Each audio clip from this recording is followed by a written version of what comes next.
every story is a journey of the heart. Thank you for taking this one with me. To continue exploring stories of love, healing, and hope, please subscribe to the channel. It ensures you won't miss a single step of the way. How to be single and happy. Introduction. Lonely, loony, and me, I wish I could show you when you are lonely or in darkness the astonishing light of your own being. Half is. Do not you know about the singles crisis? There literally aren't enough eligible men for women, Rachel explained, reaching for a tissue as she sat on my therapy couch in a trendy hat.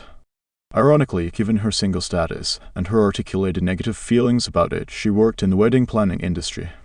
I'm 34 and the only person in my group of friends who is still single, she continued, tears welling up. And now my hair is falling out because of a hormone thing. Her hair looked lovely to me, falling nicely around her face from under her beanie. Obviously, stress isn't helping, but now it's definite I'll never meet someone, and if I do, I'll just be settling. The good ones are all gone. She was sure she was a hopeless case, as she made perfectly clear in our first meeting. I never thought I'd be in this situation. Stupid antidepressants won't fix my life, and I'm not really sure what you can do for me, she concluded, in soft, funereal tones. Clearly, my new client was in mourning. What happens when you worry continuously about ending up alone, the way Rachel does? The answer is that you actually lose your mind, or rather, your ability to think clearly. One of my favorite social psychologists, Roy Baumeister, has studied the effects of what he calls anticipated aloneness, or imagining what it would be like to end up alone in life, and the experience of feeling rejected.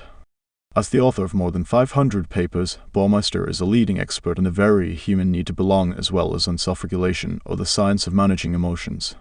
He and his colleagues typically create experimental situations to tease apart exactly how feelings affect us. In one of his noteworthy experiments, his team gave subjects a baseline IQ test, followed by a personality test, after which they informed the participants that based on their responses, it seemed likely that they would end up alone. Ouch. After that harsh news, they were asked to retake the same tests, and their performance suffered.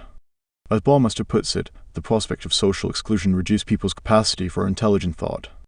In other words, imagining that you will end up alone affects your ability to contemplate anything in a rational way, which makes it tough to cope with the tests that will inevitably arise in your life. One thing you can do to help yourself when you're in the middle of one of those I'll always be alone cycles is to remind yourself, compassionately, that your thinking is skewed. After all, there's no way to predict how your life will unfold or whether you'll meet someone, however sure you feel of your single fate. According to renowned psychologist Marshall Linehan, who developed dialectical behavior therapy (DBT), all of us have a reasonable mind that's logical, as well as an emotion mind. In wise moments, when we have perspective, we recognize that our emotions and our logic don't always line up. For example, we might freak out when we're on a flight and there's a sudden period of turbulence, though our reasonable mind knows that the plane will most likely land safely. One way out of panic responses to judgmental conclusions like this plane is going to crash and I'm about to die, or I'm doomed to live my life alone with a house full of cats, is actually labeling and acknowledging these as inaccurate messages from our emotion mind. By paying attention, something I will talk about in the pages to come, you can see your thoughts and emotions for what they actually are, rather than mistakenly assume they are true. The problem is, our emotion mind tends to be very quick to persuade us of its wisdom. As Baumeister discovered, just thinking about aloneness summons a reaction from the emotion mind, literally impairing IQ. And if a quick experimental suggestion persuaded people to anticipate loneliness and sent them down an irrational path, imagine how swayed we are when our own inner voice and life experiences, bad dates, or a string of failed relationships do the convincing. It's easy to forget that being single right now doesn't predict the romantic equivalent of solitary confinement for the rest of your life. At times when we feel intensely, we may find ourselves captured by pseudo-logical thinking known as emotional reasoning. Thoughts like I've been single for the last 10 years, therefore, I'll be alone watching Friends reruns forever, are definitely coming from your emotion mind. There is no realistic predicting when it comes to finding a partner or how you will feel in the future. Many people in good, stable relationships talk about how they once thought that they would never meet anyone and experienced unnecessary hurt as a result. Our emotions are often a helpful guide. But there are also times when our feelings don't serve us because they're based on problematic thoughts. The only thing that preparing for possible future pain does is ensure that we'll be in pain at that very moment, though it can be hard to see that when we're hurting and not thinking clearly. In addition to anticipated aloneness leading to distress, the act of dating, an activity that inevitably involves some rejection, taxes us further. After going out on an initial date with a guy that she wasn't all that into, then not hearing from him again, Rachel panicked. "Even loser guys don't want to see me again," she said. "This isn't my anxiety, this is reality." Rachel is not alone, no pun intended, in linking her self-worth to any rejection she experiences. Research spearheaded by Tyler Stillman, one of Baumeister's colleagues, demonstrates that people who feel rejected either by a stranger of the same sex or while playing an online game are more apt to give up on seemingly frustrating tasks, make poor choices, and decide that life is less meaningful. Sadly, in a study with more than 600 participants at the University of Florida, Stillman devised several conditions to induce a sense of rejection. In one, participants were told that they had enrolled in an experiment about first impressions, and were then paired with partners they met via video. Afterward, they were told, falsely, that their partner decided not to meet with them in person. Compared to a control group who wasn't rejected, people who felt rejected reported a measurably diminished sense of purpose and self-worth. All of this seems like a milder version of dating apps, right? But of course, it's worse to go on an actual date of 3, have what seems like a great time together, then never hear from the person again, a trend commonly known as ghosting. Ghosting actually reminds me of the famous still face experiment from the 1970s, devised by psychologist Edward Tronick and his colleagues, where researchers instructed a mother to first warmly engage with her baby, then to disengage. As you might guess, when warmth is suddenly removed, the child cries inconsolably. Human beings have an innate desire to connect, and it's maddening for someone to get close, then inexplicably pull away. With a quick search, you can find a clip of this painful interaction online. Meeting someone promising he'd then disappears without apparent cause or explanation is the epitome of invalidation. Having your feelings dismissed, or being ignored, leads to difficulties in managing emotions, according to Linehan, the psychologist I mentioned earlier. When it comes to looking for love during a time when technology and new norms might trigger feeling like you don't matter, it's important to learn to treat yourself well. After my initial meeting with Rachel, I thought of all the Rachels I've seen. For the last decade, I've worked with hundreds of people ranging in age from 18 to 80 in New York City and now in Los Angeles. As a clinical psychologist trained in mindfulness-based cognitive therapies, I specialize in teaching patients how to use evidence-based tools to help them think more clearly and live more fully. Though every person is different, I would estimate that at least half of my patients have struggled with worry, self-doubt, and sadness because they feel dissatisfied in relationships or are uncomfortably alone, codependent, or coping with feelings of rejection. Now you may be wondering, wait, I'm single, but I don't have any mental health issues. If I struggle with dating and relationships, does it mean I have psychological issues too? Interestingly, many people I see have no psychiatric history. This is my first time in therapy, I hear all the time. So if you find that worrying about your relationship status is stressing you out, despite other aspects of your life going well, that's okay. There's nothing wrong with how you're feeling. There's nothing wrong with you. And there is a way to feel more content in your independent life. The tools in this book will help you get there. The truth is, many of us struggle to find good guidance when it comes to relationships, especially single women. Unfortunately, much of what we see and hear ends up making us feel worse. Maybe your father, well-intentioned, encourages you to try harder to find your Mr. or Ms. Right. I want to live to meet my grandchildren, he says, only half joking. Perhaps a friend in the fashion industry suggests you wear uncomfortable, sexy miniskirts in order to reel in the suitors. Similarly, reality TV, however entertaining, can derail us with its messaging that women today must compete, cry, and squeeze into heels to stumble toward a millionaire or beautiful bachelor to entice him to propose. The premise seems more like a setback for women than a lifestyle to aspire to. If you do decide that you want some advice on dating, while well-intentioned, many popular books on the topic seem like they would work better on a Saturday Night Live sketch than on your nightstand, or worse yet, on your mind. There's a cover promoting the power of bitchiness, another claiming it has the rules you need to follow to get a guy, and yet another with a prescription for settling. One client recently told me about a book that delineated why she needed to uproot her life and move to a new city to date. It feels sad to me that women are given advice like act like a lady, think like a man to find a partner. Do you think I'm too picky because my parents have the perfect marriage? Some ask. I don't think you need to endlessly analyze your parents, act in a way that feels fake, or move to another state to find a partner, much less peace of mind. It's possible to simplify your experiences without dissecting your personal history or accepting advice from anyone or any book that is making you feel worse. After all, more people are single than ever before. And with the rise of online dating, we have more ways to meet someone. Yet many single women tell me how stuck and disrespected they feel. When I take a few minutes to think about my clients, certain conversations replay in my mind. I remember a woman in her mid-60s who came to me after a suicide attempt. She explained that when her husband decided to marry his mistress, she concluded that her life was empty, and said, "The point of life is love." When I asked her about the prospect of future connection, she explained, articulately, that I may have missed a Newsweek article published in the 1980s warning that an educated single woman over the age of 40 was more likely to die in a terrorist attack than marry. Much to her surprise, she started dating someone within 6 months of that thankfully intercepted attempt to end her life. Actually, I see so many amazing people who seriously suffer with anticipated aloneness that Baumeister and his colleagues documented in their studies. And it's more painful to witness personally than the studies read. I'm thinking of a beautiful 18-year-old in the throes of a college heartbreak. She was convinced that she would never find a partner again and became so depressed she had to take a leave from her university. Then there's the 24-year-old who recently told me that she scheduled a Botox appointment after being endlessly waitlisted from a selective dating app. I didn't make the cut, she told me. If no one wants me now, I'll look like a pathetic, wrinkled raisin at 30. She struggled with body image a bit in the past, but now she couldn't stop wondering how to fix her appearance as she imagined men in her future who would similarly scrutinize her.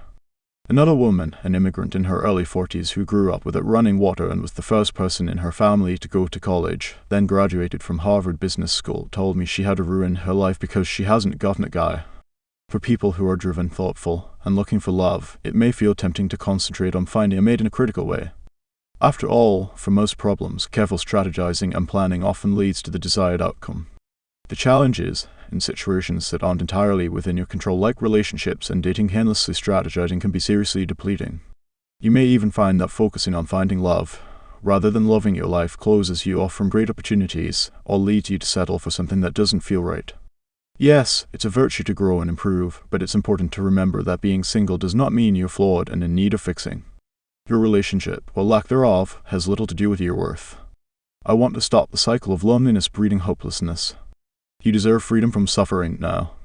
Heart suit you inspired my next book, I told Dr. Dan, a wise and kind psychiatrist with whom I often collaborate, after we sat down to catch up over dinner one night. As I thanked him for referring Rachel to me, I said, I see this issue everywhere and I really want to write about it. I can't imagine you ever felt the way she does, Dr. Dan nudged. A risk of dining with a mental health professional is a side order of analysis. My friend and colleague didn't know about my romantic history, but like Rachel, I spent about a decade feeling lonely and mired in rumination and self-doubt. I had been primed by both my innate desire to build a family and incessant messages around me that I should focus on finding a long-term partner, neurotically so. Conversations with old friends always centered around who was still single and who might be close to the coveted goal of getting engaged. Even my fun hairdresser used to casually ask, so are you seeing someone, before moving on to how the rest of my life was going. Since I was working on opening up more about my own struggles, I told Dr. Dan about Paris, when, illuminated by the lights of the Eiffel Tower, my boyfriend at the time had pulled out a seemingly flawless, emerald-cut diamond ring. It was a chilly December night, I was inching closer to 30, and we had been together for almost a year. We'd met through my former college roommate, who had called to tell me that she had met my future husband. Can I set you up? I agreed, and when I connected with him in person, I immediately liked his ruggedly preppy look. On our first date, I caught him parking his BMW motorcycle and adjusting his wax barber jacket. A few months after we met, we were shopping for my helmet, though I never totally felt at ease weaving across intersections in Manhattan. But later, I loved that he asked where I sourced before I did and that he helped me move to New Haven, Connecticut for my doctoral fellowship without a hint of resentment, even when it meant we lived farther apart. Before this storied setup, from my 20th birthday on, I'd probably spent an average of 30 minutes a day with peaks around Valentine's Day and birthdays, and lows during fun-filled times either thinking or complaining about my own anticipated aloneness and romantic rejections. I went to an all-girls high school, and anxiously wished there was some way to be sure that I'd meet a great guy when I graduated. Then I did meet someone I adored in college, and I invested a lot in our relationship. But I actually always felt alone even when we were together. It was like a marathon job interview where I couldn't quite grasp what I needed to do to prove myself. After being together for 2 years, my college love still refused to call me his girlfriend. I felt less than because this guy who knew me well didn't know if he wanted to date me.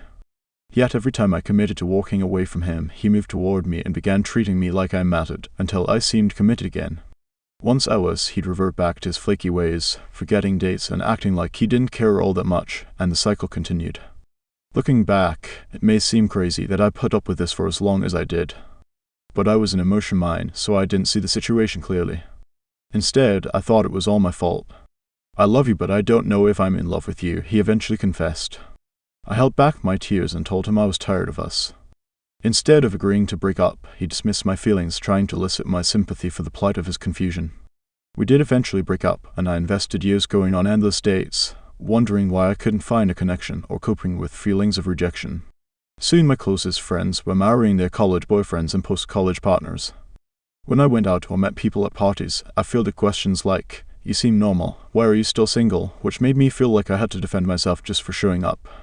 By the time I met the guy my friend assured me would be my future husband, I'd estimate that I had amassed close to 1,600 hours of undue stress worrying about my appearance, personality, fertility, and frustrating dates that went nowhere or disappeared. I compared myself to friends and strangers and replayed conversations I had, wishing I could edit them to seem better. A committed relationship seemed simpler than the nightmare that was my mind. I was an outlier, fodder for a mix of gossip and pity. I was tired of watching other people travel to Thailand and expand their families via social media as I lay in bed alone in my studio apartment with an old laptop and a bad internet connection. So when I started dating my future husband, I seamlessly filled in any questions I had about him with positive assumptions. I also quickly minimized any potential red flags. I posted our travel pictures, and before I knew it, I was living what Facebook depicted as a dream life. Except, like most staged photos, they didn't capture what was going on in my real life, leading to my theory that the prettier the picture, the less truth it tells. Regardless of how perfect everything seemed in my online feed, I wasn't happy.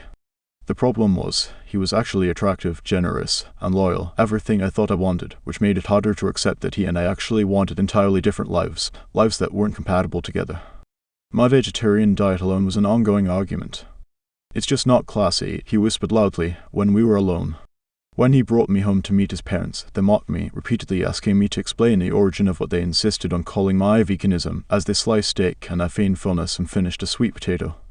"I eat dairy," I offered, wondering if the anger I felt meant I was too sensitive. In Immersion Mind, I believed that we could make it work, given our attraction and shared desire to commit. When he proposed in Paris, I felt elated and jumped into wedding planning. But getting what you think you want doesn't guarantee happiness. Even with a ring on my finger, my future husband called me too independent and confessed that he found my quest for spirituality naive. He wanted me to fall into his life like someone surrenders in that team-building trustful. I was never good at that game. I questioned myself and went to therapy, worried that my parents' divorce was impairing my ability to commit. Yet I also believed the people who warned it was impossible to meet someone. I was about to finish my doctorate in clinical psychology, and I believed them. Thank you, anticipated aloneness. More than anything, I wanted my beloved dying grandmother to think that I was happy and secure. Secretly, I wasn't at peace. I painfully started to realize the truth in the axiom, love isn't enough. When I found the courage to question our relationship, I didn't know what to do. Stressors that came with ending an engagement, like losing the wedding deposit or having weird conversations at work, terrified me. My life appeared fanciful on the outside. I had a fiancé, even the word sounds glamorous, and a meaningful career as a therapist. In fact, I was teaching chronically suicidal patients strategies to get out of their heads and take courageous steps to build a life that was worthwhile. I also taught relatively content people ways to live better.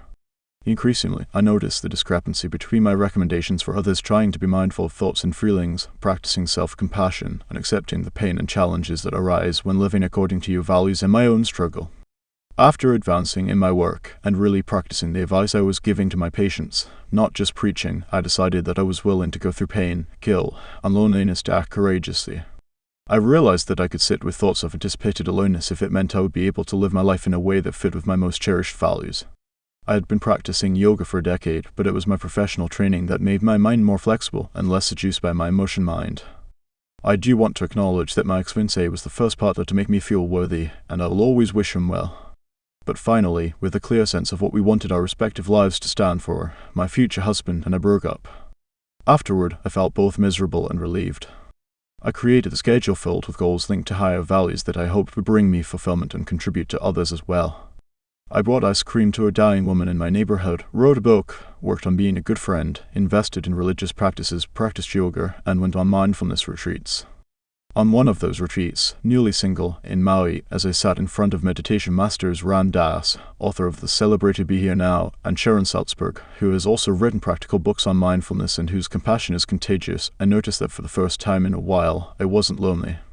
Of course, there were hard times. I went on dates and experienced plenty of ghosting. I sometimes envied couples who seemed compatible. At times, I wondered if I was just too picky, which led me to worry that I had blown my best chance with my breakup.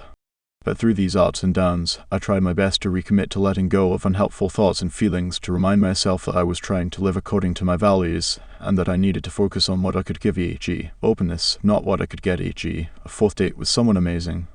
Most mornings before I went to work, to enhance my sense of discipline, I practiced Mysore, a type of yoga that requires you to memorize a sequence of postures in an hour-long routine guided by breath.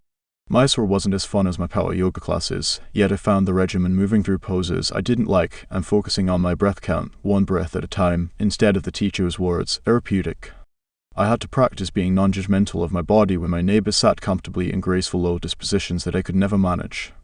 I worked through twists, developed my core and, though scared, learned the king of yoga poses, Sirsasana headstand. Much to my surprise, I discovered that this liberating and confidence-boosting posture requires engaging your core strengths, rather than bearing too much weight on your head. I grew to appreciate being part of this community. "Where have you been?" my Mysore classmates would ask when I missed a few days. I loved that I counted and that all I needed to do was show up. Outside of the studio, in my life, I delved into the trickier parts of my prescription. I tried to stop complaining and instead focused on building a balanced life. I repeatedly tried to embrace acceptance. If I met someone, I did, but that would be because of a mix of effort and luck, not a rigid plan. I retired from ruminating thousands of times. I told myself that what was in my control was being kind, patient, present, and grateful. Yes, I wanted to meet someone, but that wasn't my sole reason for living, and this quest wasn't going to ruin me the way it had seemed to for years. I realized that I didn't deserve to feel ashamed about being single, and stopped acting embarrassed. Eventually, I met a man I had been introduced to years earlier at a lecture Senator Cory Booker gave on Tikkun Olam, the Hebrew phrase for building a world of kindness. A friend had awkwardly introduced us. We spoke briefly, and he quickly wandered off. Several years later, we met again. He didn't remember me, but this time, something clicked and our relationship evolved without much stress. I was curious about him, but not attached to an outcome, and I was committed to my life. As we sat sharing drinks on our second date, I realized that a sample copy of the first book I wrote was arriving at my door that night. I was dying to see the galley and excuse myself early. He cheered me on. It's hard to imagine meeting someone who is smart, sensitive, driven, warm, funny, athletic, handsome, spiritual, and easygoing. You are, I told him at our wedding 4 years ago. We named our daughter, Sylvie, after my beloved grandma, and our son, Ali, after my inspirational grandpa. I realize how lucky I am to have my family. But I also know that if I hadn't met Adam, I could still build on my grandparents' legacy and emulate the values they embodied. Life is joy and purpose, and it's possible to feel whole and happy, shame-free, without a person by your side. I wish I hadn't wasted precious years doubting my future and myself. Studying clinical psychology, especially my science-based specialties, helped me break that cycle and change my life, showing me what participating in living is, regardless of whether I was sharing my time with a romantic partner or enjoying it on my own. Heartsuit and SIX weeks after I met my patient Rachel, she began telling me that she felt more energized and hopeful than she had in ages. Though she sometimes feels annoyed after a bad date, she isn't feeling the way she once was, sad, worried, hopeless, or afraid she will have to settle, leading to despair. Instead, she is building a life she loves. Music is amazing, she noticed when she came to see me after going to a concert, something I'd prescribed. She seemed relieved that her therapy homework wasn't to sit quietly in meditation, but rather to engage actively in her life and the things she enjoys, without getting sucked into the emergency warnings that her mind launched. Think about how much time you might be spending predicting anticipated aloneness or processing perceptions of rejection. Now think about this. Every minute you get stuck in unhelpful thoughts and feelings is time you're not spending experiencing the moments of your life as they happen right now. I know you've probably heard about the idea of being present, another way of talking about mindfulness. When you are mindful, thoughts and emotions still arise, but you move away from what mindfulness expert John Kabat-Zinn calls full catastrophe living, or the emotional avalanche that once haunted me and Rachel. The diagram on the next page sums up the process. What is mindfulness? Throughout this book, when I use the term mindfulness, I'm referring to the practice of learning to pay attention with an attitude of acceptance so you can live with more clarity. That might mean instead of getting hijacked by thoughts, feelings, or physical sensations, you notice them, acknowledge them, and continue to pursue what's meaningful to you. More broadly, mindfulness is living your life in a way that's deliberate and effective. If you're trying to meet new people, for instance, and have the thought, there is no point in trying since I'll end up alone, the mindful thing to do would be to notice the thought without assuming that it's true and continue trying to connect with others. Or if you feel lonely one late night, a mindful way of dealing with that emotion would be to acknowledge it in the moment rather than judging, "I'm so pathetic," which will only make you less likely to reach out to friends for support. You'll find many more examples of how to live mindfully throughout this book since this type of awareness is essential to living well. Even if you're not entering unpleasant territory, when your mind moves away from the moment, you're simply less likely to experience joy. In a Harvard study led by happiness expert Matthew Killingsworth, more than 2,000 people carrying iPhones received text messages at random times throughout the day asking, "How are you feeling right now?" and "What are you doing right now?" and "Are you thinking about something other than what you're currently doing?" In monitoring people's happiness in real time, the researchers learned that participants' minds wandered frequently, and that people were less happy when their mind wandered, even if the content of their thoughts was something pleasant. In other words, you will ultimately feel better if you focus on the now. Incidentally, the happier you are, the more likely it is that you will find a partner. Sonia Lyubomirsky, a psychology professor at the University of California, Riverside, and her colleagues have studied whether people are happy because they are successful or successful because they are happy. The Lyubomirsky's team concluded there's compelling evidence that positive affect fosters the following resources, skills, and behaviors: sociability and activity, altruism, liking of self and others, strong bodies and immune systems, and effective conflict resolution skills. This makes sense. When you're in a better emotional space, you're more likely to pursue hobbies and spend time with people who bring you joy. Also, positivity is endearing.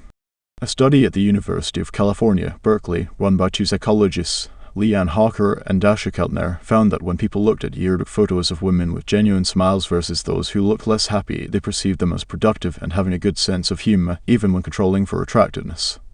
I want to highlight the point of feeling joy is not to attract others, but to live well, because you deserve that. Hot suit in the chapters to come, you'll learn just how both to enjoy the present moment and to feel like the hopes you have for your future are within your reach. To sidestep hopelessness, we all need wisdom. Just like it's smart to take a list to the store so you don't forget what you need when you're exhausted, how to be single and happy is a validating reminder that you can pick yourself up when you feel alone. You don't need to live in a fantasy, but you surely don't deserve to prepare for tragedy. A soulmate is just that, a mate. You are whole, a person is A+1. Now, to quote Mary Oliver, tell me, what is it you plan to do with your one wild and precious life? Part 1. The Misery Formula. Why looking for a Mr. or a Mess, right, is making you feel so wrong. Dating is challenging enough, you don't deserve to feel any worse. But there may be certain ways you are torturing yourself that are guaranteed to make anyone hurt. For example, does a part of you believe that a relationship is the only way to feel complete or ultimately happy in life? Are you worried that maybe you're not as likely to find love as others are? In the first part of this book, I will help you take inventory of unhealthy psychological habits, which is the first step to living a more fulfilling life, whether or not you have a partner. If you find yourself dwelling on unhelpful self-critical thoughts possibly exacerbated by scanning your ex's social media, or you're drowning in regret, or feel as if you're settling in some way, stop beating yourself up. Many of the people I talk to in my practice initially believe that analyzing, venting, regretting, or avoiding their feelings will help them somehow. If you've tried these tactics and they aren't working for you, I hope you will discover, as my clients have, that there is a freer way to think, live, and love. As you read, my wish is that you come to realize that it's not you that is getting in the way of finding love and happiness, it's the soul-shattering psychological traps you've been caught in that you need to break up with. Chapter 1. Happiness in the Husband Treadmill. He who is not contented with what he has would not be contented with what he would like to have. Socrates. I am assuming that you're reading this book for one of two reasons. 1. You're single, and you're feeling disappointed by dating or convinced you'll never meet your person. Or 2. You're unhappily coupled, but you dread being single again. Over the years I've spent as a clinical psychologist, one thing I've learned is that many of my clients are pretty much convinced that when they meet someone, they'll finally feel happy. I definitely empathize. Women get the brunt of this pressure to couple up. There's still no acceptable female equivalent to a confirmed bachelor in our culture. Ages ago, older women who weren't married were looked upon as old maids, a concept that's never entirely left our psyches.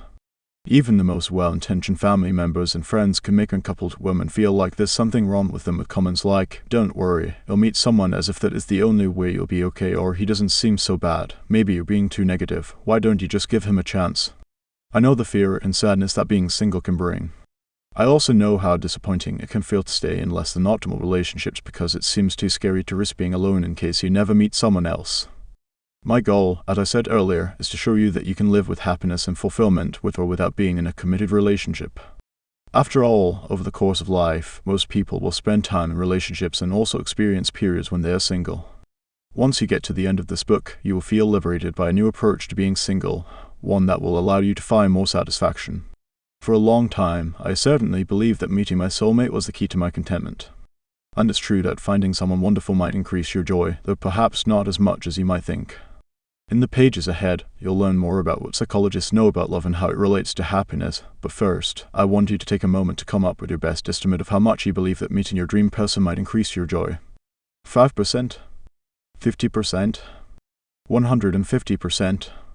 Now hold on to that number as you read this next sentence. The belief that your happiness hinges on an external circumstance that you can't control, i.e., meeting a romantic partner, not only makes it harder to find love, but it also sets you up for unhappiness. Letting go of the maddening myth that happiness comes from coupling up is the first step to freedom. Stressing out about meeting someone will not help you meet that person any faster. The healthiest way to increase your chances of finding love is to increase your happiness right now. That's what my client, whom I'll call Juliana, ultimately discovered. Sweet, funny, with lots of freckles, this 43-year-old stay-at-home mother was an only child whose parents divorced when she was in middle school. She told me that her childhood was lonely, and that ever since she was a young girl playing with figurines in her dollhouse, she was convinced that a fulfilling marriage ensured happiness. As a young adult, Juliana attributed her mother's sadness as a byproduct of divorcing her father years before. In her late 20s, Juliana met George, the man who ultimately became her husband. Right away, I felt like, if he's with me, I'm good, she told me in one of our early sessions. The start of their relationship was insanely blissful. Juliana described herself as introverted and a bit nervous in social situations. George was extroverted enough to be a talk show host or comedian. Juliana also told me that she struggled a lot with dating. I'm not in a lucky gene pool, she told me, explaining that she wasn't trying to sound negative, but that she was acutely aware that she was below average in looks and didn't consider herself to be particularly smart. She'd been anxious about dating and eager to find someone and felt lucky that George, someone she adored, reciprocated her feelings. By the time Juliana came to see me, she and George had been together for 13 years. Her marriage, she told me, was pretty much over. George wasn't attentive and she explained that they'd failed couples counseling. She told me that their therapist had agreed with George that her wish for 10 minutes of nightly conversation was too much to expect, which left her wondering if her nudging about anything had been unreasonable and exacerbated the tension in their marriage. The problem was that their needs were at odds with each other. Juliana, who left her job in advertising after she had a baby, craved adult companionship after spending her days with their 4-year-old daughter. George was bored in his work as an accountant and exasperated by their New York City bills. When he came home at the end of the day, the last thing he felt like doing was talking. He's not the kind of guy who does things he's not in the mood to do, Juliana said. Recently, he mainly connected with Juliana when they were out in a big group and he was drinking. After years of feeling they were in a rut, George and Juliana decided that they couldn't continue living together in their small apartment. But they couldn't agree on what to do about their challenges. Juliana hoped to improve the relationship. George thought it was too late. He didn't want more work in his life. While George checked out, Juliana was increasingly absorbed in reminiscing about their early years. "We clicked so well," she gushed. She was also anxious about the prospect of returning to dating, which she remembered felt like a constant stream of frustration. Reflective and growth-oriented, Juliana continued to assume, "I could have been better and it's my fault." Instead of mourning George's lack of commitment, Juliana was doing something I've seen many women do in the midst of a breakup. She kept telling me how great he was, seeing George through a cognitive distortion called the halo effect, attuned to his virtues and disconnected from his flaws. After hearing for months about Juliana's begging George to try a new couples therapist with her and his continuously refusing, her mother told her to quit pushing and go to therapy on her own. "Honestly, a part of me hopes that maybe if I fix myself, George will change his mind," Juliana told me when we met. Happiness studies and love stories, Juliana assumed that repairing things with George would provide her with joy. Let's see what research says about marriage and happiness. Given we're all unique, every relationship is an incomparable creation. Rather than sensationally promising simplifications that reduce the complexity of what we know about connections, I want to share a few broader findings on the topic of happiness with you. According to the classic hedonic treadmill theory, everyone's happiness seems to hover at a fairly stable set point throughout life. What that means is that neither hugely wonderful nor painfully tragic life events affect our well-being as much as we think they will. We get used to jewelry including a big ring, a new house, and a promotion at work. We adjust to bad things too. After a breakup, we spend time with friends. We laugh and smile again. Generally, we recover. When it comes to happiness, the good news and the bad news is that unless we practice specific skills to alter our happiness level, we tend to bounce back to our baseline no matter what happens. We will cover these skills in part. 2. What creates happiness anyway? According to positive psychologist Sonia Lyubomirsky and her colleagues, happiness stems from 3 factors: origenetics, that happiness set point our circumstances and our activities. What's noteworthy is that Lyubomirsky believes that circumstances, like finances or relationship status, generally account for a smaller slice of the happiness equation than our deliberate behaviors. What this means is that your actions matter, which is helpful since it's usually easier to change your behaviors than to create your ideal situation. In case you're feeling discouraged by the thought that you might have a low happiness set point based on your genetics, as a behavioral therapist, I'm pretty convinced that it's possible to stretch your set point and that you are more in control of your sense of well-being than you might assume. Yet many of us chase a partner, running for years on the husband treadmill, in the belief that finding the right person, i.e., changing your circumstances, will mean a permanently elevated mood and a happier life. I'm naming the husband treadmill as a riff on the hedonic treadmill, though this concept is directed toward any coupling. While happiness may surge after a great date and nosedive after a breakup, research suggests that eventually it will revert to your mean, sort of like your weight after either a strict diet or an indulgent vacation. Despite what experts say about adaptation, running on the husband treadmill, like Juliana was doing, remains insanely popular. Clearly, there's a chasm between what experts say about joy and what the average person thinks about coupling. Juliana wasn't alone in her theory about love. In a 2012 Reuters global poll of more than 20,000 adults, 2/3 of those in relationships said that their partner was their greatest source of happiness, and 45% of single respondents assumed that finding a partner would grant them bliss. This raises the question, are people good at knowing what makes them happy? Juliana, for one, looked skeptical when I explained to her that despite what people assume, experts like Barbara Fredrickson, a psychology professor at the University of North Carolina at Chapel Hill who specializes in researching positive emotions, don't glorify coupling. In fact, Fredrickson says that the Reuters poll reflects a worldwide collapse of imagination. She warns, thinking of love purely as a romance or commitment that you share with one special person as it appears most on earth to surely limit your health and happiness. She recommends thinking more broadly about closeness instead of confining love to a lover. I'll talk more about this in Chapter 10. While I can't prove that Fredrickson is onto something that the poll participants missed, practically, I knew that the only way for Juliana to feel freer was to think differently. Chasing George, who, frankly, didn't seem worthwhile to me, was making her miserable. To be clear, I'm all for love and relationships. That said, there's little upside to believing that finding a soulmate is a promising shortcut to lifelong satisfaction. From working with clients like Juliana, I've come to realize that thinking that one person is your life purpose will either drive you to cling to a relationship or make you unhappy if you're single. Beyond Juliana's dilemma, why do so many of us maintain these miraculous views of coupling? One reason is that even as the numbers of single women increase, single status still suffers from a PR problem. Social psychologist Bella DiPolo has devoted her career to studying stigmas around being single. In one of her studies, researchers asked participants to rate a person based on the following description. Anna has been living in Munich for some years. She is currently single. In her spare time, she plays the guitar and goes swimming. Compared to those described as in relationships, singles were rated as less extroverted, agreeable, and attractive. They were also judged as having low self-esteem and life satisfaction. Are these prejudices accurate? While the single people described did feel less satisfied with their relationship status and lonelier than those who were coupled, their satisfaction with life, self-esteem, attractiveness, and extroversion were comparable to that of people in relationships. It turns out that not being in a relationship isn't a good predictor of someone's personality or happiness, despite prevalent stereotypes. Aside from the risk of loneliness, which we may remedy by thinking more widely a la Fredrickson, global negative ideas about single life might be more of a spinster fable than a reality. It's hard to remember this fact in a world that adorns women's fingers with expensive diamonds like trophies earned. But keeping this research in mind can prevent you from the unnecessary torment Juliana was experiencing. Plus, believing that you will be lonely actually predicts feeling lonely later in life, according to a study led by Jike Pekatover, an expert on aging and well-being. The combination of buying into cultural stereotypes about what it means to be single and effective forecasting, or predicting how we'll feel in the future, keeps many women stuck on the husband treadmill. Back to a question I posed earlier, are we actually good at pinpointing what will make us happy? The answer is an unqualified no.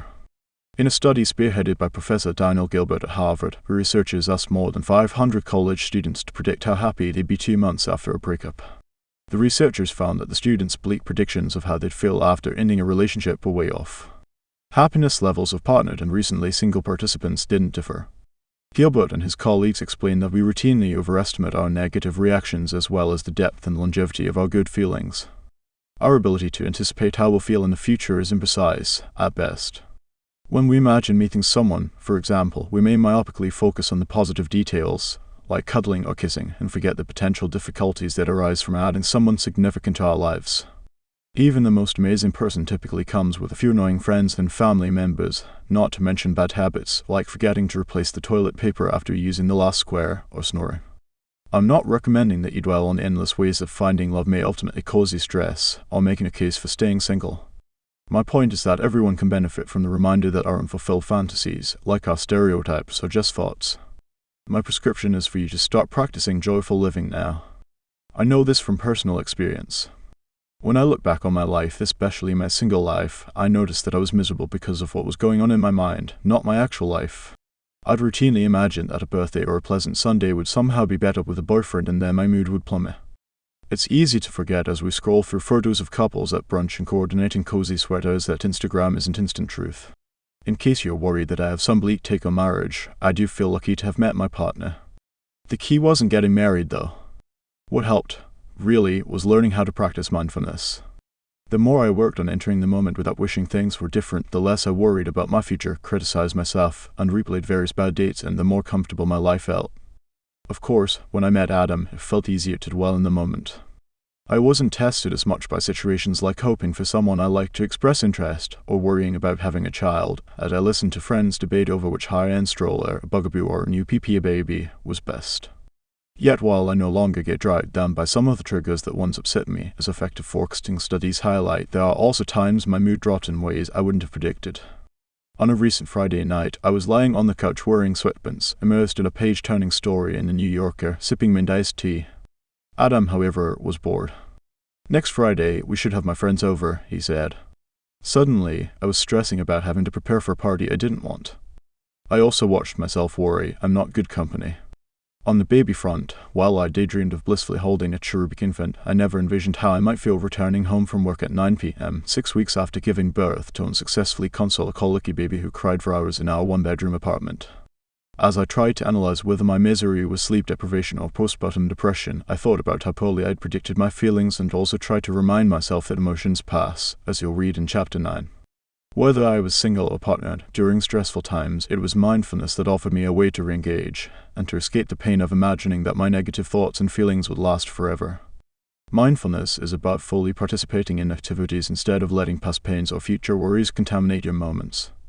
Being present in your life is the opposite of waiting for love, and research suggests that the more present you can be, the more fulfillment you will experience.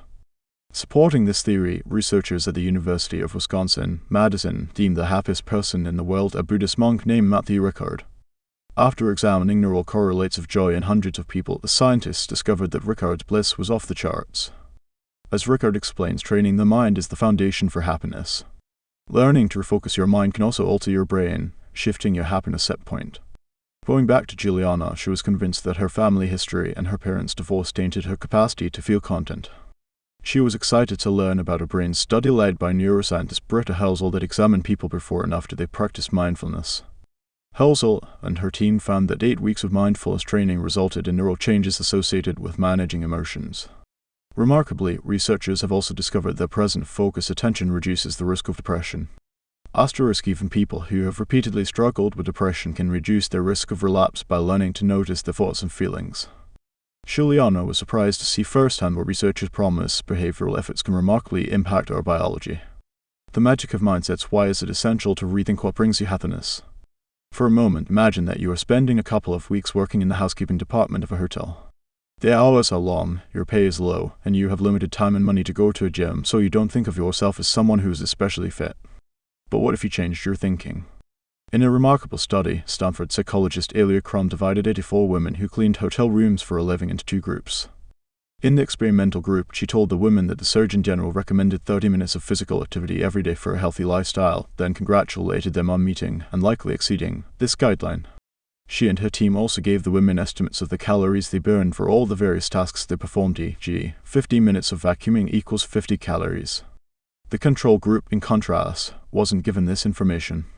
After 4 weeks, the women in the experimental group showed reductions in weight, blood pressure, body fat, waist-to-hip ratio, and body mass, without changing their exercise habits. How did this happen? Once the women believed they were doing something healthy, their bodies responded. This finding wasn't a fluke. Decades of research by psychologist Carol Dweck demonstrate that believing can create real change. Which is why I really want you to shift from thinking your happiness is in a person when social science says there is more to enduring satisfaction. What we tell ourselves can also change our behaviors. One study led by psychologist Lisa Blackwell found that when 12-year-olds in New York City public schools are told that they can improve their intelligence rather than believing that their IQ are unchangeable, they actually enjoy learning, feel more driven, and perform better. In another study on the power of mindsets, Crum and her colleagues introduced a short video to employees at a financial institution that conveyed that stress is performance enhancing. Reframing stress as adaptive improved both their work performance and their mood. Shifting our thinking powerfully impacts our body, mind, and emotions. When it comes to finding love, while you may not be able to conjure up the right partner instantly, you can change your mindset on what being single means. According to Roy Baumeister's research on happiness, believing your life is relatively easy correlates with happiness, while thinking your life is difficult predicts unhappiness. Letting go of assumptions, stereotypes, and effective forecasts and adopting a more hopeful perspective can increase your happiness. A more mindful mindset mindfulness offers us a powerful way to shift our mindsets in a useful direction. So in order to show you how to apply it to your single life, I turned to the experts. One Sunday morning, I felt like a nervously excited starstruck fan. Famed mindfulness teacher Sharon Salzberg had invited me into her light-filled apartment in New York City to learn more about her experiences helping others navigate relationships using mindfulness. Sharon's teachings have impacted me personally, and I love relaying her wisdom to my clients. As one of the leading teachers of love and kindness meditation in the United States, she perfectly embodies a unique combination of authentic New Yorker-lace with over 40 years of spiritual practice. She's down-to-earth, funny, and profound at the same time. Sharon explained that when we learn to focus our attention, we're able to think more expansively instead of sinking into narrow judgments. This makes a lot of sense, since mindfulness actually enlarges the parts of the brain that help us align our behaviors with long-term goals. Sharon went on to clarify that when we're mindful, instead of chasing something like money, we ask ourselves, what would I do if I had more money? Maybe we travel more or spend more time with loved ones. Ironically, by focusing on a goal like more money, we may shut out opportunities for adventure and fun with friends. A more mindful mindset in looking for love might be considering, what would I do if I had a partner? How would my life be different? And how can I do some of that now?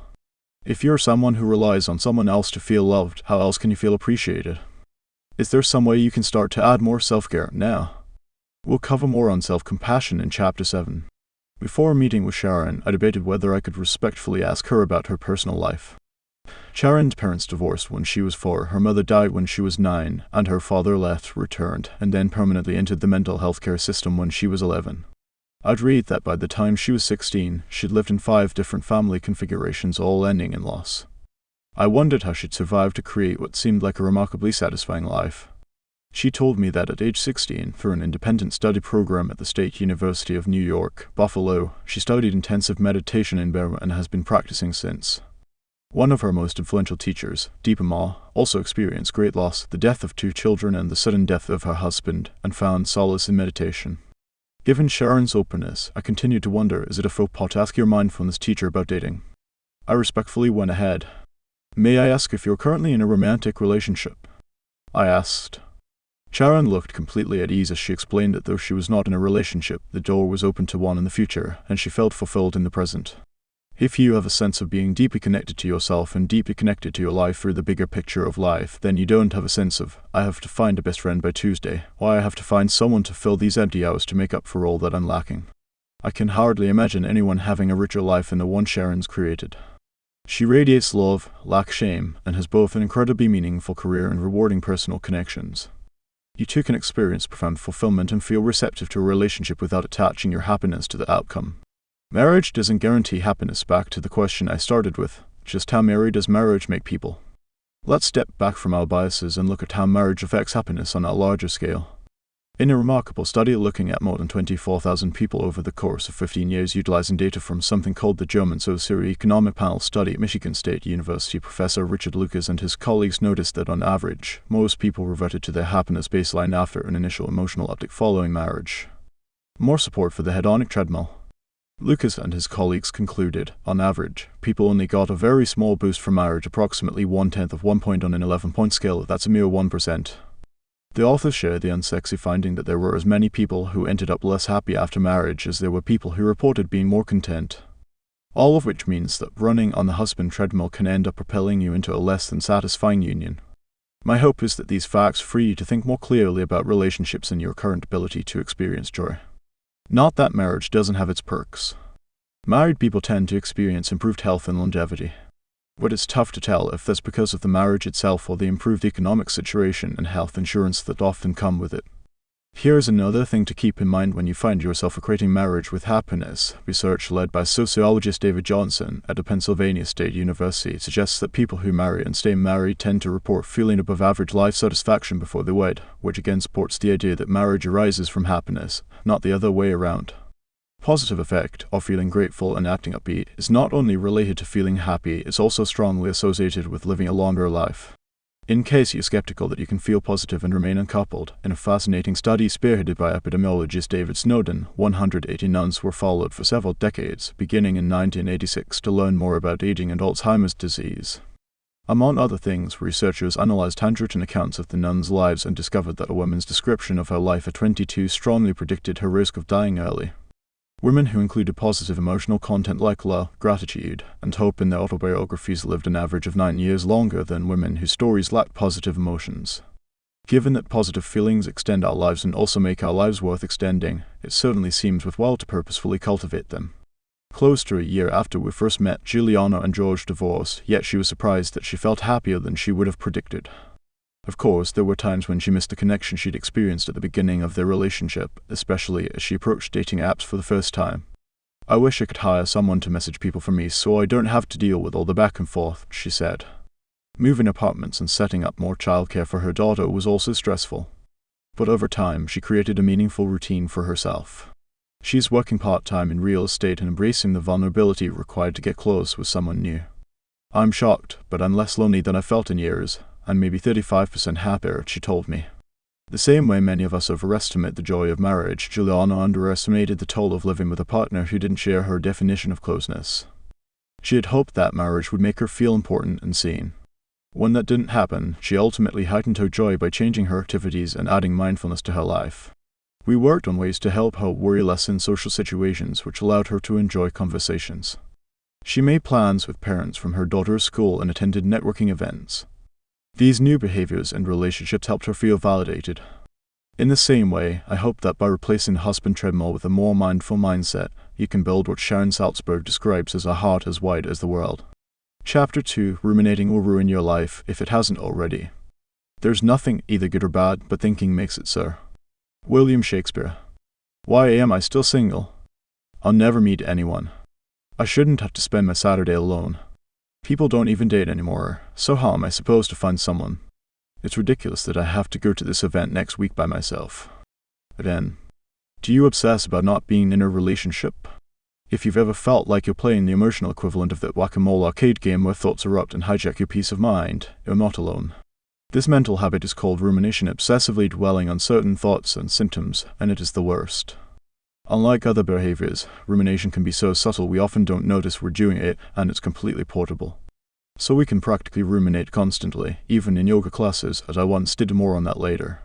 This chapter will help you free yourself from overthinking so it doesn't stand in the way of your happiness. Frankly, it's hard enough to cope with romantic disappointments without replaying them in your head, as my client, Emma, tended to do.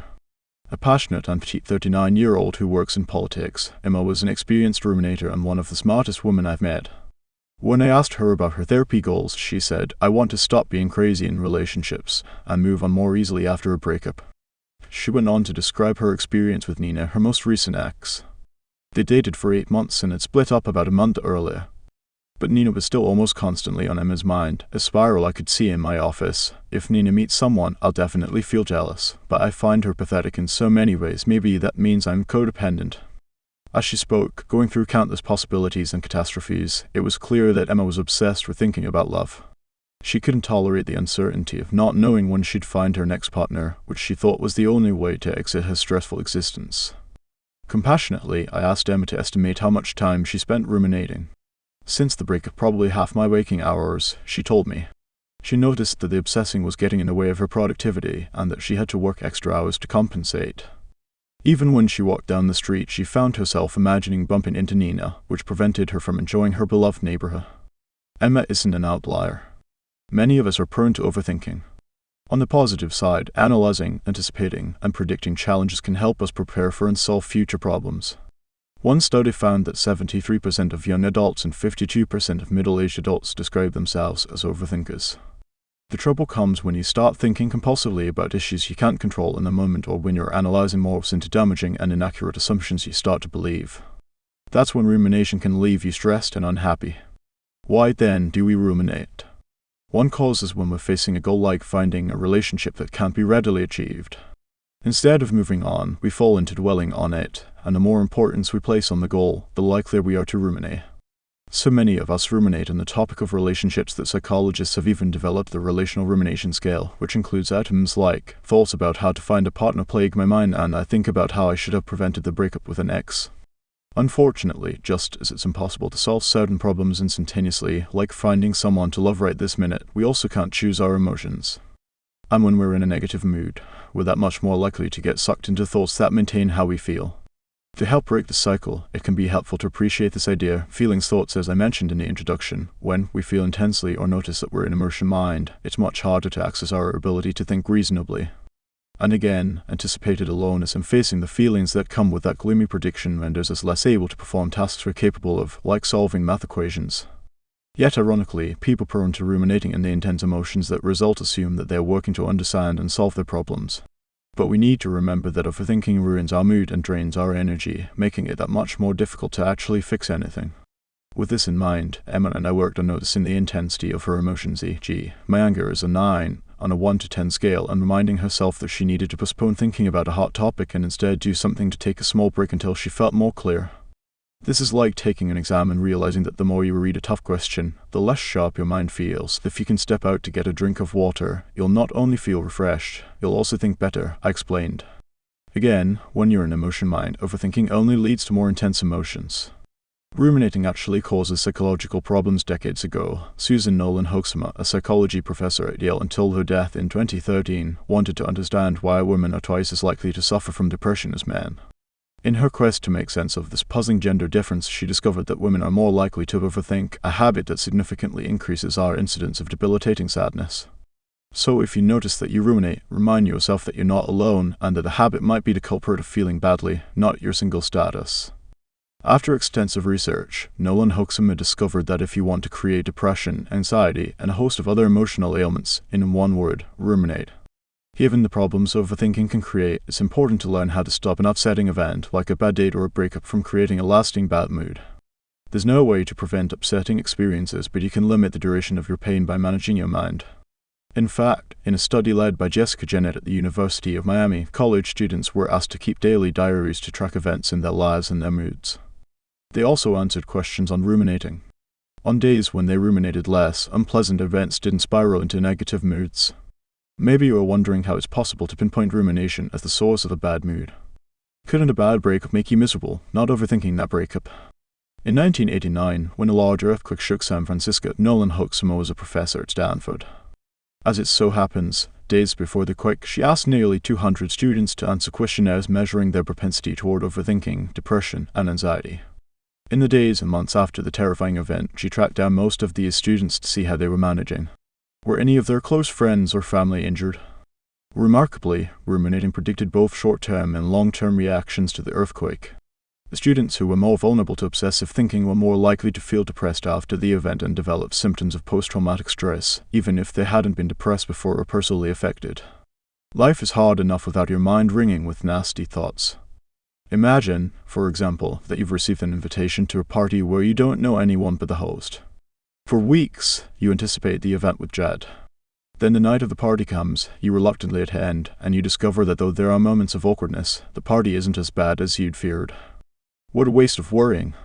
When you let yourself be a pessimistic forecaster or your own private bully, it's hard to find inner peace. Social networking, ruminating, it can feel so tempting to distract ourselves any way we can. Timothy Wilson, a social psychologist at the University of Virginia, and his colleagues devised a study that asked college students to sit alone for 15 minutes. During this time alone, they had the option of giving themselves painful shocks. If you had the choice to sit alone or receive electric shocks, which would you choose? When given this choice, 67% of the men in the study and 25% of the women administered shocks to escape time in their head. I don't know what to make of that gender difference. Maybe men are more likely to take physical risks while women are accustomed to overthinking. Either way, given that the mind can feel so dreadful that people are willing to resort to physical pain to distract themselves from thoughts, it's easy to imagine that we'd pursue more enticing escapes, like surfing the internet. While rumination can haunt us when we're alone, we're also vulnerable to falling into this habit when we're attached to our screens. Social networking and ruminating can feed off each other.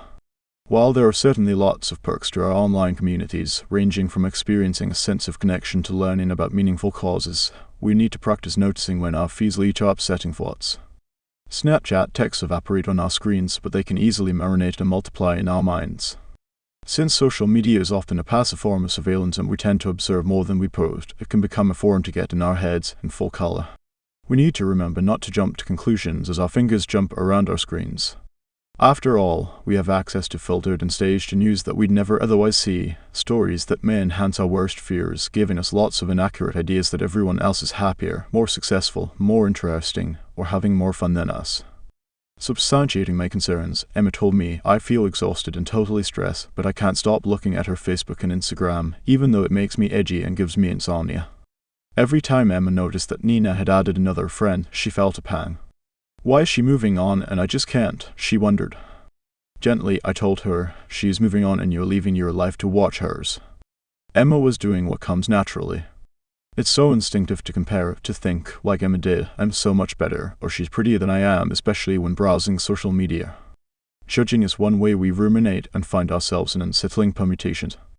In reflecting on her experience, Emma noticed that both positive and negative conclusions were equal opportunities for feeling badly.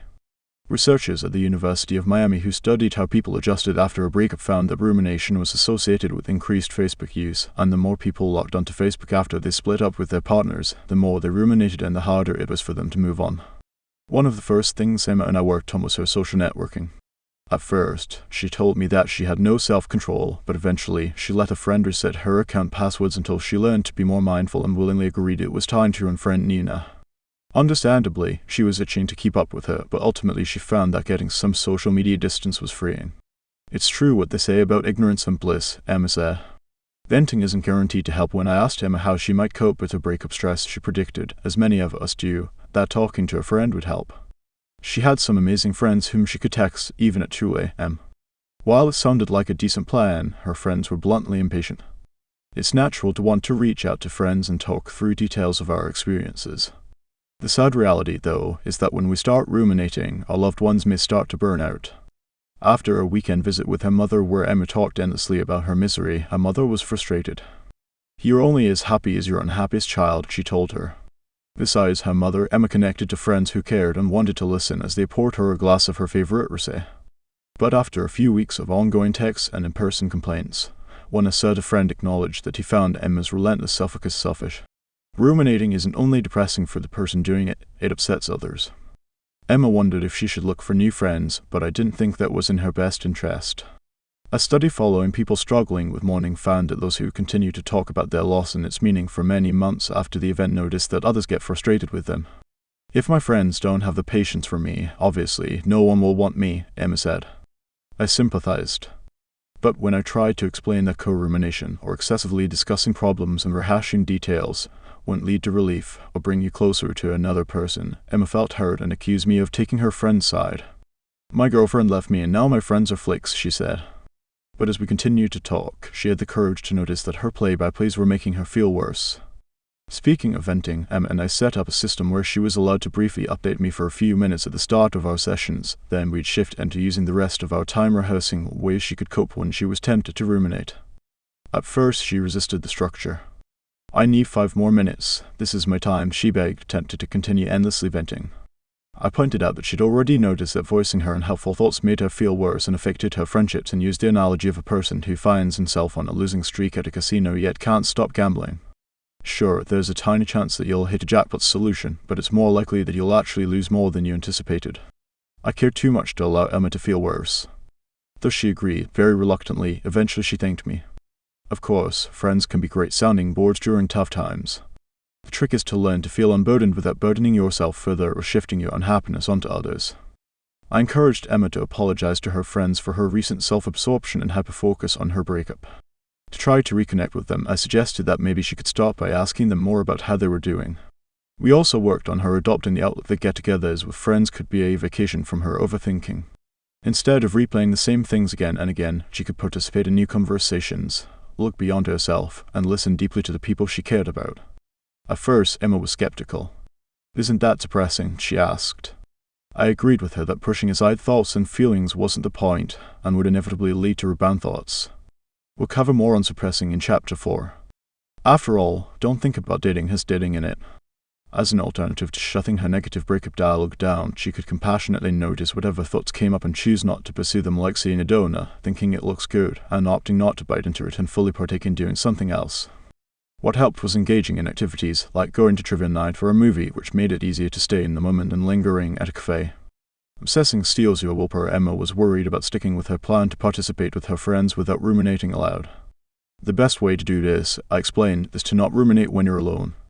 When we first started meeting, as I mentioned, Emma hadn't thought of herself as someone with much self-control. It's hard to muster the energy to manage your behavior when you're depleted by upsetting thoughts. Besides struggling with redirecting her mind, Emma also texted compulsively, overate, and occasionally drank too much when her thoughts and feelings felt too overwhelming to handle. That didn't surprise me. Nolan Hoaxum found that rumination predicts binge eating and drinking. Not only are we more emotionally distraught when we ruminate, we're also less healthy. Together, we looked at how learning to stop ruminating would enhance her willpower and also bring her closer to her ultimate goal of improving relationships. After all, to manage relationships, we need to manage ourselves. Emma once thought that Nina and her friends should accept her unconditionally, but the fact is, we're most likable when we can take care of ourselves. I told Emma about a landmark study by psychologist Walter Mischel, who gave preschoolers a marshmallow and asked them to wait to eat it, promising a second marshmallow for those who were able to sit patiently. Mischel's daughters were the ages of the young participants, so he had the unique opportunity to watch these children grow up. Over the years, the 5-year-olds who were able to accept the craving and not eat the marshmallow were significantly more likely to have strong social relationships at age 15. In case you worry that self-control just isn't you and that you'd eat the marshmallow in seconds, there are some tricks that help children delay gratification. One proven strategy that increased their willpower was telling them to imagine that the tasty treat was a cloud. In other words, they practice getting unstuck from taking their enticing thoughts seriously, which is what you'll learn to do too. Ruminating isn't romantic or attractive. Ruminating can make you feel worse, as we've learned. And it certainly takes you out of the present moment. But it can also taint your romantic relationships. Repetitive thoughts can skew your perspective, for one thing. For another, if you can't break up with rumination when you're single, you may increase your risk of ruminating in a relationship, and research shows that overthinking increases conflict and unhappiness in couples. Studies have shown that people who tend to ruminate are less able to recall a partner's positive qualities and feel more negatively about their relationship. This makes sense. Rumination gets in the way of our ability to shift our attention. When we angrily obsess, we're prone to impulsively snap with people we care about. Emma told me that it was hard for her to stop overthinking and discussing how her partner hurt her. "Is it letting go of that anger sacrificing my self-respect?" she asked. I knew where she was coming from. I've often struggled with the desire to ruminate my way to justice, both in my head and aloud. Eventually, I decided that I wanted to be the sort of person who embodies kindness and forgiveness rather than litigiousness. Emma and I reviewed the facts, and it didn't seem as if ruminating had worked well for her self-respect. She also noticed that asserting herself, which we will address in Chapter 10, was a nice alternative to obsessing alone. All of us have a choice, I told Emma. Do we want to be right or do we want to be liked? Of course, we can take action and walk away from people who hurt us without brooding. But if we want to stay in a relationship, studies confirm that obsessing interferes with our ability to move forward. Emma shared with me that she habitually went through mental checklists of her grievances with Nina, easily accessing a list of all the times she'd made more effort than her ex. As you can imagine, Emma's thoughts led to critical words and grouchy behaviors. Some people are more rejection sensitive or worry and perceive rejection easily, and this mental risk factor, like rumination, ensures disappointing outcomes. Emma came to expect that Nina would disappoint her, which she did.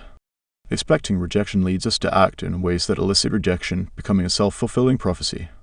Emma, so busy ruminating on all the ways Nina had disappointed her, wasn't exactly fun to be around, so both she and Nina were suffering. Nina, understandably, began to withdraw, which led Emma to increase her angry analyzing until Nina ultimately decided she didn't want to stay in the relationship. While rumination wasn't the only cause of their conflict, neither Emma nor Nina deserve all the stress they experienced. When Emma was finally able to step back and think less emotionally about their partnership, she could see that despite their chemistry, she and Nina didn't have much in common. Emma was career-driven and always rushing into my office from work in her suits with ID badges dangling. Nina, on the other hand, was younger, right out of college, and less focused. Emma knew she wanted a partner who was passionate about politics. Nina wasn't. While Emma wanted kids in the next couple of years, Nina wanted to put that decision off for a decade. Ruminating on small details took Emma away from focusing on the concrete realities of why their relationship wasn't working. Now that she could think clearly about it, she was in a better position to move forward with her life. Idealizing isn't as fun as it seems so far. We've talked about how harping on upsetting thoughts affects your mood, behavior, and relationships. But what happens when you linger on more positive thoughts? Do you ever find yourself glorifying someone you don't know well, for instance? According to some theorists, ruminating isn't always negative, it also encompasses dwelling on thoughts that aren't immediately necessary. But what about if I'm thinking about something happy? I often hear. I routinely explain that in addition to noticing when we get the urge to mull over painful material, we also need to be on the lookout for fantasizing so we don't let ourselves wander away from the freedom that comes from experiencing reality in this moment. When I was in college, my now close friend, Sarah, whispered before yoga, "You seeing anyone?" I shook my head as we unfolded our mats. "I'd like to set you up with my ex," she continued. Before Sarah could furnish details, class started.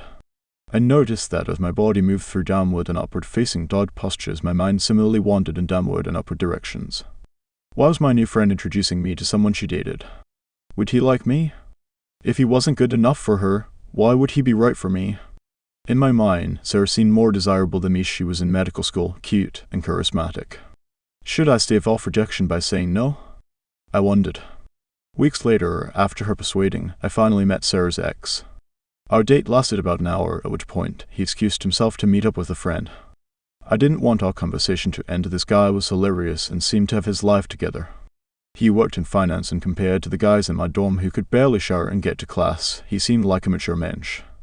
A few days later, as I was leaving for vacation, he texted me and I found myself replaying our date in my mind. While I was away, I imagined how great he was and how I'd amusingly describe aspects of my travels. But when I was back in town weeks later, Sarah's ex was seeing someone else. What a waste of precious time. Years later, I noticed that technology enhanced my ability to waste mental space and create emotional highs and lows. At a friend's New Year's party, I met someone who seemed perfect. When I got home, Google substantiated my imagination. I couldn't believe that a quick search led me to discover that this guy had literally won an award for being a good person. This is like a modern love column, I thought. Obviously, I was thrilled when he asked me out on several dates and sent flowers to my office. But as my roses bloomed, I bumped into Mr. Good Person canoodling with someone else on a New York City sidewalk. We'd never discussed being exclusive, but seeing him with someone else stopped me in my tracks. I mean, why send a gift for my colleagues to ask about when you just reserved a table for dinner with another girl? I had wasted weeks deciding he was perfect for me, despite having little first-hand information about him. The mindful solution, whether you're lost in painful obsessing, like Emma, or, like I used to do, you find yourself creating idyllic futures, ultimate peace of mind resides in being in the current moment. I feel lucky to have discovered that, to know that I couldn't find serenity through a person, as my husband trauma-fueled rumination sessions had once convinced me, like a chauvinistic cult leader. I also discovered that developing tools to get unstuck from my mind would ensure more enduring freedom. So far, we've talked about how believing you can't feel happy without a partner dampens your joy. You've also seen how rumination creates misery. If our problem is not living in the present, the solution is jumping right in. Mindfulness is the opposite of rumination. When you keep your mind in the moment, with acceptance, you're less likely to get lost in nightmares or daydreams. You'll learn how to do this in Pa. 2. The more aware you become of your thoughts and feelings, the more perspective you'll have and the better you'll feel. Promising research suggests that developing the ability to practice mindfulness reduces rumination and allows us to more effectively approach our lives. In a study led by Rosalind Kaiser at the University of Colorado, Boulder, people listened to recordings of someone they loved saying something that started with, "One thing that really bothers me about you is." Understandably, those who ruminated about the critical words weren't able to recover and perform as well on a follow-up task as those who were more mindful and acknowledged their thoughts as mere thoughts. You'll learn to do this in Chapter 8. Emma's mind continued to generate content, but she also started to see her thoughts without acting on them. Creating distance helped her meet her goal of feeling more at peace with herself, as well as with others. At this point, your job is to catch yourself ruminating like you'd catch a thief, and name it so it doesn't run off with your precious life and well-being. Breaking up with rumination at times, we forget how much pain this mental habit has caused or forget the details of how we got there in the first place. If you take a few minutes to track what happened a recent time you found yourself from productively ruminating, you'll have a clear incentive to try a different approach. You might observe that certain situations, like coming home from a date, or like Emma, following a breakup, leave you feeling especially at risk. If you know when you feel most vulnerable and specifically strategize ways to escape the minefield during those times, you'll likely feel more prepared. Edward Watkins, a psychology professor at Exeter University, has developed a treatment called rumination-focused cognitive behavioral therapy that's been found to cope this depressing problem. He considers rumination to be a type of avoidance and recommends connecting with your life as a powerful remedy. For example, if it's typical for you to start replaying and analyzing a night out when you come home, devise a competing activity that's captivating and meaningfully, g. picking up a great book, listening to a podcast, or working out, instead of the less stimulating things like web surfing or tidying up. To best help you enter the moment, make a list to motivate you to let go. Reminders to help you move away from ruminating. 1. What happened the last time I got stuck ruminating? 2. What warning signs do I notice before I fall into ruminating? 3. What actions most absorb me? You can find a freer headspace. To quote Steve Jobs, simple can be harder than complex. You have to work hard to get your thinking clean to make it simple, but it's worth it in the end because once you get there, you can move mountains. If you're convinced at this point that you want to break up with rumination, but still don't quite know how to move away from this tricky habit, in part 2 you'll learn more about how to become unstuck. Quick question, if you could ask the author one thing, what would it be? Comment below, I'm curious. Chapter 3, Regretting the Rockstar. Finish each day and be done with it. Tomorrow is a new day, you should begin it well and serenely, and with too high a spirit to be cumbered with your old nonsense. Ralph Waldo Emerson. My client Casey was filled with regret. Over a decade ago she had broken up with her high school boyfriend because she didn't think his rock star fantasy was ambitious enough. Now that he's actually living his dream, she can't stop wishing she could go back to him. When they first connected, they were 15 and shared a passion for smoking pot. After dating for a few years in high school, Casey moved from their town to a big city for college and he stayed behind to play with his band and attend classes at a local community school. Their relationship fizzled when Casey decided she wanted a normal college experience and didn't want to feel tethered to her first love. I figured that he would be living with his parents and struggling financially, she said. I'm anxious. I didn't want to worry about crap like my partner not having health insurance. When she came to see me, Casey was 28 and she and the rock star hadn't been in touch much over the years. Once she started college, she threw herself into her life and didn't think much about him. I thought a clean break would be best, she said. Then, a few months before we met, she stumbled upon a celebratory social media post from a high school friend. Her ex would be the opening act on a major artist tour. Casey felt sentimental and immediately searched Google Images to discover that he'd grown hotter with age. Lonely now that she was out of school, with fewer opportunities to meet new people, she quickly reached out to him, confident that they'd rekindle and get back together. They exchanged sentimental messages, which buoyed her hopes. She learned that he'd signed with a major recording label.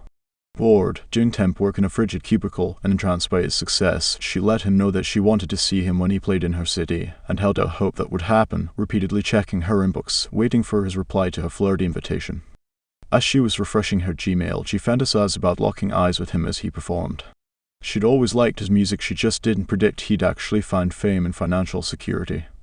The rock star returned her message days later, saying he'd happily comp her tickets to his show but that he was seeing someone so wouldn't meet her. That's when she descended from feeling somewhat unhappy with her life to miserable.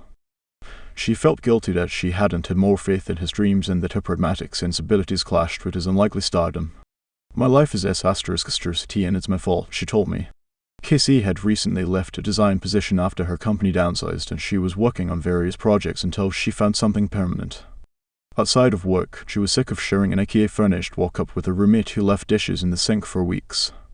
She had some good friends, but they'd been weaving in and out of her life as their priorities centered on building careers and finding love. Casey herself hadn't met anyone she found exciting. I get that you have to invest in coupling, but it's so banal, she told me, after sharing a weak beer with the bland boy. The more she thought about it, the more Casey couldn't accept the gap between what she thought she was missing passion, joy, and a rock star and her sense of dull aloneness. People joke about FOMO, the fear of missing out, but she felt that intensely and constantly. He's the one who got away, she cried one day in my office. Regret, one of the most frequently mentioned feelings in our everyday conversations, often arises when we believe that a different path might have led to a better outcome. Understandably, the more something matters to us, the more we mourn making the wrong decision. A random telephone survey asked a diverse group of respondents about their regrets. When prompted, women most regretted their decisions around love, as Casey could vouch for, while men struggled most with work-related decisions. Given that we're social beings and want to connect, regrets on the topic of love are not only felt intensely, but also the hardest to overcome. If you struggle with regret, letting go of your incriminating story and forgiving yourself is a liberating choice. In these pages, you'll learn how. Even after Casey found a stable job that she liked and upgraded her apartment, she struggled to get past the bitter feeling that she'd misplaced her one path to bliss. On some level, she was acting as if the more that she grieved, the more the universe might conspire to help her.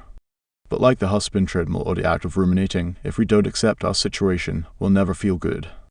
While Casey felt stuck, according to her ex's Instagram account, he was on a tour bus in Toronto, oblivious to her misery. As she studied his concept photos, she decided that she needed help managing the feeling that she'd made a mistake and wouldn't recover. "All I want is an exciting life with someone familiar," she told me. Mind games and heart pains. While Casey's story is unique, regrets haunt many of us in different ways. One reason the emotion can be so painful is that in contrast to disappointment that arises when we blame circumstances, when we feel regret, we blame ourselves. For example, if you meet someone newly out of a relationship and he isn't ready to date you, that's frustrating.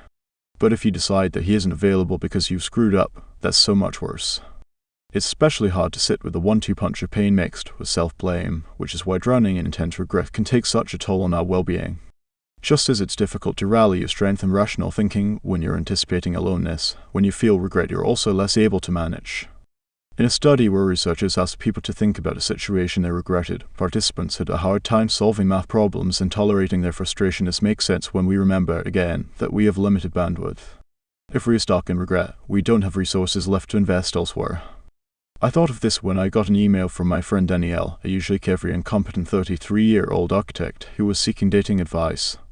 She wrote, "Hooked up with this guy on a first date, kept hearing from him, but he wasn't asking me out, so finally, I said to him, I'm not looking for a pen pal, so if you're interested we should hang out. After that, we hung out one night for a few hours, he got drunk and nothing much happened, though he texted me the next day, but he wasn't saying, let's hang out again soon, so I said to him, I'm not going to make an effort to talk to you anymore, good luck with everything, bye, and he didn't respond. Then I realized that I had made a mistake, so I texted him saying, I freak out when I see potential, but I would want to hang out if you're interested. He responded to me a day later, saying something like, you come on very strong, should I accept this guy as a lost cause and walk away or say something? When I first read Danielle's message, I couldn't understand why she was beating herself up for asserting herself with a person who left her feeling uneasy. Also, I hadn't known her as someone who ran away from relationships, so I didn't grasp why she was taking all the blame for things not working out. Danielle's regret didn't make sense to me, but then again, intense emotions, including regret, confuse us. When I asked Danielle why she thought this person was worth her time, she couldn't pinpoint any specifics. Yet despite the fact that most of their time together was interlaced with a sense that she couldn't capture his attention, she got caught up in the story that his rejection was all her fault. I excitedly told Danielle, who specializes in logical foundations at work, that researchers label our urge to categorize what might have been and if only ideas as counterfactual thinking, since imagining other possible outcomes is inherently imprecise. If Danielle played it cool, would this guy offer his loyalty and prove wonderful? Based on her descriptions of his behavior, I'd say doubtful. Back to Casey. I wanted her to look at the rock star situation more realistically and tried a tactic to help her broaden her thinking. I asked her to consider a wider range of possible realities than that dating the rock star would have worked out perfectly. How do you know that he isn't loading up on cocaine the way he did when you knew him in high school? I asked. At first, Casey was taken aback, wondering why I, a cognitive behavioral therapist focused on mindfulness and compassion, would encourage her to think about what might go wrong with the rock star. She wanted to cultivate good karma and didn't like thinking unkindly. I entirely agreed with her and clarified that we weren't judging or wishing him unwell. At times, it can help to remember that thoughts are simply thoughts, and that one thought isn't a fact. They can feel free to introduce other outcomes to get unstuck, I explained. Nodding, she grabbed a pen and jotted down a few less than ideal scenarios, such as he could cheat on me, or he may have a drug problem, to balance her fantasy. Eventually, she generated a real list that helped her remember that there is more to reality than what we see with our emotion mind.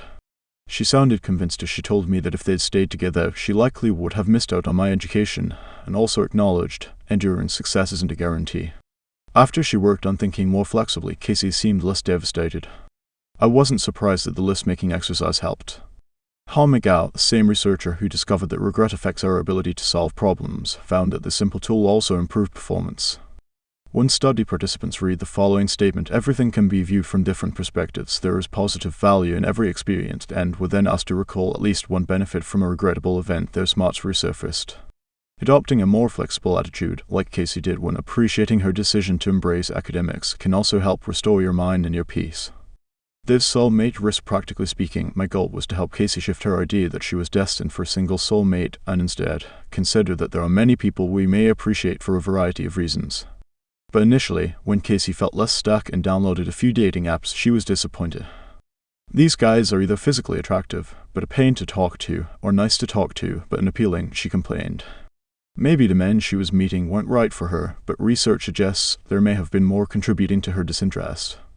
When we fixate on the idea that there's a best option, we find ourselves feeling dissatisfied with any alternatives, and less able to commit to our existing choices. However, the more Casey practiced thinking more flexibly, the more willing she was to let go of the idea of a perfect soulmate. We spent time together noticing how every person and every decision has both positives and negatives, so that she would be less prone to considering her current situation subpar. And while it was hard for her to come up with any negatives associated with living like a rock star, she did begin to notice that there was something comforting about the routine in her life and that no relationship is entirely hash-lucky enough. There are more reasons to let go of perfectionistic standards when it comes to relationships. If you face a challenge in a relationship you consider flawless, it will be harder to cope with the inevitable conflicts. In a study spearheaded by Spike W. S. Lee and Norbert Schwartz, researchers at the University of Toronto, participants who were in a relationship for at least 6 months were quizzed about their familiarity with common expressions that alluded to the idea of a soulmate, like made for each other. In a second group, people were tested on expressions that suggested that love is a journey, look at how far we've come, rather than something perfect. Afterward, people in each group were asked to write about good and bad memories with their partner, then rate their relationship satisfaction.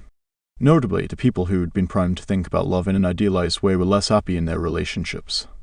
When we glorify relationships and assume that a person completes us, it follows that if that person disappoints us, we are apt to feel especially pained.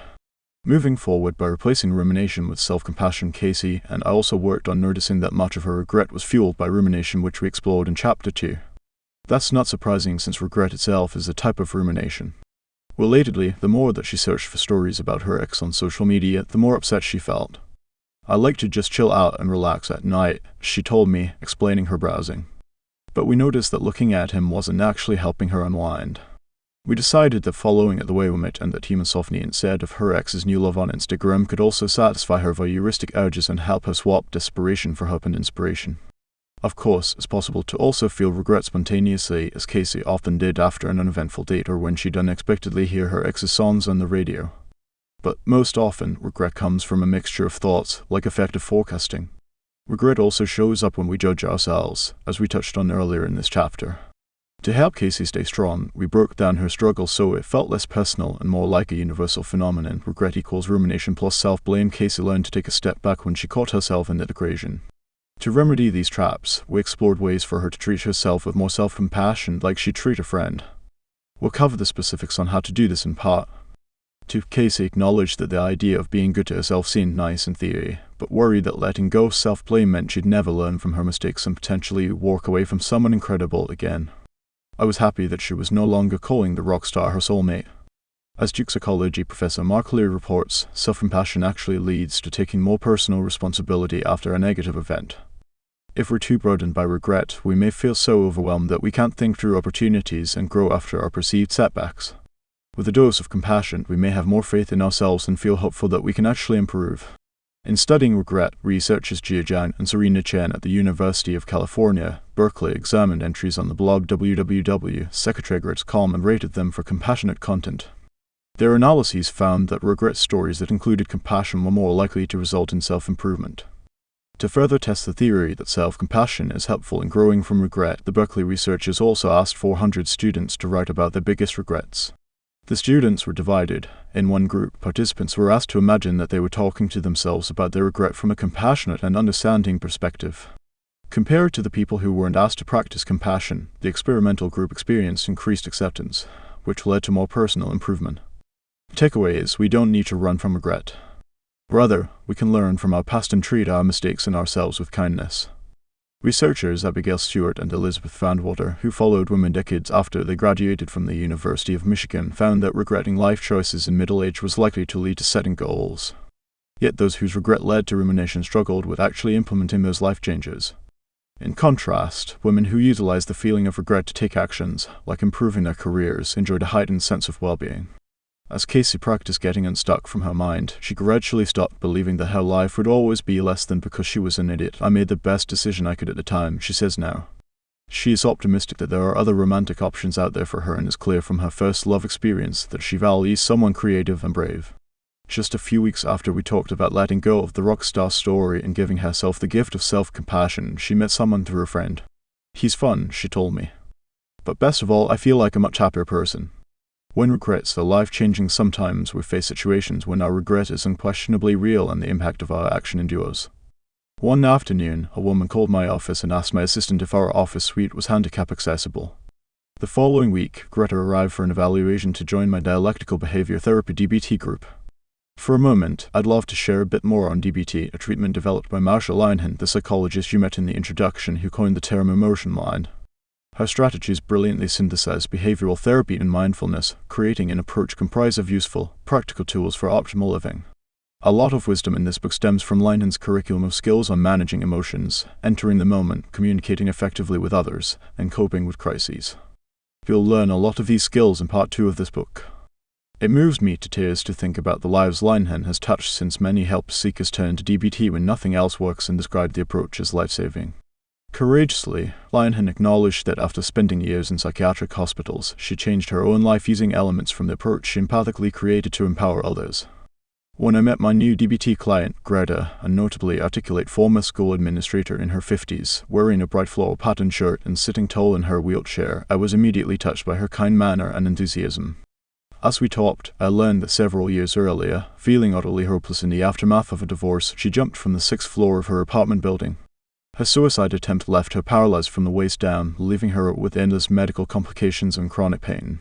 After expressing concern for her ongoing struggle, I asked, "Is suicide on your mind now?" Greta answered, confidently, "Not at all." She went on to tell me that she wanted to join my group to enhance the life she was committed to living but that now felt harder to manage. I was so moved by the fact that she once found her life intolerable, and now, in the context of so much discomfort, she was resolved to live. How did she do it? She explained that she found meaning in her survival and her regret led her to a renewed commitment to self-care. She also noticed that life is challenging enough without pummeling herself with if-only thoughts. Instead, her attitude was, "I made a mistake, and now I need to take care of myself." Meeting Greta inspired me. Especially when we face serious consequences as a result of our actions, we need to let go of our incriminating stories, release our regret, and turn toward not only coping, but to embracing our life. How to navigate regret. 1. Is my regret based on actual facts or obsessive thinking like Casey? 2. What are some productive actions I can take? E.g., join a therapy group versus staying stuck. E.g., venting and trolling social networks in the bout of feelings. 3. How can I show myself some self-compassion? Fear regret. Choose courage. It may sound crazy, but besides regretting events in the past, we can also struggle with worries about regretting the future, which is known as anticipating regret. This category of regret, I'm personally familiar with it, often causes people to stay in unhealthy situations or not take useful risks because they fear they will regret them in the future. When I was with my ex-fiancée and started to question our relationship, whenever we moved toward ending things, I'd begin to worry that I'd regret my decision and freeze. One weekend, in a period of intense ambivalence in our relationship, I'd spent time with a close friend who was married with children and had this sense of clarity: I want a family life like ours. I was envious, and as uncomfortable as envy feels, the emotion was tugging at my legs saying I cared about something and that I'd regret proceeding without it. My fiancé and I had gone back and forth on our values a lot and struggled to find a mutually respectful middle path. It became pretty clear that a lot of what I deeply cared about he couldn't stand, and vice versa. Clear on my concerns, when my ex and I sat down for dinner soon after that moment of wisdom, I shared again what mattered to me and why. He explained that my hopes were impractical.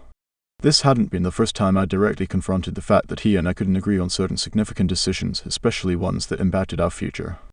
After he spoke, I felt so conflicted. There was so much attraction between us and I felt so grateful for him. But I had to ask, do you think we want different things? Maybe this isn't fair to either of us. He said something like, "So you want to break up?" And I said, "I think we keep getting stuck." How, he asked, could I not be flexible if I loved him? Couldn't I have faith that everything would work itself out? Finally, he warned, "If we break up, you'll regret this." Those were the words that made me want to erase the whole exchange. I hated the idea that I could make a decision today that would torture my tomorrow. A client once described good planning as a gift to her tomorrow self. I didn't want to sabotage my tomorrow.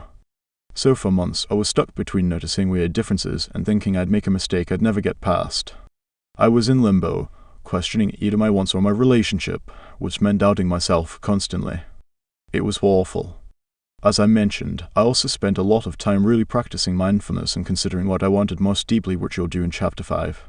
Finally, it became clear that our fears were driving us to stay together, and that neither of us deserved to sacrifice our life vision. And so we broke up.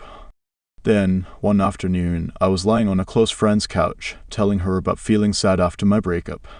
Like me, my friend happened to pursue a doctorate in clinical psychology, and she told me she thought that if I was so conflicted, there must be a reason for it. Could your feelings be telling you that there's too much in your relationship you don't want to lose? Now, I absolutely love my friend. We've been close since the 3rd grade. I knew that she was trying her very best to patiently support me. This feels embarrassing to share, but I think it's a common experience worth admitting. I totally rationalized what she said as permission to run to my ex's incredible apartment for a dose of security and to ease my fear that I'd be alone forever. But as we once again spent time together, our differences resurfaced. Which meant instead of either of us peacefully moving on, we were stuck in a prolonged purgatory. Finally, we decided we needed to just sit with our respective thoughts and feelings and use our values to drive us. That meant facing my fears of regret and ultimately of being alone. It wasn't easy, but I'm so grateful that we circumvented the bigger regrets we face in the future had we ended up getting married. Now, when I get lost in fears of regret, I try to remind myself of what I value. Rather than let worry overtake me, I am confident, these days, that following what I value will always steer me in the right direction. So many women who come to my practice share similar worries. Will I regret not staying in this relationship? Or what if I regret this for the rest of my life? I remind them that we all prefer certainty to uncertainty and explain, if your concerns are based on your values and inner wisdom, allow fear of regret to be there and act courageously anyway. I don't think any of us is trying to obstruct our joy. Psychologist Daniel Gilbert, whom you met in Chapter 1, has found that people often mispredict the experience of regret. In a paper on the topic, Gilbert references a dramatic scene in Casablanca, quoting, "If that plane leaves the ground and you're not with him, you'll regret it. Maybe not today, maybe not tomorrow, but soon and for the rest of your life." After researching regret and its longevity, Gilbert concludes, adding science to the scenario, Ilse could not face the possibility of looking back in anguish and so reluctantly boarded that plane, but had she stayed with Rick in Casablanca, she would probably have felt just fine, not right away, of course, but soon, and for the rest of her life. Of course, when we face a significant decision, like choosing a partner, we shouldn't just assume, it doesn't matter, I'll manage. When doubts are based on valid concerns, we'd best see our emotions as powerful informants and have faith. As it so happens, once Casey didn't feel as burdened by regret, she decided to grab lunch with her ex when they were both in their hometown for the holidays. As they sat down, she saw clearly that they had both changed over the years and there was no spark between them. She regretted all that regret, which inspired her to keep practicing thinking more effectively and acting with self-compassion. If you're new here, I post audio versions of powerful books every week. Hit subscribe so you never miss one. Chapter 4: Settling, Suppressing, and Other Avoidance Moves. Your task is not to seek full love, but merely to seek and find all the barriers within yourself that you have built against it. Drumi. Let's take a moment for you to check in with yourself. Have you ever found yourself in any of these very common situations? A. Having a best platonic friend you actually wish you could marry. B. Waiting to date until a specific thing happens, like losing weight, getting a better job, or feeling more confident. C. Continuing a romantic relationship with someone you're not sure you even like. E. Casually hooking up with someone you actually have serious feelings for. E. Feeling frustrated because no one meets your standards. If you said yes to any of these scenarios or if any of them sound familiar, I hope this chapter will inspire you to reconsider whether they are working for you. So far, we've talked about letting go of some of the ways we invite misery into our lives, including running on the husband treadmill, ruminating, or getting mired in regret. As you let go of these habits, you'll inevitably face emotions you may not enjoy, emotions that aren't about your headspace but that arise from situations in your life. Noticing mental traps is a great way to start living a happier, more fulfilling life, but sometimes unpleasant experiences pop up and prompt feelings that you can choose to either notice or overlook. I suggest you notice them, since that's an essential part of being mindful. Even when they are uncomfortable, noticing what you're feeling is key to moving toward pursuing what matters to you, as my client Annie learned. I always appreciate the courage it takes to tell a relative stranger your struggles, and especially felt moved by Annie, who explained that this was her first time confiding to a therapist. On the first morning that I met her, she smiled as she told me that she needed help managing stress. In her mid-20s, with an impeccably polished outfit and way of expressing herself, she told me about her grueling hours working in finance, then looked away as she told me that a couple of times a week she found herself overeating after work. "No one knows I do this and everyone sees me as together," she told me. To get a better sense of her, I asked Annie about her relationships, which she hadn't mentioned. "I don't have a lot of time with you and just want to focus on stress and food," she said. Still, she politely gave me a quick overview. Her relationships were good, she said, explaining that her former boyfriend had moved to Seattle about a year earlier and they remained best friends, though it was hard to stay together romantically long distance. But it'd be too terrible to break up. Her solution, a mix of Tinder and the telephone. She used the app to meet guys for physical relationships, but called her ex when she needed emotional support. "I get what I need," she told me, explaining there wasn't much downside to substituting a relationship with a partner with a mishmash of its parts. "It works for me, especially with my career," but she fidgeted as she said it, and I suspected she worried I was judging her. The last thing I wanted was for Annie to feel analyzed by me. She already had enough stress. I hate the idea of judging. I explained that I wanted to honor her request to focus on her eating issues and stress. I also asked her permission to address how she manages emotions, so she could feel less overwhelmed and more confident in her ability to manage. Details like whether or not her relationship with the guy in Seattle was helping her weren't as important to me as how she was navigating her feelings. A huge problem you may not even know you have what heightens your risk of suffering. If you could pick one habit to work on, which would you choose? Would it be eating mindlessly, like Annie, or procrastinating, like Erica, another client you'll meet later on? What do you typically do when you face an uncomfortable emotion? A. Notice and accept the feeling. B. Try to rid yourself of the experience. C. Indulge the emotion. E.g., if you're sad, you lie down and listen to sad music, as you might have guessed, cathartic as it may initially feel. Option C. Will prolong suffering. Option B. May seem appealing since it's instinctive to try to dodge things that are uncomfortable. But if you revisit your own history, you may see that past efforts to escape difficult thoughts and feelings by eating or procrastinating often backfire.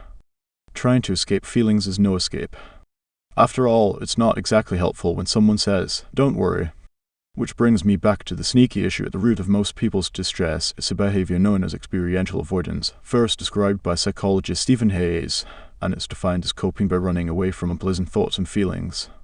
While it's true that overthinking and venting aren't the best strategies for dealing with difficult emotions, that doesn't necessarily mean that doing the opposite, stifling your feelings, is the way to go.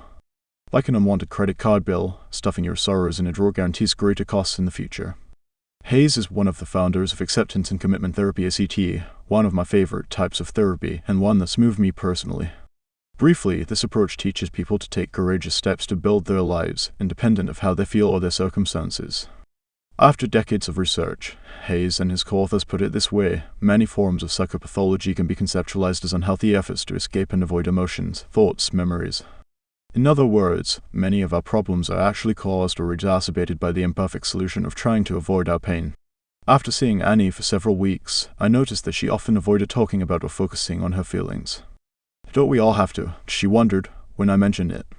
It's natural to distract ourselves from distress, and in some situations, we can evade pain with no real consequence. My dentist, for instance, keeps a bulky pair of video projecting glasses so patients can watch a comedy while getting a cavity filled. I can tell you, watching a Seinfeld rerun is a great way to drown out that drilling noise. In most situations, however, trying valiantly to escape your feelings can lead to serious consequences. Initially, it may feel good to avoid or postpone something unpleasant, which means it's tempting to keep on avoiding. But sooner or later, you're likely to face emotions that are even more uncomfortable. When you interrupt a big project at work with an online shopping spree after you've punched in your credit card and see the time you've wasted and the money you've spent, it's likely that you'll feel even more anxious, and on top of that, you may feel guilty too. Annie was stressed, but she wasn't a procrastinator. Her tactic was to push away thoughts like, "This isn't what I want to be doing with my life," and instead stay at the office after hours, producing exceptional financial models and presentations. Raised to put on a happy face, she'd been taught that most people have it worse, and that she should feel grateful. I understood that to excel professionally, Annie couldn't mope about how unhappy she was in her work life. Yet her general strategy of trying to control and ignore her feelings was backfiring in terms of her happiness and satisfaction in life. She lacked joy and felt like she had no options other than to feign passion at work and on dates and then comfort herself by misusing food. This didn't sound very appealing. By continually dodging her feelings, she was also hindering her ability to change the circumstances that were making her miserable. If Annie couldn't acknowledge that she didn't like her job, it'd be extra hard for her to justify going elsewhere. Plus, not communicating when she felt overworked led to her landing even more assignments, increasing her feelings of hopelessness. In short, Annie suffered from a need to appear like she had everything together even when it wasn't necessarily true. Studies show that people who struggle with perfectionism avoid their emotions and face increased risk of sadness. This makes so much sense to me. This seemed perfect. We have to dismiss our reasonable feelings and limits to worry more about how we perform than how we truly feel. I had a hunch that Annie's friendship with her ex also had to do with her urge to avoid. As I promised her, instead of just assuming this, I put this on our therapy agenda and she agreed to discuss whether staying emotionally linked to her ex stemmed from her not wanting to miss him and deal with a painful, imperfect goodbye. "I'm not going to end this relationship abruptly on the phone," she'd once said. Once Annie bought into the idea that avoiding her feelings was hurting her, she acknowledged that her current situation wasn't working, took off her blazer, and let herself cry. She confided that she recently called her ex and he hadn't returned her call until the next day, which was unusual for him. She'd spent the night tossing and turning, clutching her iPhone, worried and jealous that he was sleepless in Seattle for other reasons. Meanwhile, she didn't feel attracted to anyone since no one could compete with her ex who was moving on. "Do all women like Lululemon?" he asked Annie one night, unknowingly torturing her by asking for help getting a new woman a birthday gift. Annie's on Tinder, so we're cool, he probably believed. It took Annie a while to see that she could actually manage uncomfortable emotions that might arise from talking honestly with her ex or saying goodbye. Together, we reflected on the fact that rather than pushing away her sad emotions, if she could sit with them and let them guide her as you'll learn to do in Chapter 9, she could get a better sense of what she needed and wanted.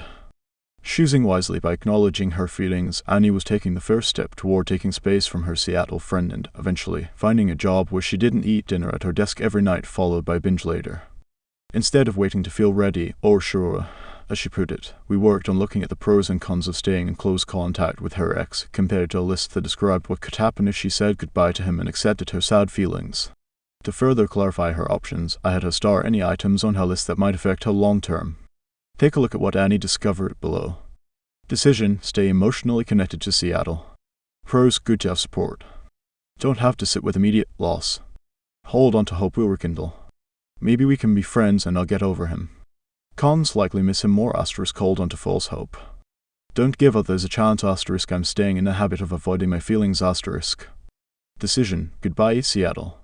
Pros: may find more peace *, may find more fulfilling relationship with someone nearby *, prove to myself I'm strong *, won't compulsively check my phone *, won't feel as jealous *.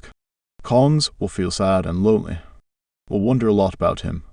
What of the immediate dose of love? Now try making your own lists. If you're currently feeling conflicted about something, this might be the time to consider weighing your options. In applying reason to emotional decisions, you might notice that it's worthwhile to get face to face with a difficult reality instead of lingering in avoidance. After reflecting on the pros and cons and seeing how the status quo was hurting her, Annie decided to make the break from Seattle. Initially, she worried that because she missed her ex so deeply, she was a weak person, and we worked on normalizing and accepting her experiences. Ultimately, she noticed that she began to feel less anxious and more capable of enjoying the moment and to gain control of her eating. This wasn't a coincidence. Believing you can't sit with your emotions often leads to using food as an escape. Many people get trapped by what economists call sunk costs. Essentially, once we invest in something, we don't want to walk away from a commitment, so we mistakenly continue to put our efforts into a money pit. Annie had once ruminated, "We've been close for years, he gets me, I can't lose him, I'll feel so alone." With the help of her pros and cons list, she realized that she was investing her energy into the romantic equivalent of a sunk cost. Given her career in finance, the concept resonated with her and she saw that more contact with her ex brought diminishing emotional returns. It takes so much awareness to notice when a relationship that once felt nice no longer does. Annie felt empowered once she decided to stop their friends, with limited benefits set up. I wonder if you noticed that there are ways that you are trying to dodge discomfort that won't work in the long run. If you tend to believe that emotions cause problems, you're more likely to avoid them. You're also more likely to try to avoid your feelings when you assume that you won't be able to cope with them. While a trusted friend or therapist can point out what you're trying to overlook, I also think you can choose to get real and notice if you've been putting off normal human experiences, like loneliness or sadness, by staying in suboptimal relationships or avoiding connection to prevent possible rejection. The fact that you're reading this tells me, and should tell you, that you're the sort of person who values growth. I have full faith that you can check in with yourself and acknowledge whether you're avoiding something. If you are, I hope you'll think through the pros and cons of staying in limbo and choose to embrace a courageous and ultimately liberating path. Procrastinating equals avoiding. When I first met Erica, a graduate student in her 30s, she explained she was struggling with her dissertation deadlines. I'm like the biggest mystery to my advisor. Everyone knows I'm capable and smart and seem like a decent person, then I just don't meet deadlines and seem like a flake, she said. As the first person in her family to go to graduate school, she wanted to excel. Plus, she knew that if she didn't complete her assignments on time, she'd feel buried under more student loans. Once Erica fell behind, the quality of her work dropped from meticulous to below average as she rushed to turn in overdue assignments. One of my goals was to help Erica turn in work that was good enough instead of panicking around the prospect of needing to churn out perfect papers. As you'd imagine, once she lowered her standards, she had the time to revise her drafts and the quality of her work improved. We also focused on not waiting to feel motivated to do something, but to stick to a schedule. You'll read more on this concept in Chapter 6. That meant learning to sit with feelings of boredom and allow for insecurities, like I'm such an imposter, without letting those distractions take over. As awful as procrastinating feels in your professional life, postponing what you want in your personal life can feel even worse. Like Erica, many of my clients have a difficult time understanding why they delay acting on their deeply cherished goals, even when it's clear that working toward those aims will make them feel better. One reason people stall is to avoid stress or other difficult emotions in the interim, like Annie. Yet as much as you think that you're putting off the hassle by avoiding taking an effortful action, it's hard to fully relax when you're not moving toward fulfilling your needs. In the long run, it's impossible to ignore your feelings, your desires, or the pain that comes from not meeting your needs. Emotions have a way of stalking you. I ended up seeing Erica for about a year, and she did eventually complete her doctorate and move on, so I hadn't seen her in a while when her name popped up on my appointment schedule. Once she came in, we caught up a bit, and she explained, "So, I'm trying to apply acting independent of your feelings, like we did with my work, with this dude, Teddy. Remember all those jerks I complained about? He's actually super sweet." About 8 months ago she'd met Teddy on a location-based dating app. He lived in her trendy Brooklyn neighborhood. They quickly fell into a routine, which she said felt so much easier than the vague, tentative texts she'd been exchanging with other guys, which she understandably hated. When I'd last seen Erica, she expressed her concerns about finding a partner as a woman of color. "I get lots of dates, but 70% of black women are single," she told me, insisting that her dating worries were reasonable. I encouraged her to let go of thinking in terms of statistics. Possibilities aren't guarantees, and this sort of thinking wasn't enhancing her wellness. Now, she appreciated that Teddy was kind, smart, cute, and committed. She was invested in seeing her relationship with him as an opportunity. In the same way that she tried to keep moving forward when she didn't feel driven in grad school, she tried to act lovingly toward Teddy even when she wasn't feeling totally enthusiastic about their relationship. Many couples therapists recommend this strategy, since giving love can lead to feeling love. Erica liked Teddy and hoped that with the right approach, she'd start to love him and achieve her goal, a great relationship. Yet despite her resourcefulness and determination to apply what worked for her dissertation to her dating life, she felt stuck. As she sat across from me, advocating for Teddy, she started to tear up. "This is awkward to say, but we don't have sex, and when we do, it's not good," she confessed. "Do you think I'm depressed?" she continued, trying to find a way to solve their sex life. From what I observed, Erica didn't seem clinically depressed, nor was she taking medications with libido-dampening side effects. I wondered why she blamed herself. Before I continue with Erica's story, I want to explicitly say that different people attach varying degrees of importance to physical chemistry. For Erica, passion was a priority, and trying to tamp down this innate yearning wasn't working or consistent with treating herself kindly. Their first kiss was weird. She tried to be patient, since she'd never faced this challenge in a relationship, and appreciate the good about Teddy instead. "He's cute and my best friend," she'd tell friends, hoping they weren't seeing her distress and skepticism. Meanwhile, she and Teddy got more serious. At his brother's graduation party, she won over his family, then, a couple of months later, at his sister's wedding, she seamlessly played the part of his fiancé-to-be, even dancing with his grandfather. This wasn't a testament to her acting prowess. Erica liked Teddy and appreciated that he was loyal and future-oriented. She wanted to get married and have kids. Her younger brother was married with a child, and she regretted not giving a guy she dated a few years earlier more of a chance. To sum it up, Erica was extremely driven to put in maximum effort with Teddy. Prioritizing isn't settling. I appreciated that Erica was trying techniques that worked in graduate school to feel more invested in her relationship. But clearly, she was in a bind. She was in her late 30s and she wanted a baby. Teddy was nice and great company, but something was missing. What should she do? This probably sounds hard to believe, but many of my clients who dreamed of pursuing motherhood but ultimately didn't have a child discovered that they managed to adjust to this loss, especially when they practiced letting go of rumination and regret and added self-compassion and values-oriented actions to the mix, like mentoring kids or doing other nurturing, maternal activities. In some situations like Erica's, women may have more time to meet people than they assume. But the reality is, in dating, as in the rest of life, we have to weigh our options and accept uncertainties. Choosing a mate, especially when you feel as if your biological clock is ticking, can feel extremely conflicting. One could argue that it was reasonable for someone like Erica to accept motherhood as a top objective and choose to sit with the romantic disappointment that arises when you're with a mate who doesn't feel right but might be a good enough parent.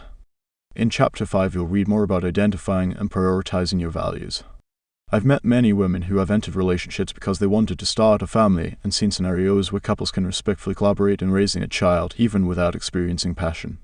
But I've also seen clients who partner to build a family and struggle to conceive.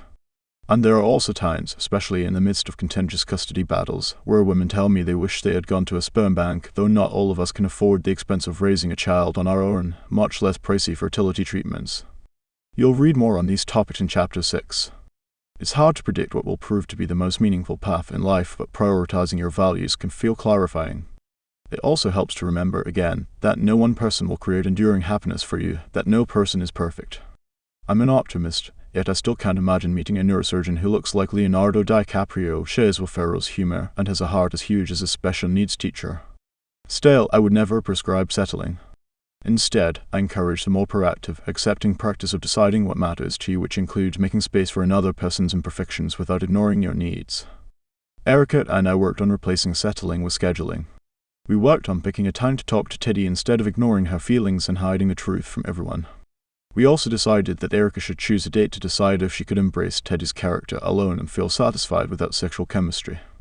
When Erica spoke to him honestly and kindly, he was receptive and even suggested a romantic weekend getaway. Erica felt hopeful, but when they checked into a hotel a few weeks later, she had to turn on the shower to muffle the sounds of her crying. She just wasn't feeling it. She never felt it with him. After the hotel weekend, I asked Erica if she'd thought more about her decision, and she panicked. I wasn't surprised. In a study using the fear of being single scale, people considered whether statements such as "I feel like it's close to being too late for me to find the love of my life" applied to them. It turns out that one consequence of worrying about being single is settling for someone you're not actually happy with simply to not be by yourself. Erica and I spent a lot of time noticing her fears of being alone instead of avoiding those fears and the risk of ending up unhappily settled. We also worked on how she could put more space between herself and her fears. More on this in Chapters 8 and 9. Eventually, she felt willing to sit with sadness and anxiety and broke up with Teddy. He actually took the news graciously, and Erica was also surprised to find that she cooked better than she predicted. Not too long after that, she enjoyed better chemistry with guys who were good people. She recently wrote to tell me that she had moved in with someone. Honesty, a better game. Like Annie and Erica, many of us seem to have decided that it makes sense to act differently from how we feel inside. Personally, I find it disturbing that some dating books advise women to feign a perky yet an opinionated persona. People often then regurgitate some version of, "I can't act too into it, I have to play hard to get." In many ways, games and rules are prime examples of the avoidance tactics I've been talking about. Sure, initially you might get more dates by making guys chase you, and you may prevent conflict at first when you present a blank, emotionless face to everything. But in the end, people don't want to constantly be chasing someone. They get bored or they decide you're not worth it. And if you never show your emotions, others will find it hard to become intimate. Plus, you're likely to become so stressed from suppressing all your feelings that you'll either make yourself miserable or blow up eventually when you can't hold your emotions in any longer. In a study led by psychologist Sanjay Srivastava that explored students transitioning to college, the tendency to suppress emotions actually predicted having a harder time getting close to others. Studies similarly confirm that there's a close connection between avoiding in our relationships and feeling hostile and anxious. Honesty is what allows for authentic bonding and brings about the relief we experience from supportive relationships. Too many women follow conventional dating guidelines rooted in deceit, saying we're busy when we're not, or waiting to respond to a call, email, or text when we watch it arrive. There's nothing wrong with taking things slowly and not giving a stranger your soul on the first date, but since when is enthusiasm a character flaw? Research seems to contradict these sorts of dating tips. In another study on suppression, by Alison Tackman and Sanjay Srivastava, people watched videos of others either reacting naturally or suppressing their feelings to an emotional event. The psychologists found that suppressors were judged as less extroverted, agreeable, and less compassionate, and were viewed as more avoidant and anxious. Interestingly, when the person suppressing was masking their amusement vs. sadness, they were rated as especially unlikable. Even worse than others finding us less appealing, suppressing emotions diminishes our joy. In a study designed by Stanford University professor and emotion regulation expert James Gross, women were told to hide their emotions while watching film segments including sad, funny, and scary clips. The researchers discovered that this rule led participants to feel less captivated by what they were viewing. Even before watching the scenes, anticipating having to mask feelings created physiological stress, as compared to women in the control group who didn't have to follow rules. Do these lab studies actually mean anything when it comes to romantic relationships? In a study of 80 couples led by social psychologist Emily Pett, suppressing feelings was found to increase negative emotions and decrease positive emotions. Interestingly, in daily life, when partners made sacrifices for loved ones, like running errands for them, when they suppressed their feelings, their relationships were seen as less satisfying and the sense of conflict increased. Suppressing also predicted more thoughts about breaking up. This makes sense when we remember that hiding feelings intensifies them, so looking tired and asking for a hand when you come home with groceries is better than powering through and gritting your teeth. Fun doesn't equal happy. As a psychologist, I've thought a lot about avoiding and suppressing emotions in my own life. Years ago, I decided that I wanted to stop following dating rules and start living according to the science of managing emotions. One example of how that played out was when I was single and visiting LA, and ended up at an event talking to a guy I'll call Jordan.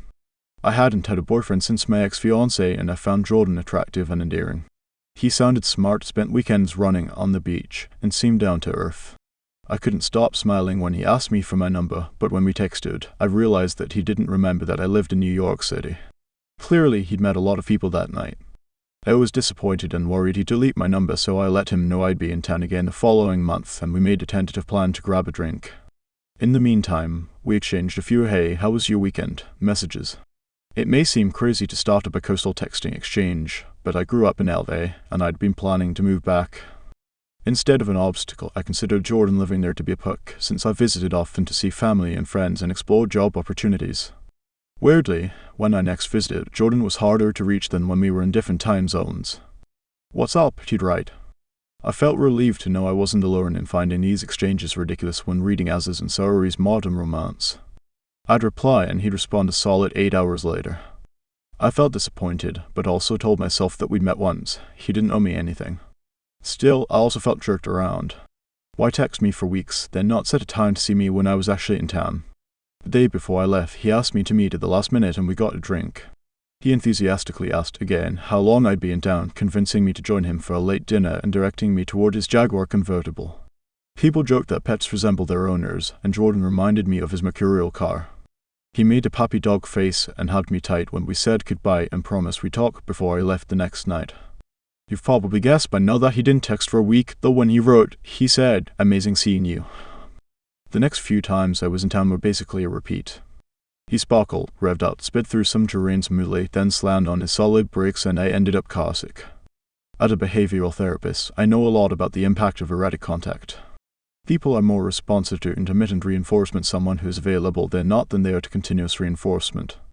There's something about not knowing when we'll receive the next reward or text that makes us stay focused and excited.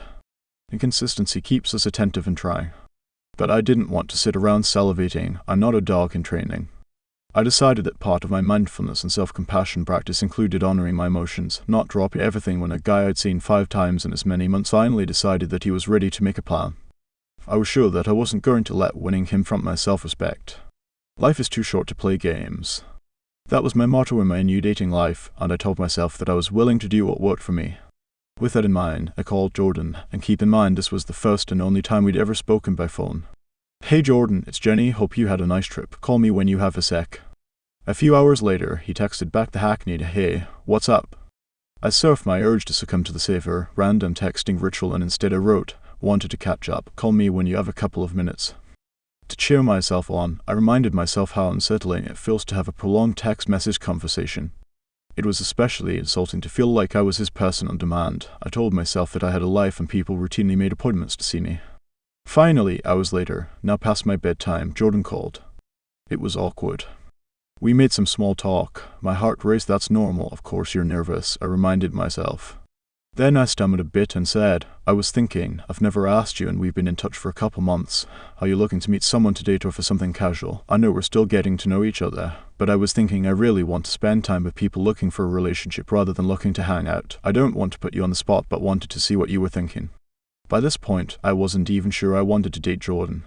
I didn't know him that well and his hot and cold behavior was distracting. But I did know that I wasn't interested in a texting pal. I find ongoing hey messages annoying. Why should I let someone interrupt my workflow or my walk? I put a premium on entering the moment and don't want a text from anyone if it's not significant. So while I didn't even know if I wanted a commitment from Jordan, I did know that if a charming restaurant didn't have an open table, I wouldn't hang out there waiting for hours, just in case. I had fun with you, Jordan answered politically. I'd had fun with him too. But, as I often reiterate to my clients who struggle with substance abuse, fun not equal to happy. I thought about this as I sat with my elevated pulse, enduring the silence instead of rushing to fill it. Eventually, Jordan stepped in. I'm not really looking for anything serious. My heart sank and I felt rejected. I wondered if I should be embarrassed. Then I reminded myself I wasn't an avoider. You just don't do that, a guy friend admonished. You can't ask someone point blank what they want. The guy has to ask you, he warned. I'm sure lots of dating coaches would concur. But the next day, I felt relieved. I had clarity and peace knowing that I had informed consent in my personal life. A few months later, I was surprised to see Jordan at another LA party. At first, I felt awkward, then I reminded myself that I had no regrets. Smoothly, he cruised over and offered me a fruity cocktail. Later, as I saw him floating around like an exotic butterfly, I realized how silly it was to personalize other people's personalities. A little more than a year later, I met Adam in New York City. We hadn't explicitly addressed our relationship status, but he was reliable and respectful, and I didn't feel like we were playing hide and seek. At the time, I was studying for the California Psychology Boards, seriously planning my move, when, over dinner at a Thai restaurant, he said casually, "You seem like you're moving." "I really want to," I acknowledged, though we'd been seeing each other for a few months and I was happy with how things were going. "I like seeing you," he told me. He'd said as much in his actions, but never expressed this in words. "How soon do you want to move?" At that moment, a version of my guy friend's words replayed in my ears. "Do not say you're moving or it's over. If you like him, keep your plans to yourself. He's not moving across the country, so that's a deal breaker." Yet I knew that avoiding isn't just hiding emotions, it's also about keeping secrets. I took a breath and told Adam that I loved my job, but that in the long term, I saw myself living somewhere more relaxed than Manhattan, closer to my friends and family. He didn't flinch and casually asked if I'd give things more time or whether I had a departure date. We agreed that we'd get to know each other and revisit the topic in a few months. That night, I fell for Adam. He got real, I got real, and it felt exciting to openly talk about our future hopes. Adam works in a pretty New York-centric career, so I had to accept the frustrations and stresses that came with delaying my move. But like the husband treadmill, I don't think a city is the key to happiness. Now, 5 years later, as I write this, we're getting settled in Los Angeles. While I'm thrilled, I was also pretty nervous about wrapping up my career in New York to start my therapy practice from scratch in a city I hadn't lived in since high school. But I know with certainty that avoiding unpleasant feelings ensures missing out on a better life. The only way to reliably feel best is by learning to sit with feelings, even if they are painful. No matter who is around, you can never break up with your emotions. That's a good thing, since they have a lot to teach us. Fun fact, around 94% of people who listen to these books haven't subscribed yet. Be part of the top 6%. Part 2, The Sane Solution. Living freely in the times of Tinder ghosting and exes on Instagram. Now that you're more aware of the ways in which you might be making yourself struggle, are you ready to maximize your quality of life? The strategies described in Part 2 of this book, The Sane Solution, are derived from well-researched behavioral therapies proven to help people build meaningful lives, independent of painful circumstances. The concepts that guide the chapters ahead arise from some of my favorite therapies, ones I use with my patients all the time, many of which I've mentioned in these pages already: dialectical behavioral therapy (DBT), acceptance and commitment therapy (ACT), mindfulness-based cognitive therapy (BCT), and cognitive behavioral therapy (CBT. They've been game changers for my patients and for me. I can't wait to delve into them with you. Chapter 5. What do you want? Whatever it is, Cupid doesn't have to say okay. Life is never made unbearable by circumstances, but only by lack of meaning and purpose. Viktor Frankl. From an early age, most of us are taught to master getting. We try to get happy, get on the team, get good grades, get the cool stuff, get the guy or girl, and get the money. It may even be true that getting what we want makes us feel happy, at least momentarily. The thing is, the getting quest can also guarantee misery. Setting a goal and working to achieve it doesn't ensure success, no matter how diligently we try, and that leads to disappointment, one of the most depressing emotions. Disappointment can make us feel powerless, and psychologists actually talk about two different types: outcome-related disappointment when things didn't go as we'd hoped, and person-related disappointment when people let us down. Dating can deliver a double dose of disappointment, since most of us are looking for both a wonderful person and an idyllic future. In this chapter, you'll learn a practical and hopeful alternative to feeling confined by circumstances that you wish were different. A better way to measure your worth. Chelsea, 23, was sick of feeling like she was chasing her ambitions and not reaching her goals. She'd recently moved to New York City from Tennessee to follow her dream of pursuing a career in publishing. By the time she came to see me, she'd been in the city for a year and hadn't gotten any job offers. Plus, she'd gained more than 30 pounds from binge eating when she felt stressed. Her struggles with her body made her feel uncomfortable and embarrassed to see friends, so she rarely left her apartment. She worried that her excessive weight was also keeping her unemployed, and that prospective employers were judging her. She also criticized herself. "My parents can't keep supporting me. I'm worthless," she said, dropping her head to hide her tears. She also felt lonely. When I asked her about dating, she predicted, "That's never going to happen." In terms of the getting quest, Chelsea wanted to get a job, get thin, and get love. "I'm at my breaking point," she told me, consumed with shame and self-hate. Yet despite Chelsea's despair, I sensed there was a stockpile of enthusiasm resting inside of her. She had a sweet voice and an edgy haircut/color combination. But life was disappointing her, though not for her lack of trying. If we hacked Chelsea's laptop, we'd see that each day she diligently pursued her aims, applying for jobs, tweaking cover letters, and researching the publishing industry. She also maintained food logs and looked up calorie information until her frustration got the better of her. At that point, usually around 8 p.m., she'd give up and spend the rest of the night comforting and torturing herself with Netflix and Seamless. Chelsea assessed herself and defined herself, as many do, by her work, her weight, and her relationship status. It's not that it was wrong for her to want those things, of course. They are important goals, and not achieving important goals, especially ones we have sacrificed for, is brutal. But there's an alternative, a way to shift how we measure success. I experienced this firsthand last year, when I learned that a writing opportunity I'd yearned and labored for fell through. I pouted and ruminated for a while, then realized that I needed to attend to bigger aims to gain perspective. So I deliberately focused on a photo of my late grandmother, Sylvia, on my iPhone. Purposefully looking at her moved me to think about the character traits that made her so endearing. She was consistently grateful, positive, and wholeheartedly focused on others. Thinking about how led me to recall a New York Times opinion piece in which David Brooks differentiated resume virtues as strengths we bring to the workplace from eulogy virtues, the attributes that illuminate the lives of those around us. The eulogy virtues are the ones that are talked about at our funeral, whether you were kind, brave, honest, or faithful, he wrote. Brooks prescribed prioritizing our moral bucket list over the drive for getting. I couldn't bury my bad news. Trying not to think about something upsetting just leads to rebound thoughts, as we've discussed. But I could switch my focus to tracking my eulogy virtues, which include being a great listener. Complaining incessantly isn't what I ever want to be known for, as tempting as those words feel at the time. I'm working hard. I also made a conscious effort to practice acceptance and to think about gratitude, my health, my family, my mindfulness practice. It took a lot of willingness to get out of the free fall that is not fair thoughts. I did some moping, but I also caught myself, which allowed me to choose to do better. Looking at the photo of my grandmother reminded me of my larger life picture, the greater purpose I was aiming for. We all need a clear sense of purpose, one that comes from our values, not our goals.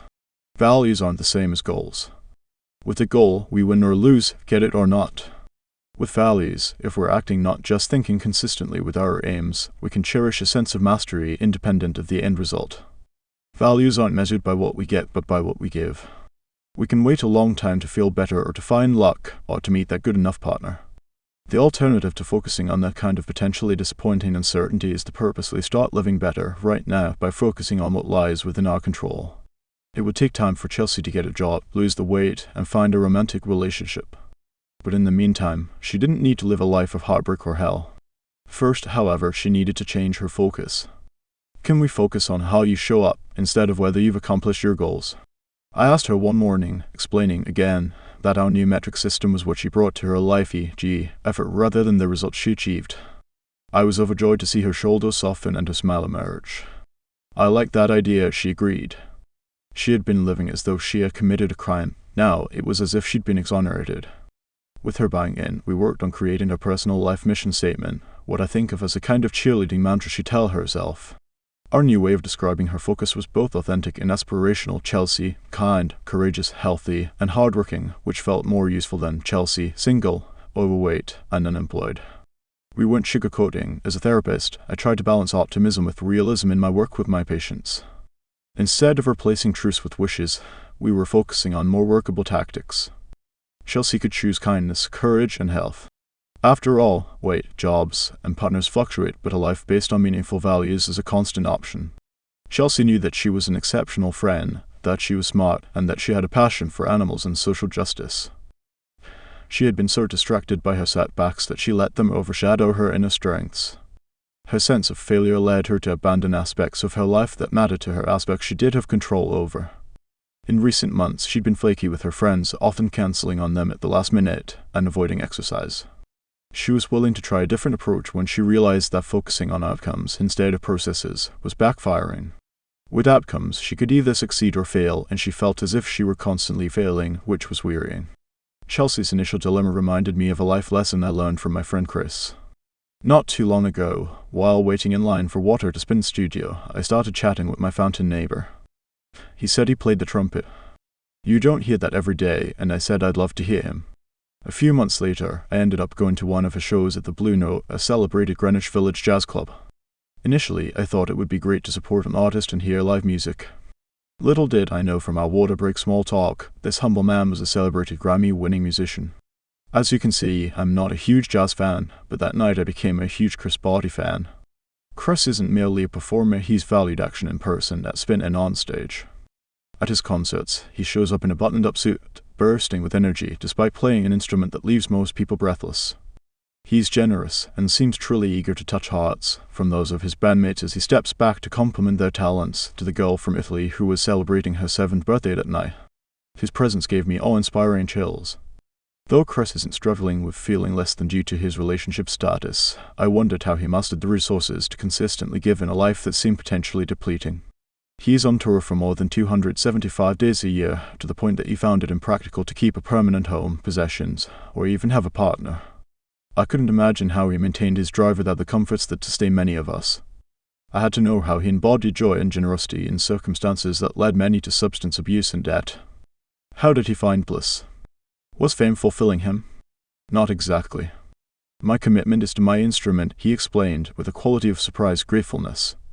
Even with a brutal schedule, he continues to practice for hours each day. And if you're thinking, of course he's happy, he's lucky, he's famous, he humbly told me that he hadn't really been successful until he was 42. He started playing at 9 years old. Yet his life rules have always been the same: work hard and act positive. Practicing is a meditative journey, it's all about breathing, and I'm not one to sit on my hands, Chris said. Chris spent several decades singularly invested in playing the trumpet and focusing on his breath, moment to moment. His measure of success was himself. Was he doing his best? He didn't compare himself to others or yearn for a world tour. If he had, I doubt he'd be in Dubai with Sting today. We can't persist or feel consistently satisfied when we're looking outward. What about when you're not feeling it? I wondered. He told me about performing at a concert 2 hours after his father had died, which he knew was the way his father had wished to be commemorated. His commitment to his valued routine transcends his emotion. Chris's words nicely illustrated how Chelsea could move from misery to freedom. Persistence was one of the first things Chelsea and I focused on, sticking to her plans even when she wasn't in the mood. After all, most of the time, we're not in the mood to do what will leave us most fulfilled long term. Generally, it requires more effort to pursue actions that are ultimately the most meaningful for us. At one time, psychologists used to promote building self-esteem. Now, the wisdom in the field is that self-control, doing what we know is wise, even when we aren't in the mood, is the key to evolving and growing. Self-control is not just a puritanical virtue, it is a key psychological trait that breeds success at work and play and in overcoming life's hardship, according to Roy Baumeister. When we depend on external factors, including other people, to live well, life feels risky. That's why I ask my clients, like Chelsea, to start focusing on their values. The first step to feeling empowered in life is to define your values. Initially, I was so enthusiastic about values and the eulogy of virtues idea that I did things like run to a wedding of a distant friend the week after I ended my own engagement. I had RSVP'd weeks prior, and I didn't want to cancel. I convinced myself that it was noble to celebrate my friend's joy, but sitting on a 2-hour party bus, alone, for the wedding of someone I hadn't spoken to for years didn't exactly leave me glowing in generous feelings. As I sat at an empty table watching the other couple slow dance, I realized that I was torturing myself. I was attempting to be a good friend, but not to myself. In living a life based on values, we need to make room for self-care too. As for Chelsea, she and I came up with a month-long plan of action based on the values that mattered to her. In addition to writing her daily to-dos on post-it CT, work on cover letter, meet a friend for a walk, each week she deliberately considered which values mattered to her, whether being active or strengthening her connections. Chelsea had mentioned that she wanted to contribute to causes, prioritize her health, and pursue closeness with others, so she began researching opportunities to follow her passions. She couldn't cherry-pick a perfect job partner or physique, but she would have a say in her day-to-day. She started volunteering at the ASPCA, walking more, attending book readings to network, and downloading dating apps. Paradoxically, like my jazz friend Chris, she discovered that the less she focused on achieving certain goals, the greater her sense of accomplishment. Action is the way out of anxiety, she noticed. Today, she has an internship at a magazine, works as a college essay advisor, and has lost 15 pounds. She is dating, and most important, is kinder to herself.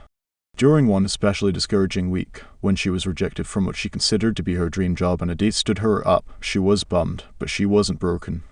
"It sucks, but I'll survive," she said in my office, as she committed to continuing her job search the next day. By choosing values first, then selecting goals linked to her personal mission, Chelsea felt freer and stronger. Her fate wasn't beyond her reach.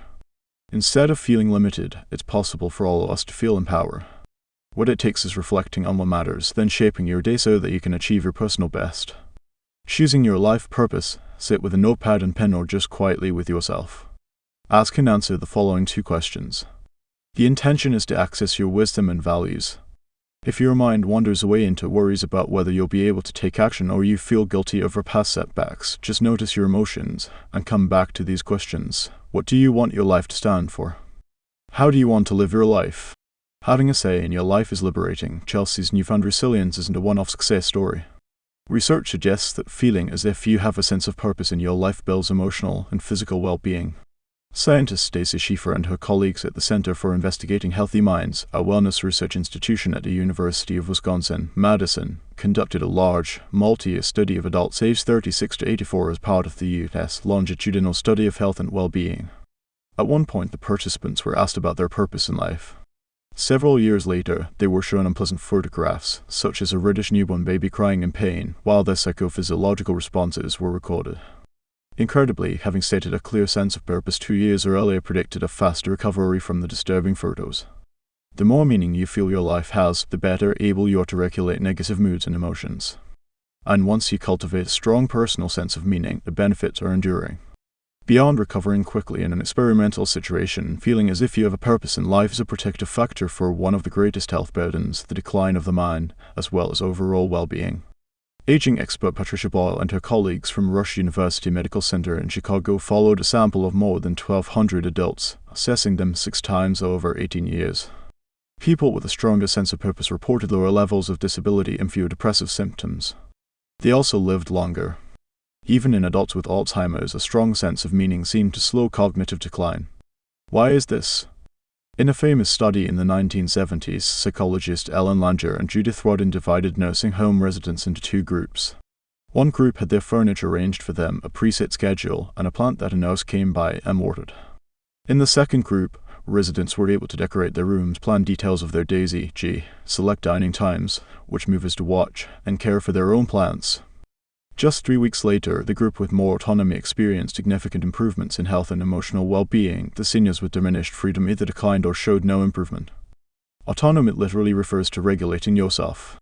Having some freedom to choose what matters, from life values to design details, makes the rest of life feel full of choices too. More recently, Google wanted to enrich the jobs of its employees in sales and administrative positions who didn't enjoy the lavish perks of the company's engineers. Adam Grant, a Wharton professor and best-selling author, was one of the consultants hired to motivate these employees. We designed a workshop introducing hundreds of employees to the notion that jobs are not static sculptures but flexible building blocks. After the 90-minute intervention, in which the participants were encouraged to think more creatively about ways of customizing their positions, i.e., adapt them so that what they did every day was aligned with their personal vision, these employees reported being happier and were 70% more likely to land a promotion than their peers who hadn't participated in the workshop. Set. Act. We can all feel happier and benefit in other ways by shifting our focus from the supposed limits of a situation the good ones are gone, and instead think more about how we can meaningfully choose how we spend our days. One way to do this is to think about how you'd use your time if you felt as if you couldn't postpone living, as if you had very little time left on the planet. I found When Breath Becomes Air, a memoir written by Paul Kalanithi, a young neurosurgeon with advanced cancer, a moving reminder of the preciousness of this moment. It takes so much courage and strength to consider whether you're making the most of your time or whether you're waiting for life to go your way. What matters most? If you're willing and interested in growing deeper into exploring your values and life mission, close your eyes and consider, if I had 1 month left to live, how would I spend it? If I had 1 week left to live, how might I spend that week? With 1 day to live, what would I do for that day? In the final hour of my life, what would I do? What did you notice about your answers? What did they tell you about what you want to do today? Even if you can't quit your job to pursue political lobbying, it's possible to use your precious time in a way that feels, well, more precious. For example, maybe you can let go of over-focusing on your appearance to focus more on laughing with friends. When I've really engaged in this exercise, I've become acutely aware that I often take detours rather than chasing what I feel is my life's assignment to act in a way that might uplift people, especially those who feel discouraged. I've noticed that I spend too much time working on wanting to connect more with people who matter to me. Similarly, I realize that I tend to commit to seeing friends who are in town visiting, but I am not as great at making time for friends who live locally, taking routine opportunities for granted. I observe that I complain too much about my struggles to my mother and don't ask her often enough about how she's doing. I appreciated how badly I wanted to strive to reach my grandparents' moral bucket list and how behind I feel. Taking a moment to sit with these reflections inspired me to take actions like reaching out to at least 2 friends each week. Don't let your mind hold you back. Some of us may think, it's too late. Why bother? Well, I've worked hard enough. Recently, I met someone whom I now bring to mind when those sorts of thoughts get in my way. She's a 50-something-year-old woman who is a medical resident in obstetrics. Did you say medical resident? I asked when I met her, that position usually being held by someone much younger at the beginning of their medical career. She explained, I was a pilot for decades, now I'm pursuing a new career. As I came to learn, Dr. Colleen Espinosa was a medal-winning Air Force Humanist II pilot. After the tragedies of September 11th and Hurricane Katrina, she noticed that her life purpose was to offer direct care to people in need, and she did, offering incredible aid to Katrina survivors. Colleen also grew to care deeply about the people in South Sudan and decided she was willing to go through a decade of hard work and sleepless nights in medical school and residency to serve them. She easily could have retired, but in service of her value offering medical help to women in need, she plans to move to South Sudan once she completes her training. Despite her incredible success in her first career, Colleen isn't basking in her previous feats or letting thoughts about her age and the complexity of her choices deter her. She's constantly and courageously moving toward her values. While she certainly looked tired, she also looked exuberant. I can't begin to imagine the profound joy she derives from knowing she's chasing her mission and that the world will be better for it. Chelsea found that spending her days feeling helpless took an emotional toll on her soul. When it comes to your values, it's easy to think, I have my whole life to think about this and figure it out, but why wait? For Chelsea, filling her time with things she cared about, like dinners with friends and Skype sessions with her family, gave her purpose. As we'd predict, in studying suicide prevention, researchers have found that people who believe their life is meaningful have a decreased risk of suicide and suicidal thoughts. Even searching for meaning predicts fewer thoughts of death. We may soothe ourselves with distractions, but asking ourselves what matters, and taking steps toward doing more of that, is ultimately the way to adorn our lives.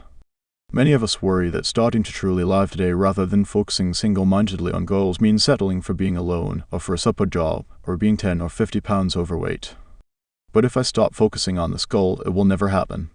I think there's a major emotional myth that accepting less than ideal circumstances prevents us from changing them. Investing in a solo trip instead of waiting until you have a partner isn't a waste of money, nor does it pave the way for a lifetime of tables for one.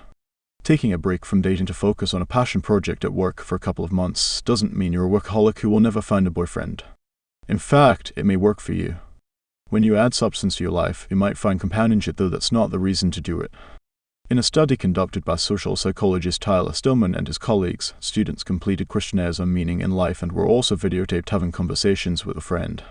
Later, these videos were rated by independent evaluators who answered questions like, how likable is this person, and how much would you enjoy a conversation with this person? In a second study, the researchers filmed participants introducing themselves for 10 seconds, then again asked evaluators to gauge their likability, as well as to predict, how meaningful do you think this person's life is? The researchers found that people with a strong sense of meaning were also perceived by others as having a meaningful life, which in turn made them more appealing. In other words, having a life purpose is beneficial for us, and can also facilitate closer connections with others. Searching for love not equal to acting loving dating for months and years can feel even more daunting than Chelsea's drawn-out job search. Some of my patients describe looking for love as the one to do that seems out of reach. What is looking for love, anyway? Finding a partner is a goal, not a value, so it makes sense we'd feel burned by this tactic. One of the most frustrating experiences is feeling vulnerable and dealing with uncertainty, an unavoidable part of dating. The only way to get through it with equanimity is to focus on more than just the getting goal, and instead focus on your values.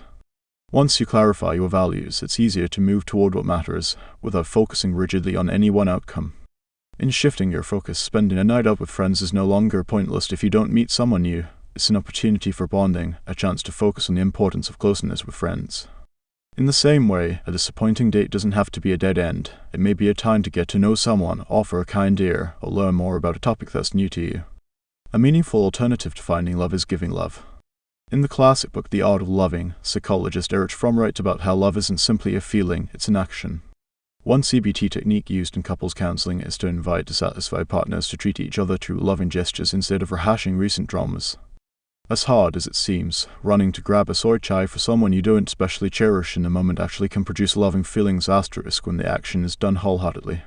These gestures can teach us a lot about both how to discover and how to maintain love. It's not always about getting the buzz, it's about offering it. Swipe right on shared values, so how does this apply to dating? Instead of searching for the perfect person, it makes sense to consider how you want to approach relationships and also what virtues matter to you in a potential partner. Chelsea told me she wanted to feel liked and pursued. We replaced those understandable goals with the values of listening and opening up.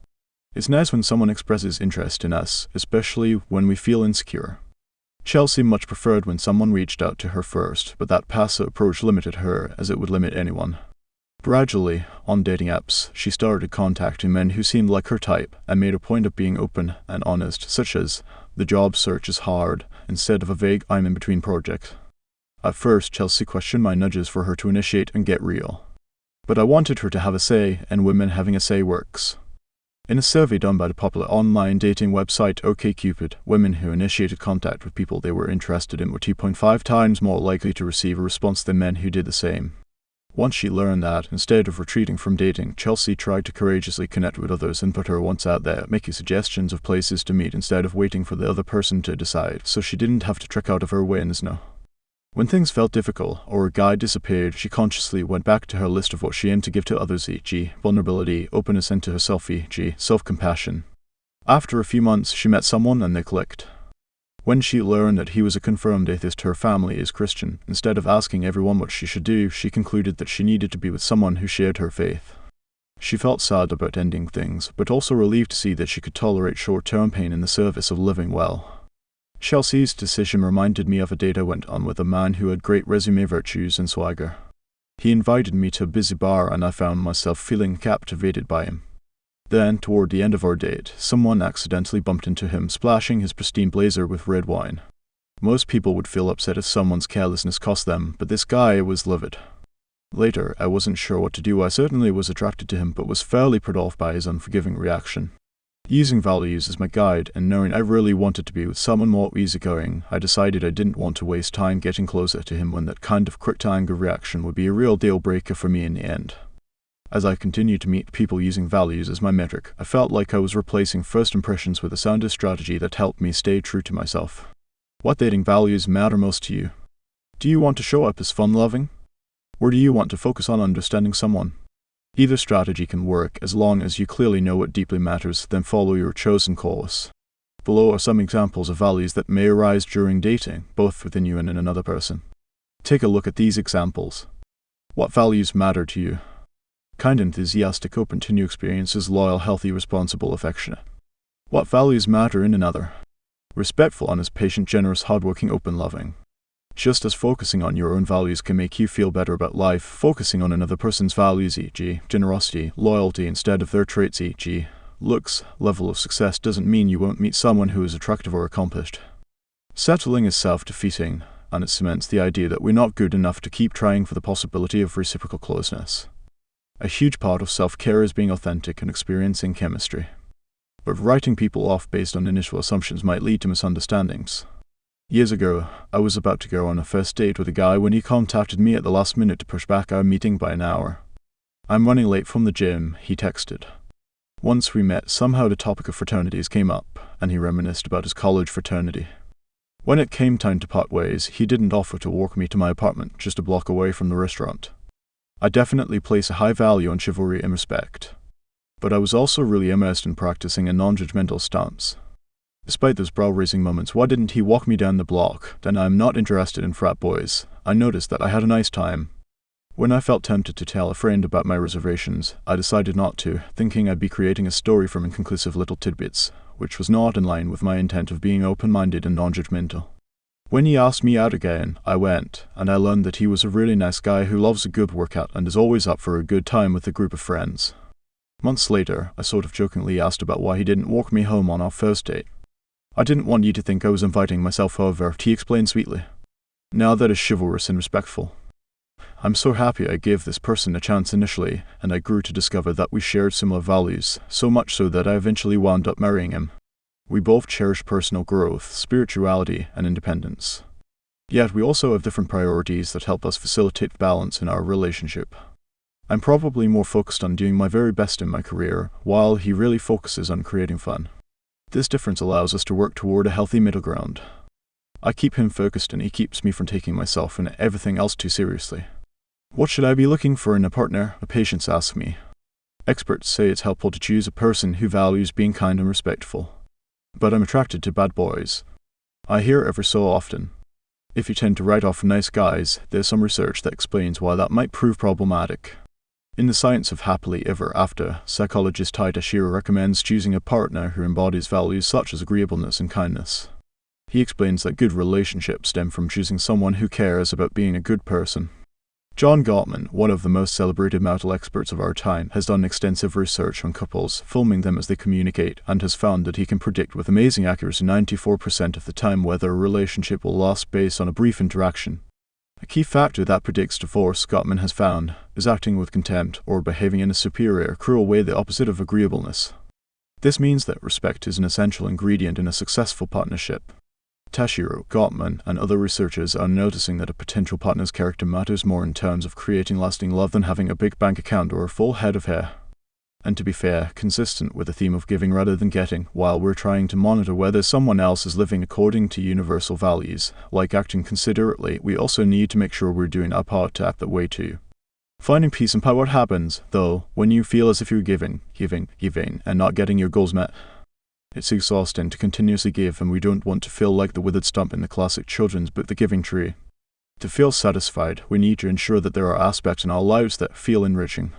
Chelsea noticed that cuddling with dogs in the animal shelter gave her a mood boost that cushioned the stress of her job search. She moved away from the all-or-nothing perspective "I'm single so nothing's good" to a broader way of thinking. So much in our culture reinforces the idea that a relationship is everything, but just as it's financially smart to have a diversified portfolio of investments, the more you strive to make as many aspects in your life as meaningful as possible, the more satisfied you'll feel. Again, finding the right person is not the only path to joy. Unlike Chelsea, my friend Sophia, who is 45, has what many would consider to be a dream life. Tan, blue-eyed, blonde, and thin, she is also a doctor with the kind of professional success and physical appearance that inspires envy. Yet, like Chelsea, Sophia also struggled with dating, telling me that she felt like a loser because she was single. Her perceived problems tainted her happy moment. If you met Sophia, you'd be struck by her modesty and generosity. She's actually quite the matchmaker too. Noticing her own struggles with loneliness, she's always trying to introduce friends to each other so they can avoid the same challenges she faces. Recently, we grabbed tea in her sun-filled office, and I couldn't believe my friend had never described her orchid-lined penthouse medical suite. "You've made it," I exclaimed, having seen how hard she'd worked to achieve this success in her career. But while she was helping heal others, we now needed to address what was making Sophia sick. I begged her to tell me what was going on beyond her self-deprecating comments, and I learned that she'd been rock climbing as well as volunteering at an inner-city clinic. Sophia was so focused on what she didn't have, so caught in emotion mind, that she'd lost sight of the beauty she'd created in her life. She'd probably rate finding a partner and starting a family as her ultimate goals. She'd spent years on the husband treadmill. I couldn't imagine she'd trade her life for a person. I knew she never dated people in other cities because she loved her medical practice. I wanted Sophia to remember in times of sadness that she did have autonomy in her life. Together, we worked on devising a life mission statement that would allow her to feel more fulfilled, whether she met someone or not. We came up with Sophia, determined, grateful, and patient. As we talked, she laughed a bit about the idea of focusing on values. "You're so new age," she teased. I wasn't trying to teach her positive affirmations, and given her skepticism and our relationship, I can only push friends who didn't sign up for my services so far. I wanted to start small. We talked about little ways she could focus on appreciating moments and treating herself as though she mattered. Sophia cherishes aesthetics, and I imagine if she envisioned her last days, she'd fill at least some of her time appreciating beauty. Yet she didn't think she would eat off nice dishes until she had a registry on there.com. After our talk, she decided that she'd save the paper plates for work and invest in some nice dinnerware, one small step toward feeling like she didn't need to postpone living in the style she hoped to. When Sophia actively shifted her stance, she was able to notice that so much in her life felt fulfilling. Now, if you'd like, you can experiment with this paradigm. You might notice, as Sophia and Chelsea witnessed, it's important to approach life holistically rather than focusing on one thing, like work or finding a partner. Instead of overvaluing relationships, or making finding a partner a top priority, it's possible to create a pie chart CD example on the next page in which you personalize your values, then note how much each matters. The graphic can make it easier to take a mindful look at your life to make sure you have enough choice and balance. Keep in mind too that you don't have to write off fulfillment until certain things happen. If you value mentoring, instead of waiting until you're a parent, you can seek opportunities to nurture people now, whether an or through volunteer work. Once you brainstorm the values that matter to you, you can start moving toward them. Take a look at the example on the next page, then you'll have a chance to create your own graphic. Make a values pie chart if you're a visual person. You may create a picture to keep your values in perspective, list what you know deeply matters. Graphically depict how much you'd like to prioritize each value. Now that you've learned the difference between getting and living according to your values, I hope you've decided that recalibrating your metric of success isn't just an interesting idea, but something that can practically guide you. To stay focused, in addition to seeing what you want to move toward with your pie chart, it's also helpful to notice what you want to move away from. To help you maintain your momentum, I like a matrix exercise that was developed by Kevin Polk, a psychologist in Maine. As illustrated in the sample diagram below, start with a bidirectional arrow intersected by a line down the middle. On the right side of the arrow, list what you want to move toward. On the left side, write what you want to move away from. The upper half of the graph captures your actions, while the lower half reflects your thoughts and feelings. Chelsea, for instance, might list job search and dates on the right side upper half and Seamless and Netflix on the left upper half. The thought, why bother? Fear and self-doubt would go on the lower left, and she'd list self-compassion, her friends, family, and animals on the lower right. You can use this chart to address any areas in your life, from dating to working, so that you constantly have a clear visual plan and your urges or distractions don't sneak up behind you. Hot suit, I got a call from Chelsea recently.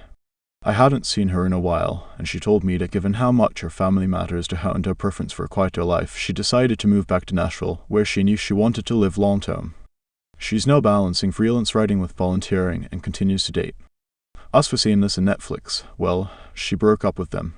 Now we need to remember to let our values light up our lives like neon lights.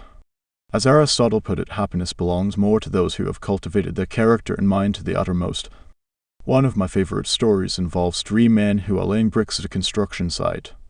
A bystander approaches and asks the men what they are doing. The first man says, "I'm laying bricks." The second man says, "I'm building a wall." Then the third man says, joyfully, "I'm building a church." Just like a mediocre date, the task of moving bricks can either bore you or move you, depending on whether or not you have a larger vision of your life aim. If you found value in this, please hit the like button. It really helps the channel grow and brings more books to you. Chapter 6, Happily Ever Now. Act as if what you do makes a difference. It does. William James. A new client of mine, Maggie, in her late 30s, had recently moved to Los Angeles for work as a production assistant for a new TV show. Initially, she felt excited by the opportunity and curious about how life in a sunny city would unfold. Then, a few months into her new job, the show she'd rearranged her life for was cancelled. Stuck in a year-long apartment lease with no other semblance of structure, Maggie was justifiably unsettled and anxious. When I asked about her situation before the move, Maggie told me that a car accident she'd been in years ago had left her in chronic physical pain. She had a couple of good friends, but she'd never felt seen or chosen by men, which fueled a myriad of insecurities. "If a guy pays attention to me, he's usually trying to smoothly segue his way into talking to one of my friends," she said. After investing tons of hours over the course of many years on dating apps, she hadn't been on many dates. To her credit, she mustered the will to try her luck again in her new city, revamping her profile. But once again, she received few responses and told me she felt overlooked. Initially poised when she mentioned her job loss, Maggie started to tear up as she confided that she always knew she wanted children. "I don't think that will happen now," she said. "I mean, I can barely get a date." On top of that, she told me that she had been diagnosed with polycystic ovary syndrome, a common endocrine disorder that can impact fertility. Maggie wanted my help, but was worried about the cost of therapy after weeks of being unemployed. "If I can only afford to see you for just a couple of months, do you think you can make a difference?" she asked earnestly. Sitting across from me, she looked diligent yet defeated. I sympathized, reflecting on how life can feel incredibly hard sometimes, as if bad luck is piling up. Yet despite her many obstacles, I believe that two approaches, adding positives, or joy-enhancing behaviors, and radical acceptance, which is essentially an attitude of openness, would prove valuable. While I couldn't promise a complete life turnaround, I explained that together, we could work on improving her day-to-day moments. Over the years, based on research and my experiences with many clients, I've found that taking strategic actions along with shifting into a more effective stance can change your mood. In this chapter, you'll learn what I taught Maggie, how to live the way you would if you felt optimistic, however bleak your circumstances seem. Expanding your life, Maggie assumed that unless something drastic happened to change her problems, loneliness, pain, and unemployment, there was really no way to improve her situation. I promised Maggie that we could figure out ways to live better that weren't dependent on her circumstances. After all, we all need a sense of agency to feel hopeful. By moving past imagining how a person or conditions beyond your immediate control might enrich your life to, instead, plotting a course that allows you to honor your dreams more immediately, you'll feel happier. We all know how disappointing it feels when plans diverge from our expectations. For me, I think of Thanksgiving ages ago when I decided that it would be cost-effective and different to spend a holiday on a yoga retreat with a friend rather than fly across the country to celebrate with my parents. Home wasn't as comfortable as it once had been, since my childhood friends were no longer as available given obligations to their burgeoning families, a situation that made me acutely aware of the fact that I hadn't started my own family. Then my yoga friend cancelled, and it was too late for me to get a refund, so I decided to work on my independence by going alone. Except instead of acting yogic, I kept obsessing over how awful the weekend was, barely tolerating the urge to text my friend play-by-plays of the strangers who told sad stories during the tofurkey dinner. I didn't want to feel ungrateful after all. This was Thanksgiving, so I kept trying to rally to make the best of the weekend.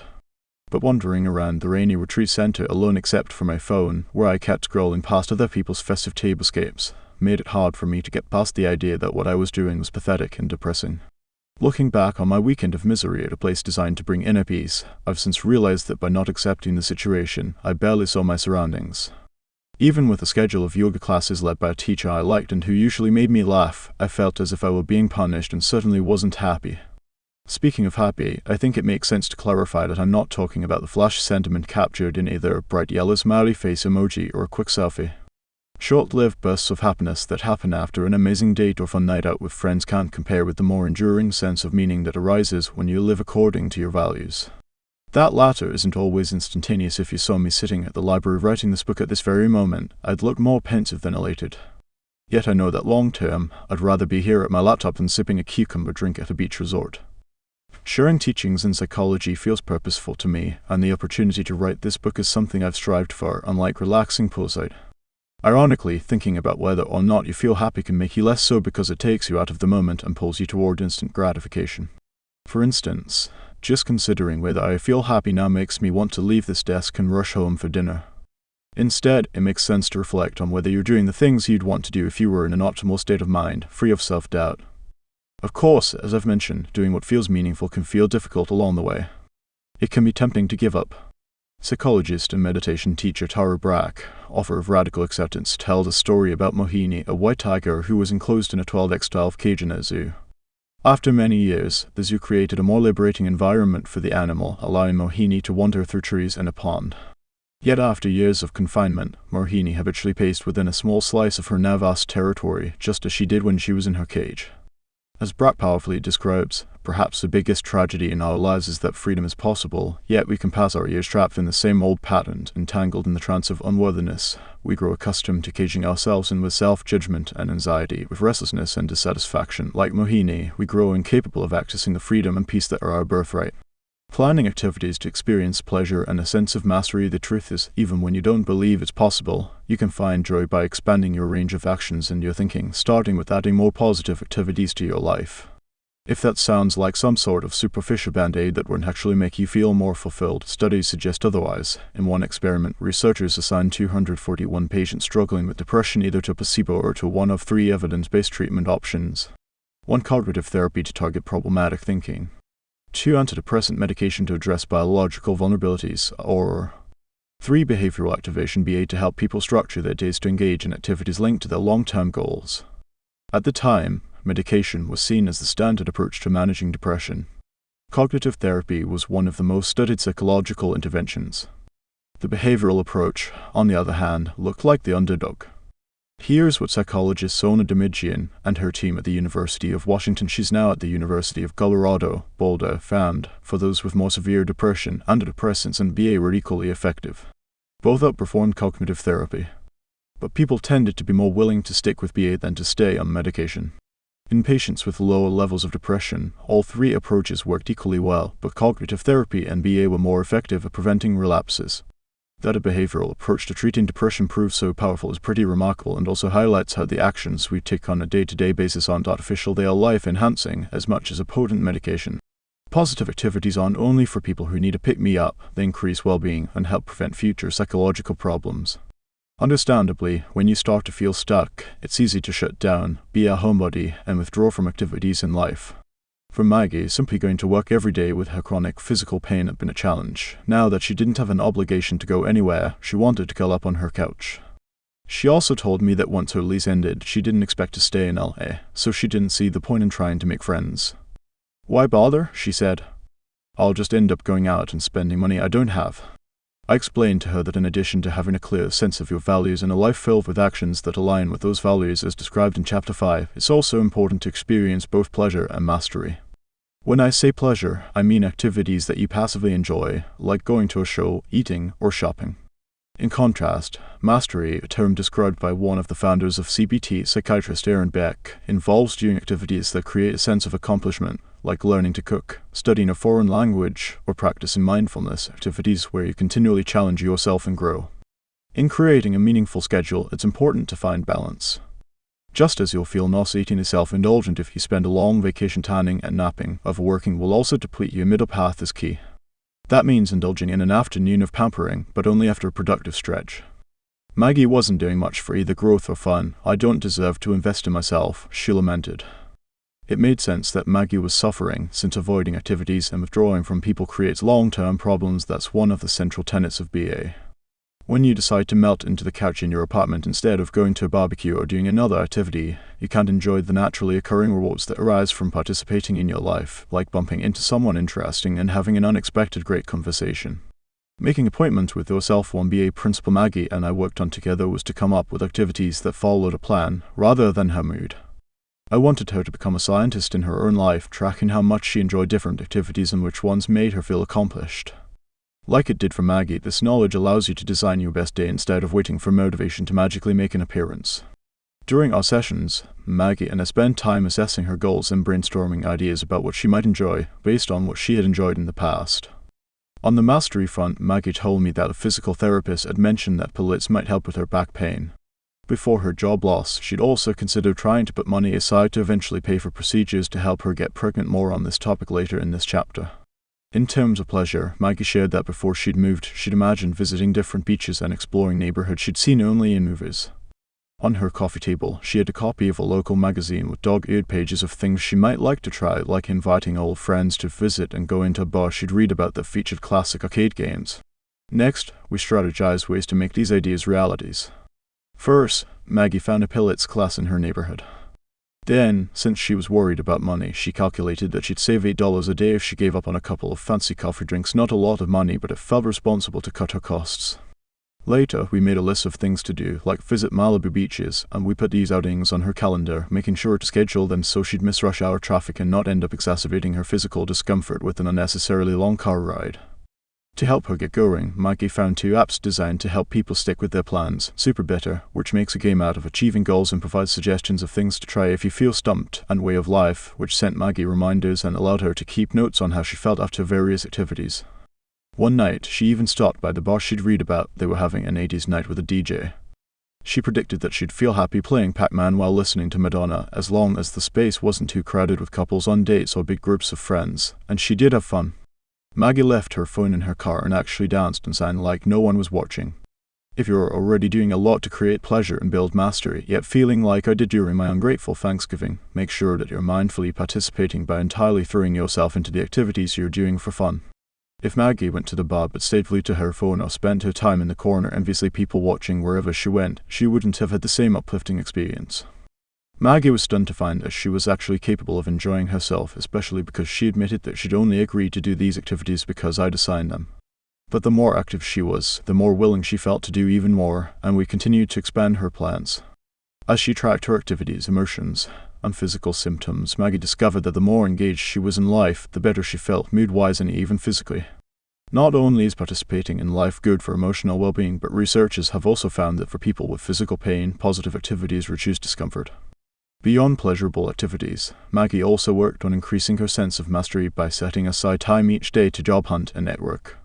Initially hesitant, she reached out to the producer who'd first hired her. To her surprise, again, this woman helped Maggie secure a job on another set. As her time filled up and she felt more productive, she remembered what she was once sure of: she had a good personality, a trait that was hard to detect in a dating profile picture, and she began to meet guys, not on an app but in person and at work. On the topic of increasing activities and dating, if you're trying to meet someone, it might feel tempting to force yourself into activities that don't feel like you because they're socially prescribed ways to meet people, like going to bars or singles events. If you don't like clubbing at 1 a.m., that probably isn't a great way to meet a like-minded person. For years, from a place of desperation, I pushed myself to pursue activities that I found personally unrewarding because I thought that staying at home would sabotage my slim chance of meeting someone. I'm not a late night club person, but I'd stand around trendy venues struggling to hear people talk, straining my voice and accumulating blisters on my heels, when all I wanted was to be in my bed sleeping. Unlike adding positives to my life, those actions left me feeling sad and anxious. It's possible to stretch yourself without dismissing your legitimate preferences. Some of my friends now go to a grown-up version of sleepaway camp where they play Color War in skimpy cutoffs and sip spiked Gatorade. I know I wouldn't like that, but when I was single I pushed myself to do things that were out of my comfort zone, like going to a dinner party where I didn't know anyone except the gracious 70-year-old host and where I ended up meeting people I liked. In contrast, scheduling activities where the only redeeming element was the possibility of finding a partner didn't build my self-compassion or fuel my hope. Creating happily ever now, how might you enhance your life? If you're not sure, take a few minutes to think about the following questions. 1. What gives you pleasure? 2. What actions might you take to increase your sense of mastery? Once you generate ideas, start doing some serious scheduling. Personally, I like planning on paper with an organizer called Action Day. Many of my clients end up carrying these in their bags too. When Maggie and I started on our adding positives journey, she initially felt overwhelmed. Many of my clients tell me that between working and trying to date, it's tough to find time for much else. Yet a calendar comprised solely of dates and to-dos is not the path to pleasure and mastery. I made the chart below will cover connecting, contributing, and practicing gratitude in more detail in later chapters for Maggie to use as a reference when she planned her days, so she didn't feel overwhelmed and also didn't miss any essential aspects of optimal living. Why is exercise on the list? We all know we should get to the gym, but it's easy to underestimate how powerfully working out will improve your day.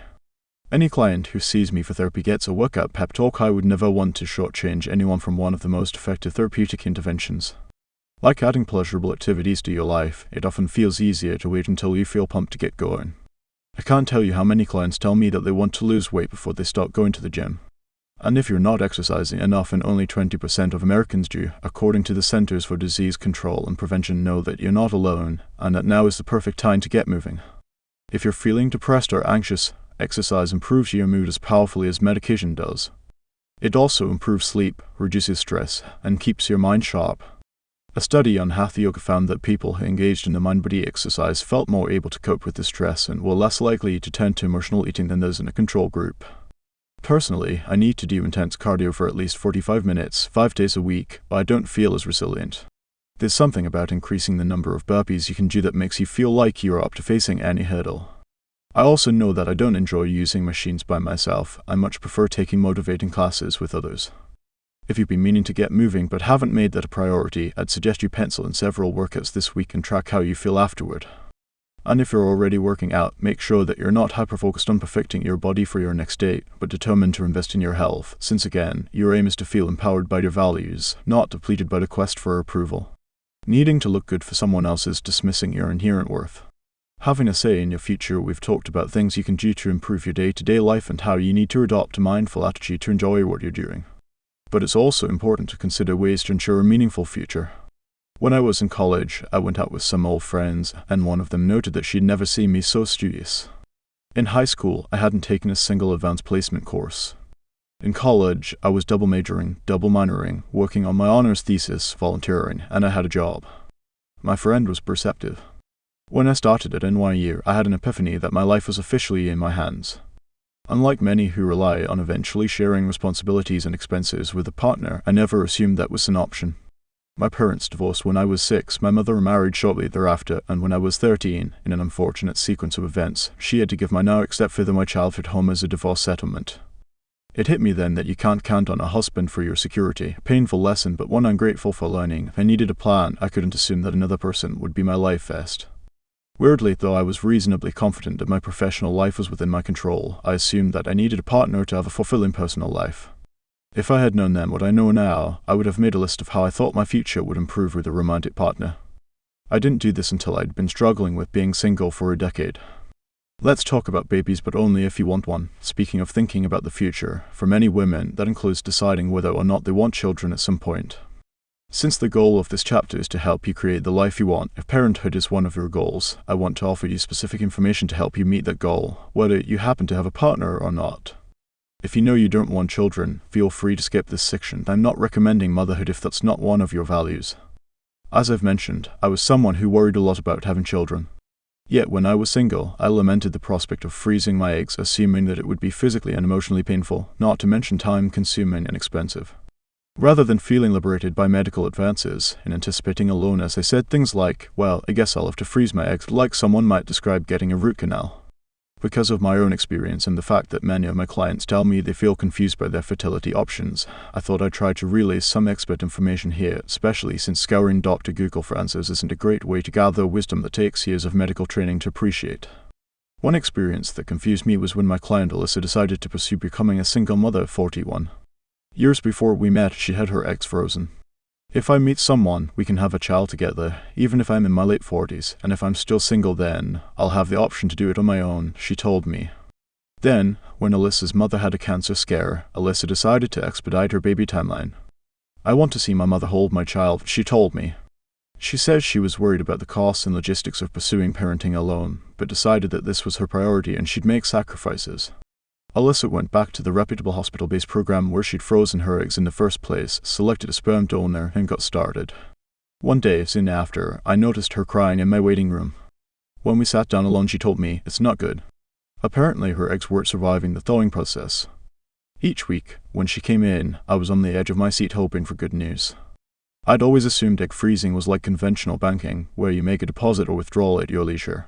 Ultimately, Alyssa pursued in vitro fertilization IVF, a process that stimulates ovulation.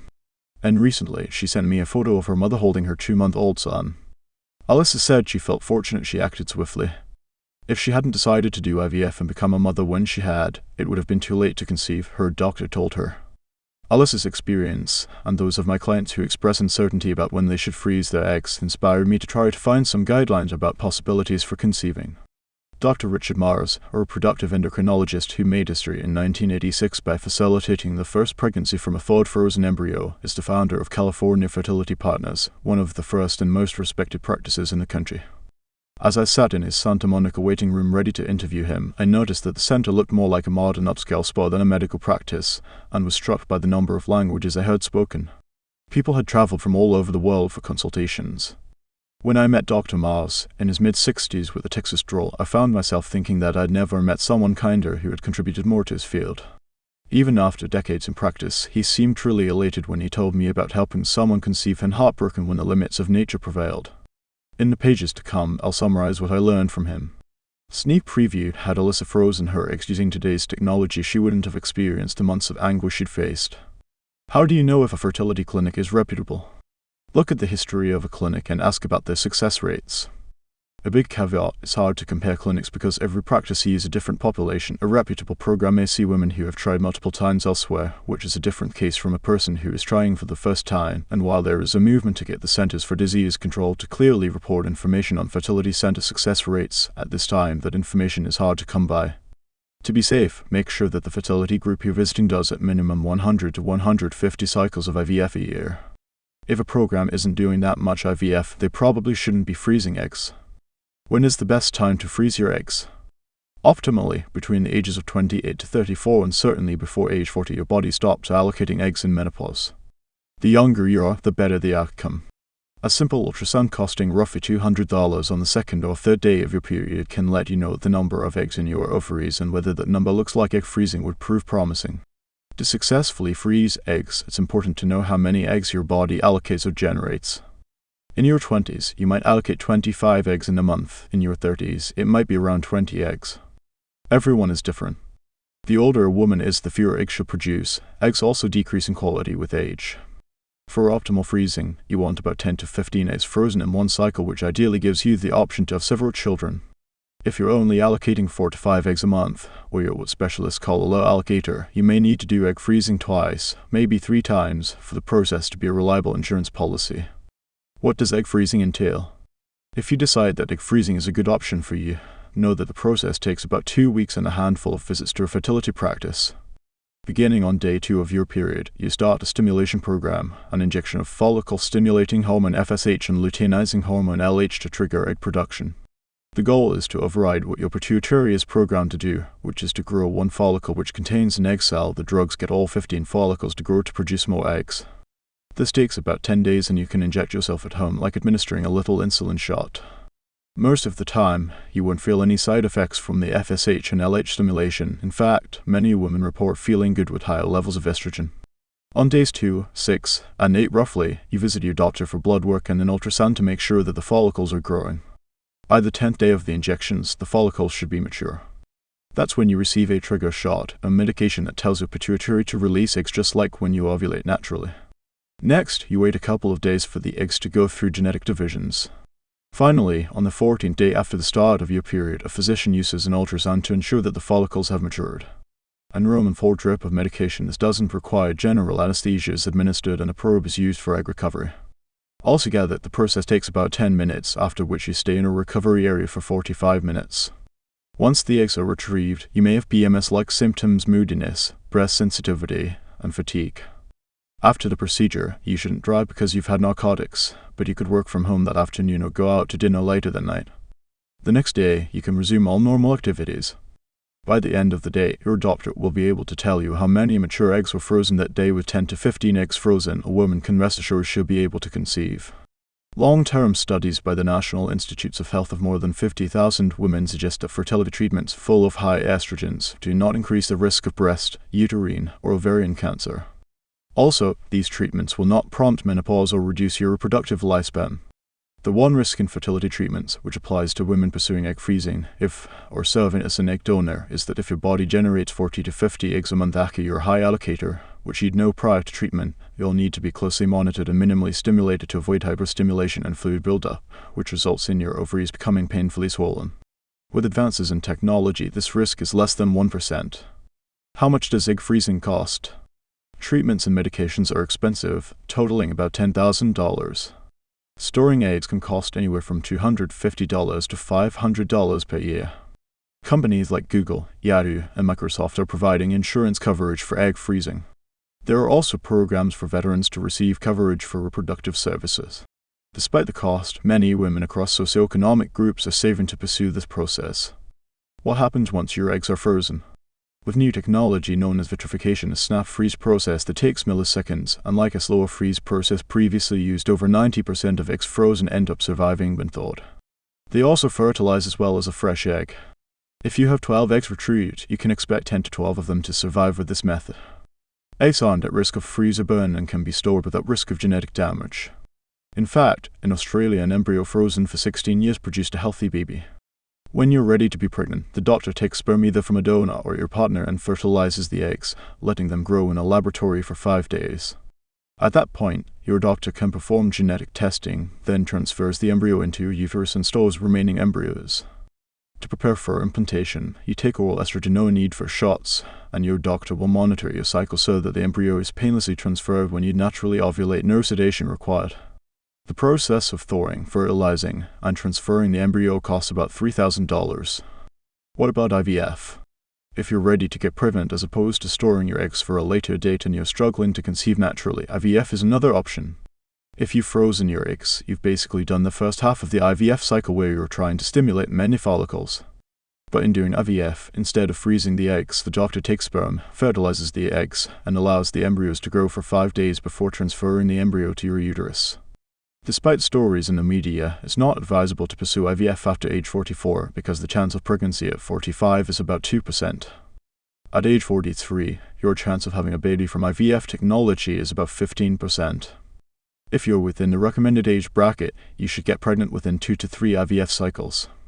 Each cycle costs roughly $15,000. All factors being equal, the success rate for IVF or egg freezing is about the same. If you want biological children and you're not a great candidate for egg freezing, what are your options? If you're not generating a lot of eggs, you're under age 40, and you want to get pregnant, you might consider if you're ready to go ahead with pregnancy now using a donor sperm. Your fertility may be fine. Just because you have a low allocation program doesn't mean you can't get pregnant. With sperm donation, you'd ovulate naturally and then do an insemination each month, and IVF may not be necessary. If cost is a concern, using your natural cycle and a sperm donor is a lot cheaper than egg freezing or IVF. Usually it's less than $1,000. Are men forever fertile? Contrary to the idea that women age and men are always fertile, a man may have a low sperm count that requires his partner to seek IVF. And even if a man has an adequate count, sperm in men older than 40 is correlated with an increased risk of autism and schizophrenia in offspring. How do women say they feel after pursuing becoming a single parent? I have never had a woman who said she regretted becoming a single parent, Dr. Mars told me. I can honestly say that. After speaking to Dr. Mars, I walked away feeling like egg freezing is a way for a woman to feel empowered, to feel as if she has options, albeit pricey ones. But if having a child is something that matters to you, there may be financially accessible ways to solve the cost problem. I've had friends and clients who have talked about bravely crowdfunding for this cause and feel moved by the support they receive. A friend recently made a request that in lieu of wedding gifts, he and his fiancée were interested in checks to help them finance the expensive fertility process they hoped to pursue. He told me that initially he felt awkward telling friends, like me, how to spend their money, but it was worth it, and he was touched by how joyfully and generously people wanted to help. We'll cover more on how giving to others brings you more joy than spending on yourself in Chapter 7. For women who can't conceive or aren't attached to having biological children, there are alternatives, like seeking an egg donor or adopting. With the help of an egg donor, women may have the option of carrying a fetus and delivering a baby, and I've had many clients who have spoken gratefully about being able to experience pregnancy using a donor egg if their eggs aren't viable with either their partner's sperm or a sperm donor. There are also options to use a surrogate so that another woman carries a pregnancy using either your egg or a donor's egg. Seeking an egg donor and / or surrogate can be pricier, upwards of $30,000, and require legal counsel. If you're pressed financially, there are low-cost, meaningful alternatives, including becoming a foster parent or contacting organizations like Adoptions Together, which places would-be parents with special needs infants and children. There's an incredibly moving website, HotGallery.org, that shares information on some of the 100,000 children in the United States in need of homes. How exactly do foster adoption programs work? I wondered.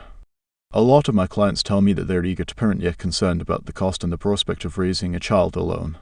To learn more about opportunities to become a parent, I reached out to Sarah Boone, a social worker who runs Extraordinary Families, a nonprofit foster family and adoption agency in Los Angeles. Not only does Sarah have professional insight on the process, she's also a single mother who adopted through foster care. In LA County alone, there are more than 20,000 children in foster care ranging in age from 2 days old to 18 years old, Sarah told me poignantly. She is clearly driven by the mission to unite people who value parenting with children needing a nurturing home. A quick overview of how Sarah's program and programs near you tend to work. To start, prospective parents undergo a background check, attend a 2 to 3 hour orientation, then complete a 5-week training that covers parenting skills, developmental milestones, trauma and loss, and legal information, including the fact that a child may ultimately be reunited with a birth parent. Reunification happens roughly 50% of the time. Say, for example, if a parent has struggled with substance abuse and is now doing well. After that comes a home study, where a social worker meets you several times to learn more about you, so the best possible match can be made between you and your future child. Foster adoption programs take extraordinary care in connecting parents with children Sarah was proud to share. For example, if you're a single woman working long hours who doesn't want to be up all night with a newborn, there may be a school-aged child whom a social worker senses you'd absolutely cherish. After learning about the prevalence of children in need of homes, I felt very moved, but couldn't stop myself from asking, how can you love a child and potentially have to let them go? Needless to say, this is a universal process all parents will experience to some degree, and a perfect example of giving versus getting. That is the biggest fear, Sarah told me. And then there is a sense, after the loss, of what a gift I've given, both for another human being and for society. Considering the number of children looking desperately for a family, offering your home and heart may nicely sync with your value of parenting. And if your foster child is reunited with family, what do you do?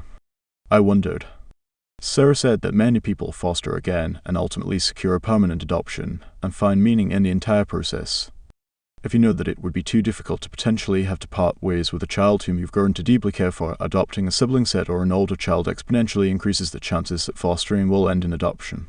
I was surprised to learn that there is no cost to pursue this process and that the state actually furnishes a stipend to parents interested in fostering and adopting. Also, unlike private adoptions, which may take more time and can cost anywhere from $20,000 to $50,000, you can become a foster parent in as little as 4 to 6 months. If you pursue foster adoption, a perk to working with a non-profit, like Extraordinary Families, is the ongoing help they offer, including counseling as well as activities and support groups to meet others in similar situations. Once I learned some of the facts about the process, I was excited to hear Sarah's story. She told me that a decade ago, when she was 30 years old, she became a mother to 3 boys, who were each around 15 at the time. Teenage boys are the hardest population to match with parents, and she was intent on becoming a mom to these guys. The experience wasn't always easy. Given the losses and traumas children in the foster adoption system experience, they may test parents, protecting their hearts until they know that their parent will be there. She told me that one of her sons called her bitch for several months, then left her a note on her car windshield that read Mom, and has treated her with love since that day. In reflecting, Sarah says becoming a mother is the most rewarding thing she has done. My kids are my world, she told me tearfully. Today, she is very close to her sons, whom, despite the adversities they've encountered, she describes as resilient, remarkable, and compassionate. In addition to relishing being a mother, Sarah also shared that she recently celebrated her engagement to the love of her life. Remember too that there are many paths to parenthood.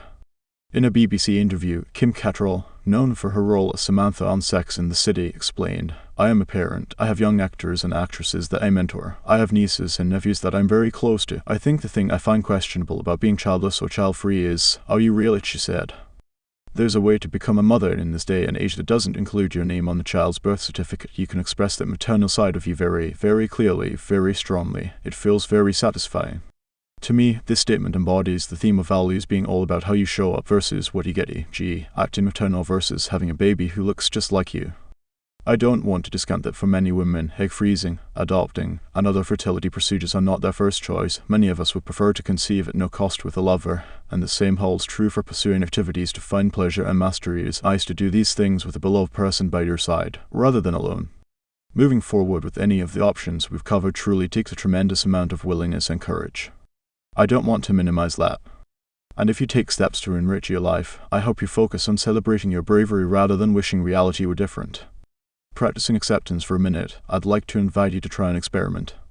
Think of something you don't like, not something really terrible or something trivial, but a situation that falls somewhere in the middle.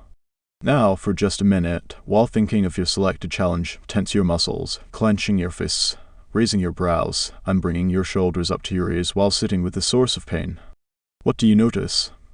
I've noticed that when I try this, I can almost give myself a tension headache with the fighting since it creates an additional layer of discomfort. And that's the thing, the difference between pain and suffering. Pain equals pain, pain plus non-acceptance equals suffering. The truth is, in life, there is pain we simply can't eliminate. Sure, you can skip something difficult and catch a quick escape, but then you might find yourself worse off later. Acceptance, while challenging, can also feel liberating. It isn't resignation, it's choosing to honor the pain that is there, a practice known as radical acceptance. According to psychologist Marshall Linehan, who describes the pain formula above, radical acceptance is being fully open to what is, just as it is, at this moment. It's not like walking through some magical doorway where you make the decision to accept and there you are, basking in the light. It's more like coming to a fork in the road where you have the option to choose openness rather than attachment to whatever it is that you want that isn't immediately available. That's hard, but you only need to accept this moment. And the door is always open to come back to acceptance again and again. Acceptance makes pain more tolerable, and when things feel too hard to sit with, that's a sign that practicing acceptance will help. Some people assume that acceptance is the opposite of change. It's not. It's an attitude that allows you to change how you feel and can also improve your situation. When we let go fighting reality, we have more energy to solve problems. Why is this radical? To truly benefit from the power of acceptance, you need to fully accept, in both mind and body. Accepting something partially is too hard and doesn't count as the therapeutic type of acceptance I'm talking about. That's like doing the splits and finding yourself uncomfortably torn between two territories. A good example of pseudo-acceptance was me on my yogic retreat. I accepted that my friend wouldn't make it and chose to go by myself, but once I was there, I was full of judgmental thoughts, walking around ashamed and constantly debating whether to leave early. Now, I'm not equating my unpleasant couple of days with the tension of something more enduringly painful, like navigating chronic pain or deciding to have a baby on your own. What I want to show is how non-acceptance doesn't work, either with minor frustrations or with more significant ones. For a moment, I'd like you to think about both a small and a larger source of pain that you need to accept, and consider what do you do to practice acceptance. I'll share a struggle of my own, which I've mentioned, to illustrate that willingness to accept whatever the pain or frustration is doesn't mean you won't feel distressed, but that you can at least stop torturing yourself. When my first engagement ended, I had to keep focusing on acceptance while repeatedly explaining to people that I wasn't getting married after all and having to awkwardly put them at ease when they inevitably felt badly for having asked. Doing this was hard, but I made sure I wasn't pouting. Then, when my younger sister got engaged a few months later, I gave her my carefully chosen wedding dress. She altered it dramatically, and it looked beautiful on her. It was painful, and it was also freeing to contribute to her joy rather than letting that delicate lace gown torment me from deep inside my closet, a reminder of my ended engagement and the thousands of dollars I'd lost as a result. Another way I accepted my situation was by hoping my ex found the joy he deserved rather than either carrying bad feelings or wishing things had turned out differently.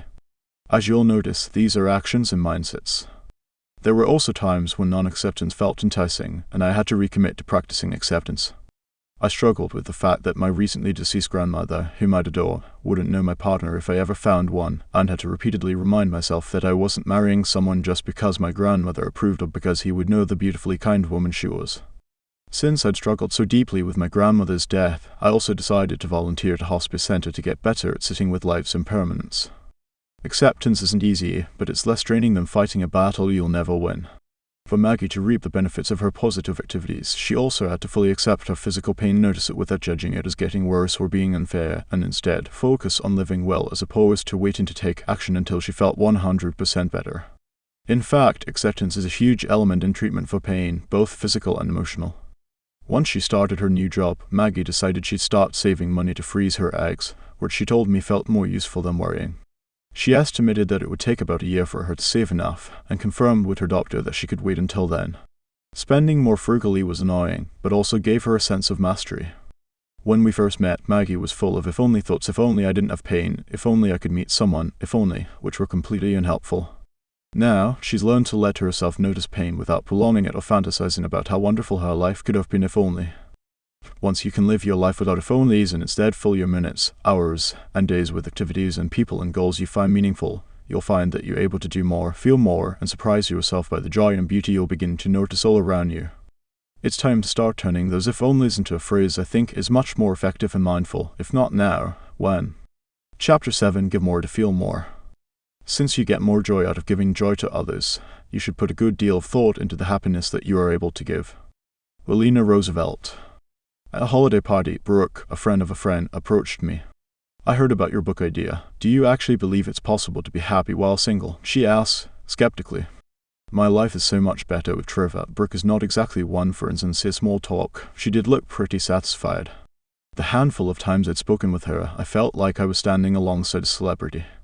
She's naturally pretty and lives lavishly adorned with a Chanel bag and a rose gold Rolex. Though she has worked in art galleries in the past, she's now mostly absorbed in traveling and supporting Trevor's endeavors. While money doesn't buy happiness, from what I could see, her husband looked at her dotingly.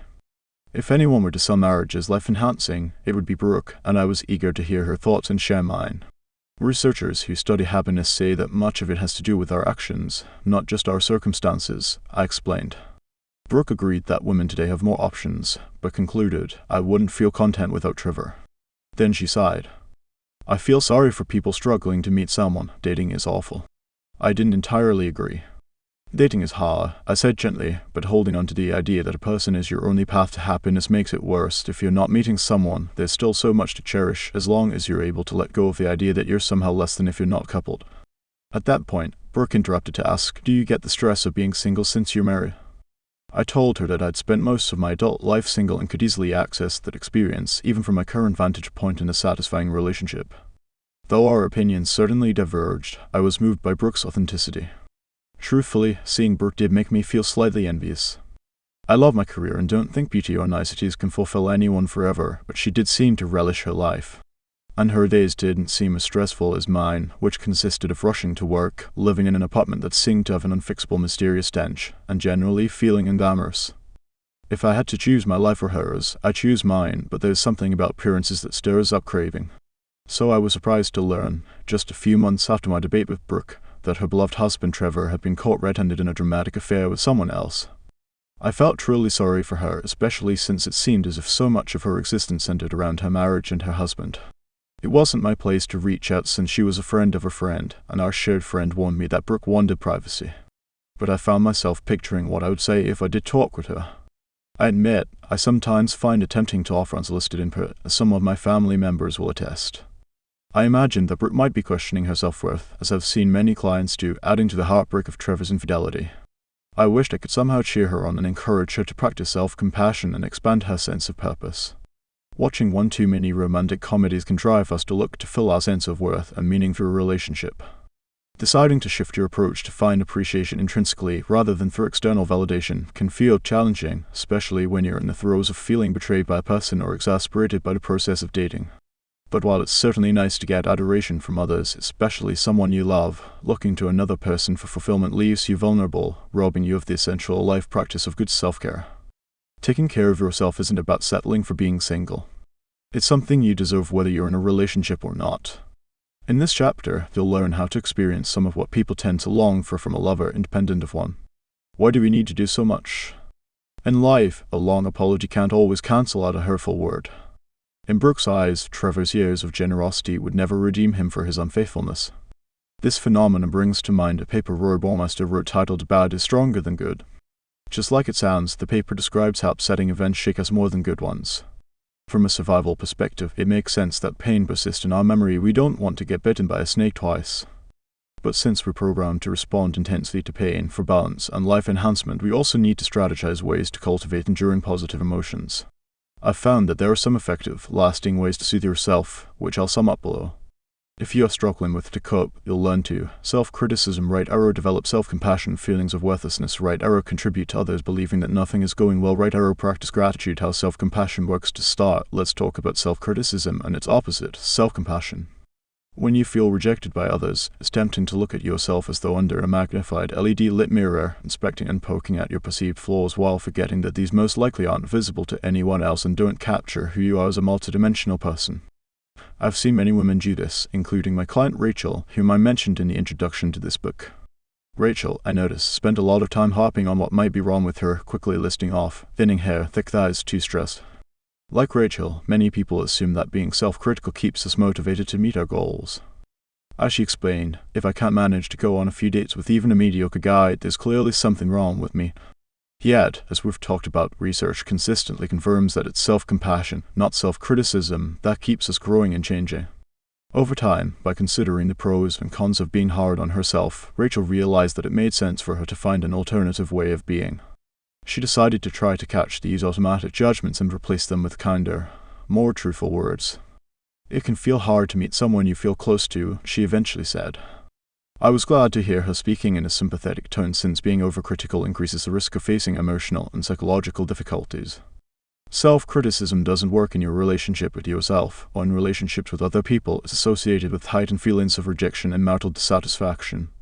People who are better able to access self-compassion, on the other hand, are described by their partners as more emotionally connected. Self-criticism depletes us, while self-care makes us more endearing. The latter is associated with healthy romantic relationships and an enhanced ability to give to others. Just as it's hard to physically offer someone something you don't possess, some say if you struggle with feeling compassion toward yourself, it might feel challenging to experience compassion for others. So, what is self-compassion exactly? Initially, Rachel confused it with self-esteem, assuming that our goal in therapy was to convince her of her strengths. But that feels kind of fake, she told me. I agreed. Compassion, I explained, is more about accepting that all human beings are imperfect and will face pain. What I wanted her to try to do specifically was to practice the steps of self-compassion that expert and author Kristin Neff delineates. These include self-kindness, which means caring for yourself rather than judging yourself, seeing yourself as a part of a common humanity rather than as a woman alone. I also told Rachel that it was important for her to be mindful, to take notice of thoughts and feelings, rather than dismissing or exaggerating them.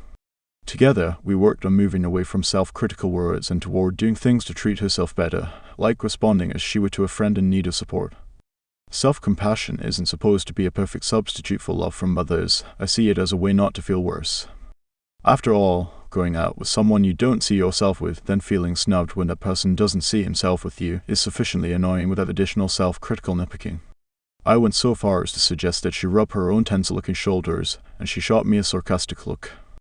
I rolled with her skepticism, knowing we'd have to take this step by step, and tried instead to focus on noticing that every person she'd ever come across had felt hurt by someone else at some point, a more realistic and less torturous perspective than feeling like you alone have been singled out for pain. We also worked on her letting go of the prediction that her bad feelings would go on, and instead to sit with her current experience just as it was in this moment. A cynic's guide to self-compassion at times, therapy sessions can feel like an energetic tennis rally, with lots of shots back and forth, which was often the case with Rachel, who certainly added liveliness to my normally mellow office. I'm not trying to seem rude, she said, but this compassion stuff isn't me. I'm not touchy-feely and I'm not delusional, so I won't be sitting alone in bed, surrounded by scented candles, pretending to experience inner peace and self-love, she said bluntly.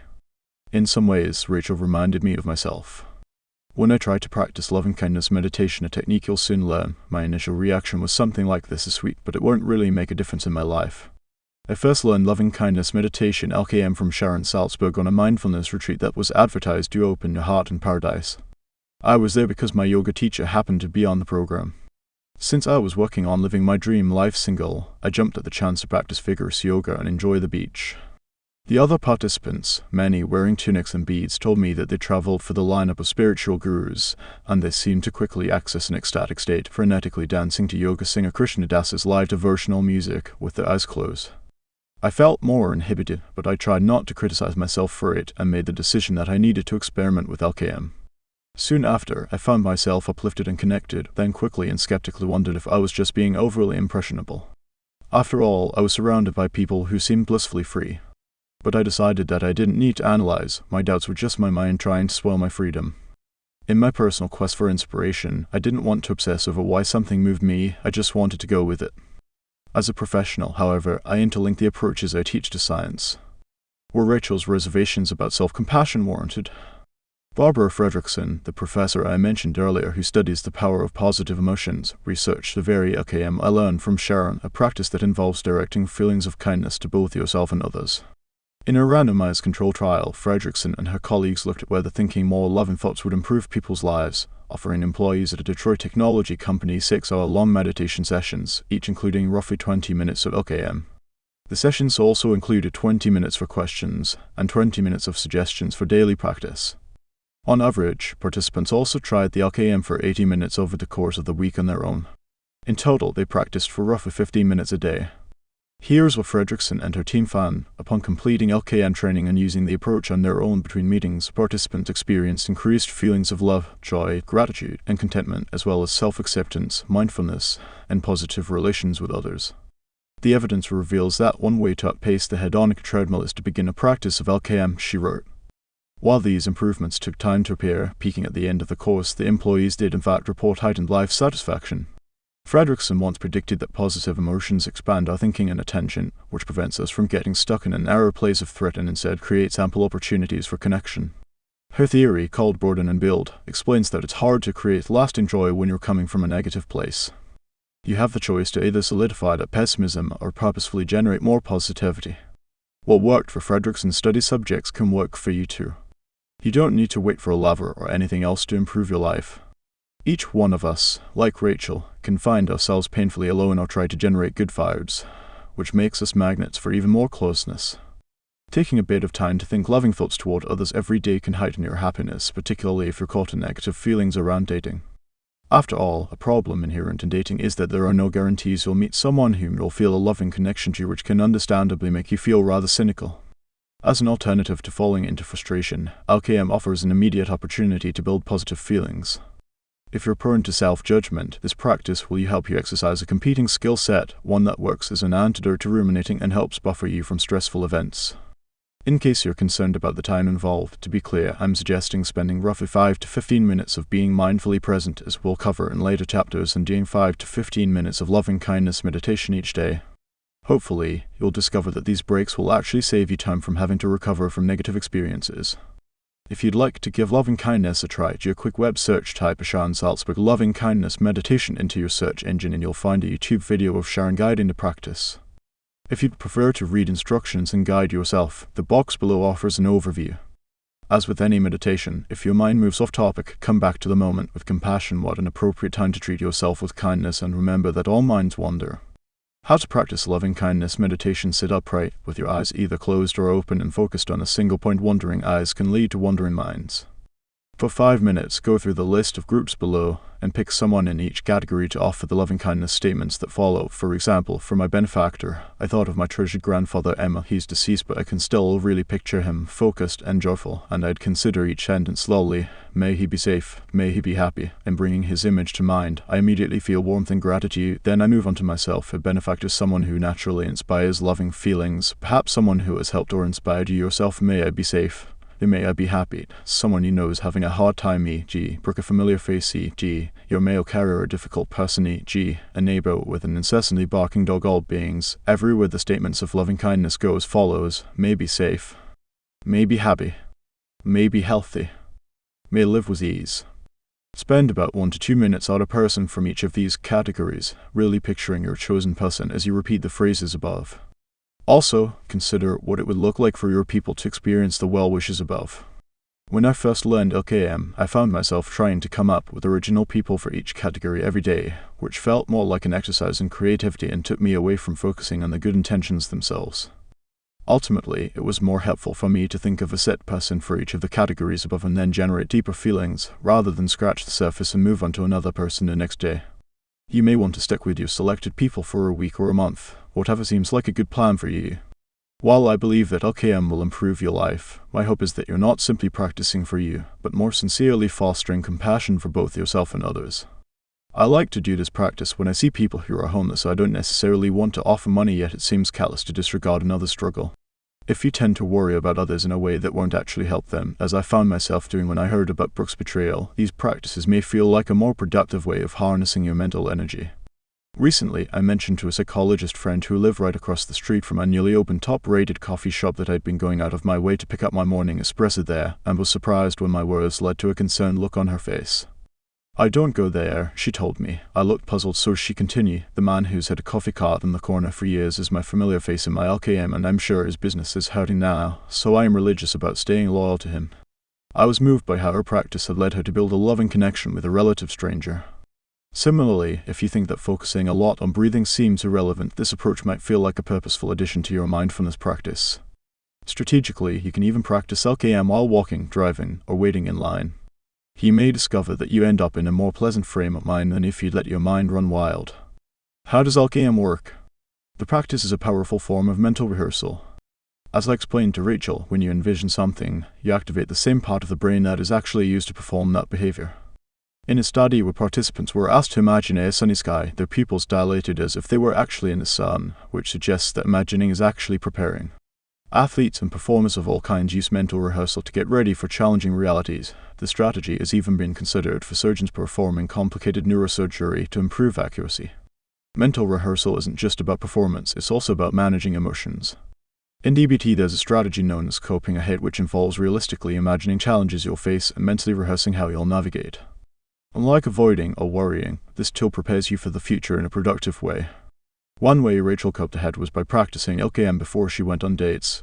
knowing she had a tendency to disapprove of herself and her prospective partner.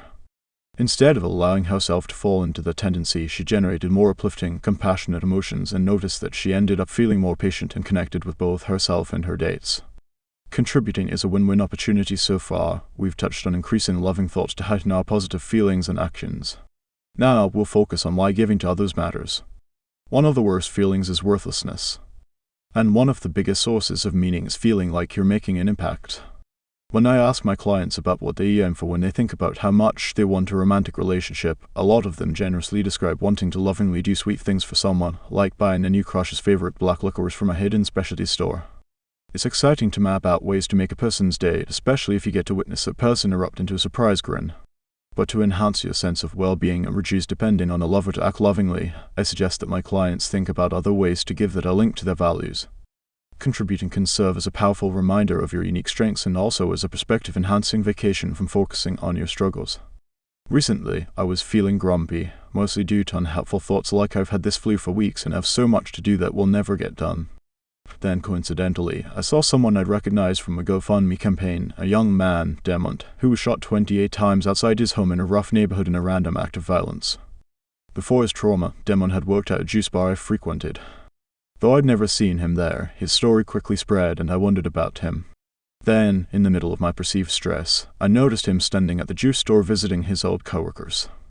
I recognized him from his photo and approached him to tell him that I had been thinking of him, asked how he was feeling, and complimented his strength. I was blown away when he answered, "Pretty good," and offered me a massive smile and hug. My entire week shifted, and though I'd hardly given much, just hoping he was well and offering a few affirming words expanded my attention in remarkable ways immediately. I felt fortunate to merely have the flu. My chance encounter was lucky, but purposefully putting yourself in a place that enables you to see your life more flexibly is always possible and can reliably improve your mood. Like how KM, which counts as contributing, doing things for others create positive emotions that build a chain of experiences that enhance your well-being.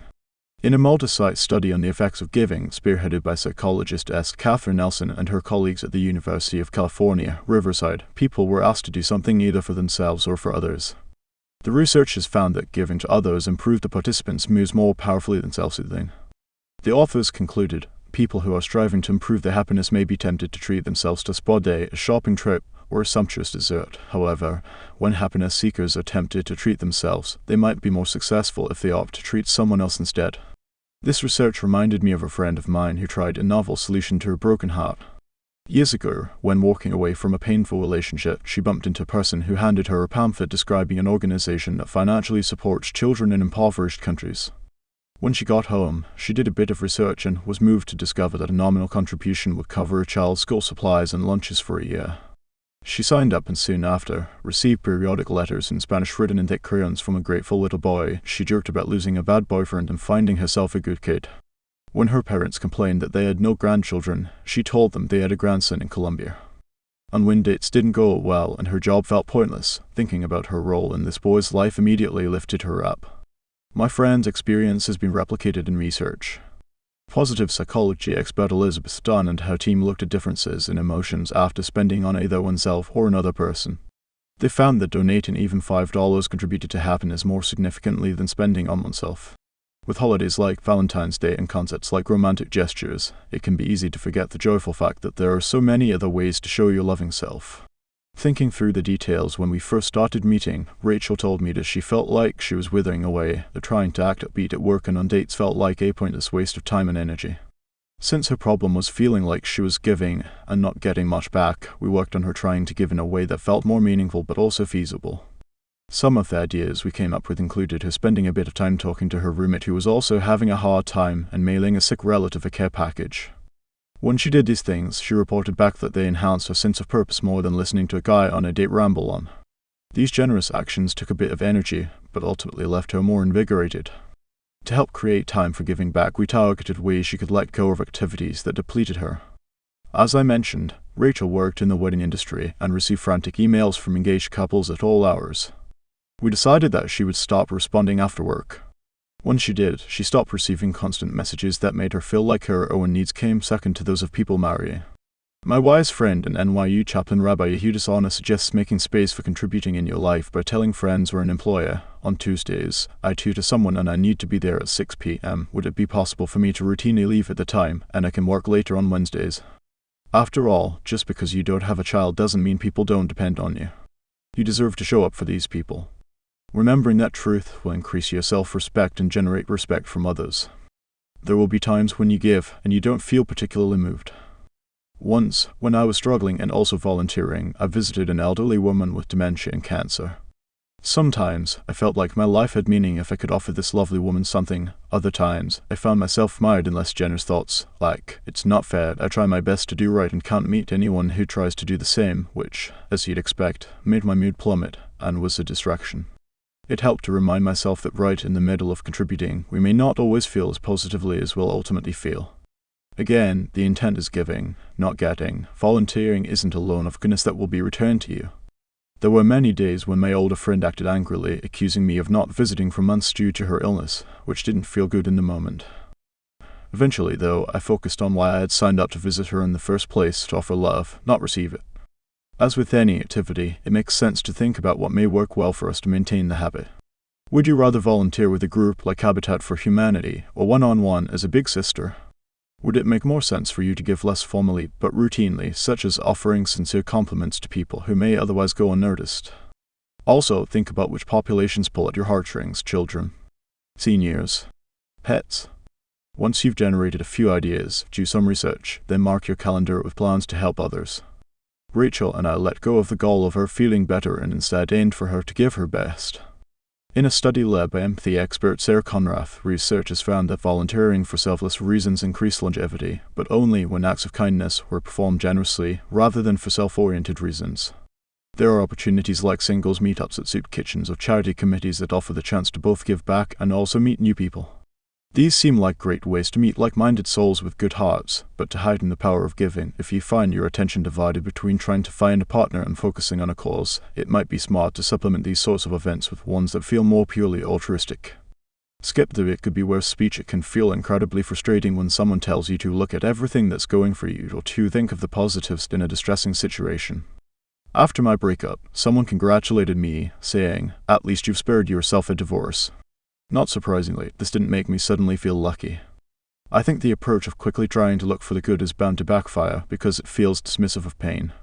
A crucial part of self-compassion is noticing pain and adding kindness.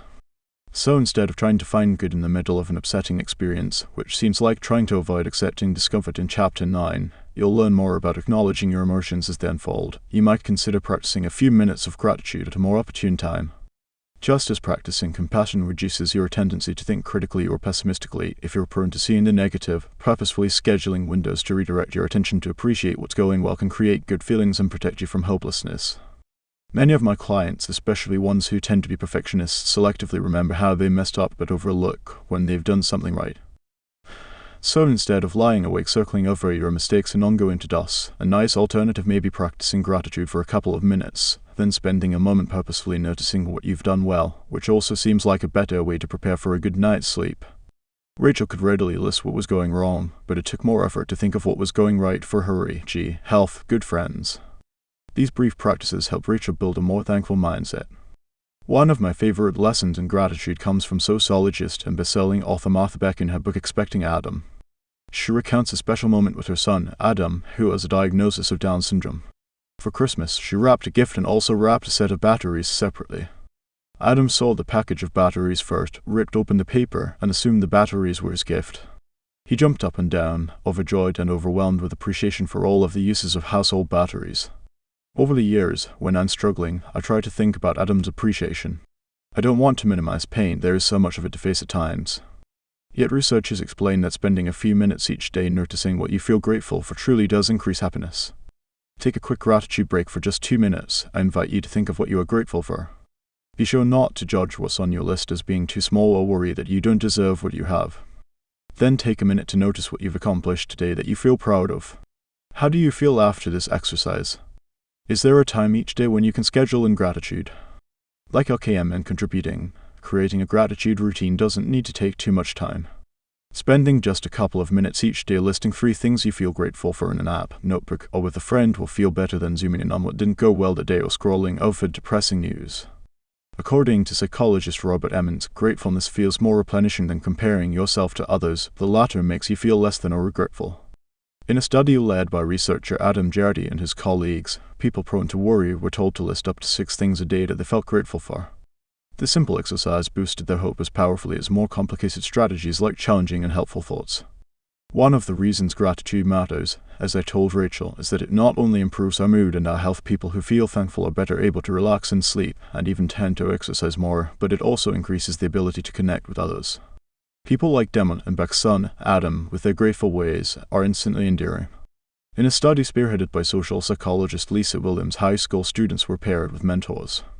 Later, mentors who received the handwritten thank you note and were told that it was written by the mentee rated the mentee as warmer and expressed more interest in continuing a relationship with the student, even offering contact information to stay in touch. Once again, the words I've heard my clients repeat, that they need to play it cool on dates, don't hold up.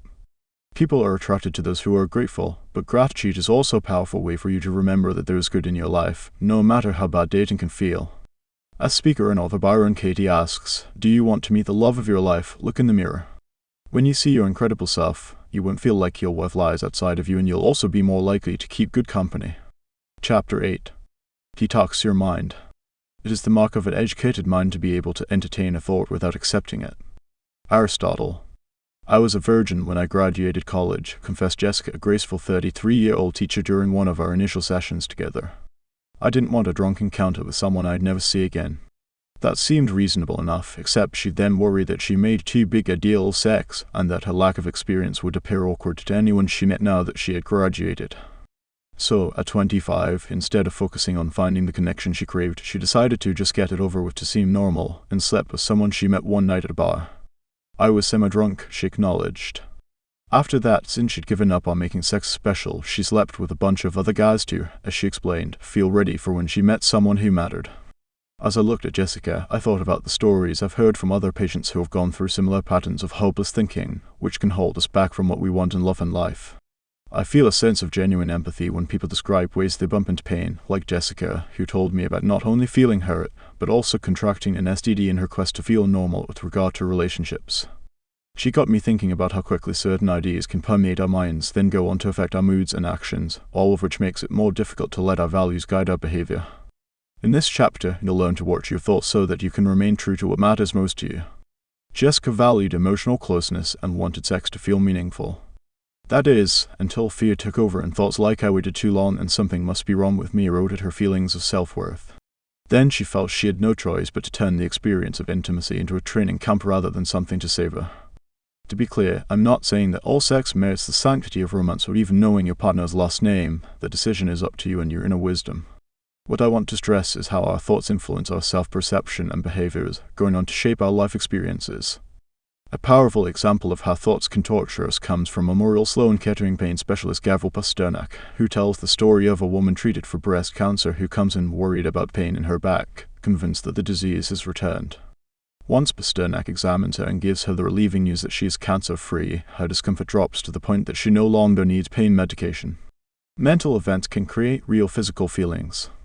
Like the cancer patient, Jessica could have reduced her suffering if she hadn't jumped to such disheartened conclusions. If your intention is to build a life that you love, right now it's hard to imagine embracing that process with a negative playlist on repeat in your head. Linda, a 55-year-old client, repeatedly explained to me, men my age want to date women in their 40s. That means I can either force myself to date someone who is AD or deal with loneliness. Her ex-husband, she told me, had found a new younger love, which was bad enough. But her habit of forcing lying next to an octogenarian was debilitating. I'm not a prophet, so I couldn't make Linda any promises, but I felt certain that pessimistic thinking wasn't making her life better. Seeing your mind, do you ever notice yourself having thoughts that aren't improving your quality of life, like Jessica or Linda? Take a minute to list a few of these. In the pages to come, we'll experiment with ways to get unstuck from these unhelpful thoughts, but before we get there, let's cover some practical information on managing feelings. If you can mindfully notice your thoughts and emotions, catching them before they intensify, you'll have an easier time coping.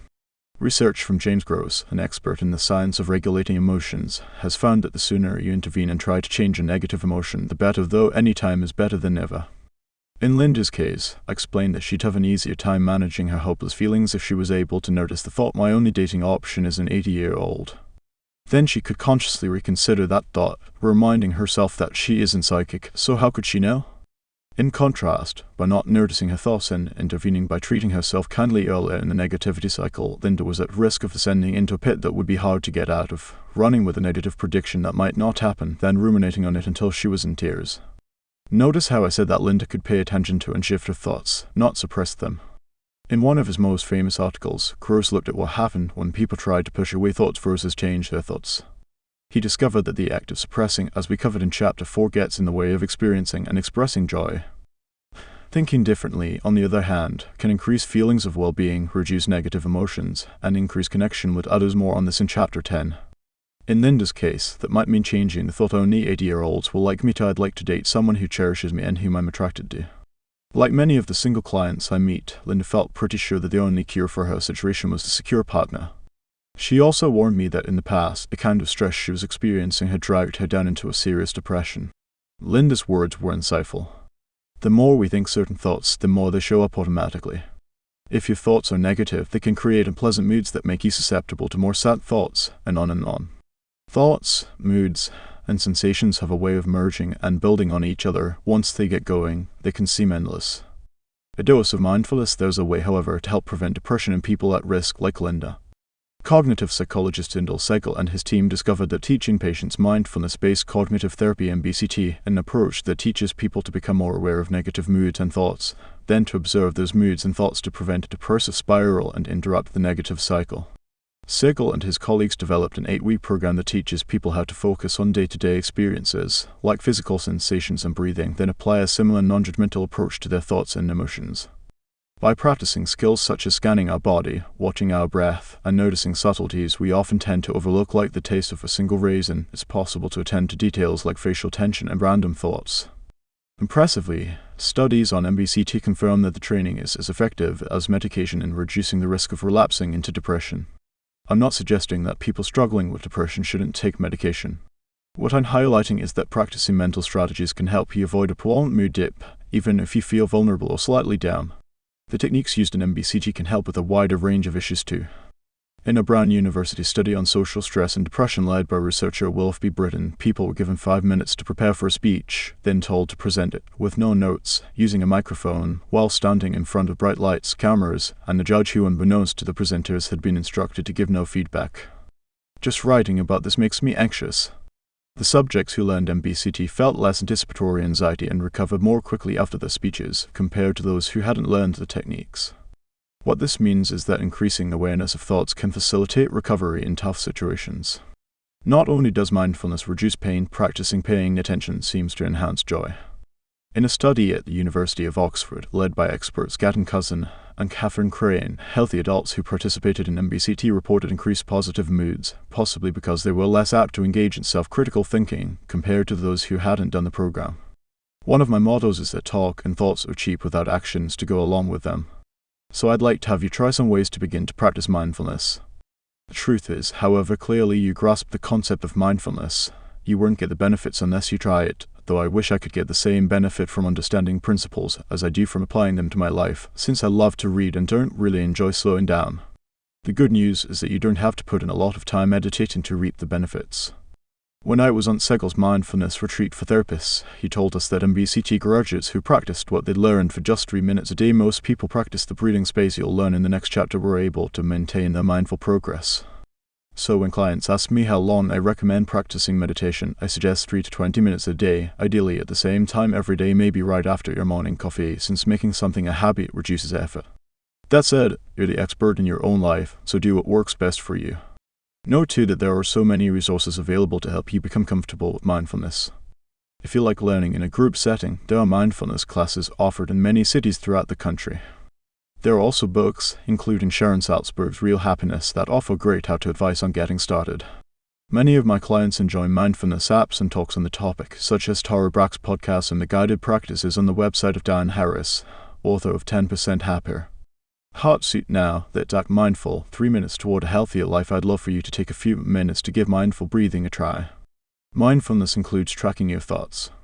To do that, you need to learn to pay attention. Begin by setting a timer for 3 to 10 minutes. Sit in a relaxed position with your spine tall. If you're sitting in a chair, place your feet firmly on the ground. If you're on the floor, fold your legs comfortably. Once your body is in a position that's comfortable and sustainable, it's easier for your mind to get on board. Next, bring your full attention to your breathing, just noticing each inhale and exhale. What's so important about focusing on breathing? Well, since the breath is always there, it's continuously available for you to use as a focal point. As mindfulness master Jon Kabat-Zinn says, as long as you're breathing, there is more right with you than wrong, no matter how ill or hopeless you may feel. I love that sentiment, and I hope that your breath reminds you of that fact. As you try to focus on your breathing, know that your mind will probably wander. That's totally normal. Instead of concluding that you fail, then giving up and following your train of thought wherever it goes, what's on my to-do list, aim to see distractions as a time to practice compassionately coming back to your breath.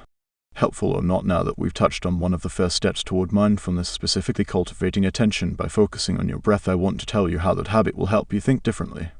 Observing the breath builds the skill of watching, which, in the same way, helps us learn to notice our thinking without getting stuck in thoughts. The point is to notice any unhelpful thoughts, then untangle from these thoughts to regain some perspective, using the techniques outlined below. Option 1. Some of my clients worry about simply watching their distressing thoughts and letting them go in case some of those thoughts happen to actually be useful. If you notice yourself thinking thoughts that might be helpful, you can invest time trying to think in a healthier way, a technique known as cognitive reappraisal. Life is often ambiguous, particularly when it comes to dating, which means there are lots of ways we can interpret things. So why default to the worst possible conclusion? Instead, you can change the way you interpret a situation or reappraise it so that it's more constructive. Jessica, for instance, could notice her thought that sex would feel awkward and reappraise that thought to something like, I'll know someone is respectful if he honors my needs. Try thinking more usefully yourself. If you go on a date and the person never calls, instead of just deciding, I'm unlikable, reflect on whether there is something relevant to the situation that's worth considering, such as, I was in a bad mood and distracted. Next time by transforming an unhelpful conclusion into more accurate information, you can use your mind to solve problems rather than create undue distress. Option 2. When your thoughts are clearly unhelpful, e.g., I'm going to be alone unless I want to date a man with dentures, and they feel so upsetting and overwhelming that reappraisal seems out of reach, you can try something called mindfulness of thoughts. This technique means looking at your thoughts in a different way as mere mental events rather than realities. Simply put, mindfulness is thinking differently about thinking. Just because you have a thought doesn't mean you must believe the thought. This approach is a healthier alternative to ruminating, which is inviting thoughts in and focusing on them obsessively. My hope is that you'll experiment with both of these techniques. Studies suggest that each of them can lift you out of a sad mood, though reappraising may take a bit more mental effort. What's nice is that these two strategies work synergistically. The more mindful you are, the more readily you'll be able to change your thoughts. And both techniques are easier than feeling hopeless.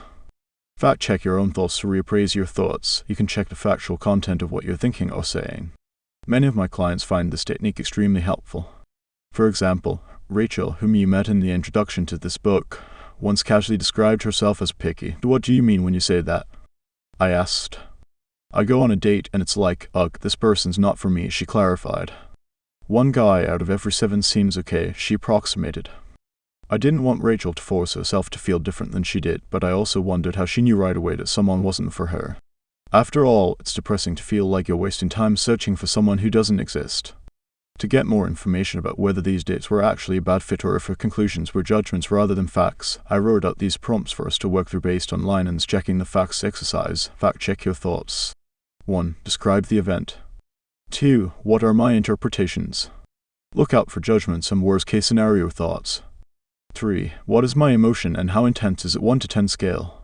4. What are other possibilities? What's the likelihood of the worst happening? If the worst does happen, how will I cope? 5. Does my emotion fit the facts? How do I feel now? When Rachel and I did the exercise, she came up with the following.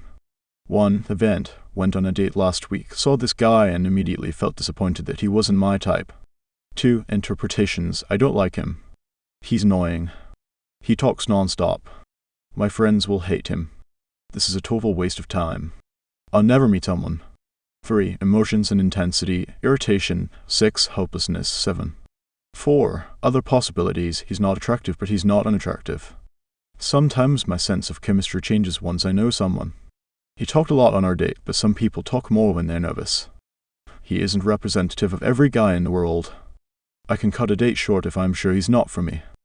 Worst cases I waste 1.5 hours. 5. Assessment and current feelings emotion didn't fit the facts. Irritation and hopelessness on hour 2.5, a tiny bit more curious, like was he really that bad?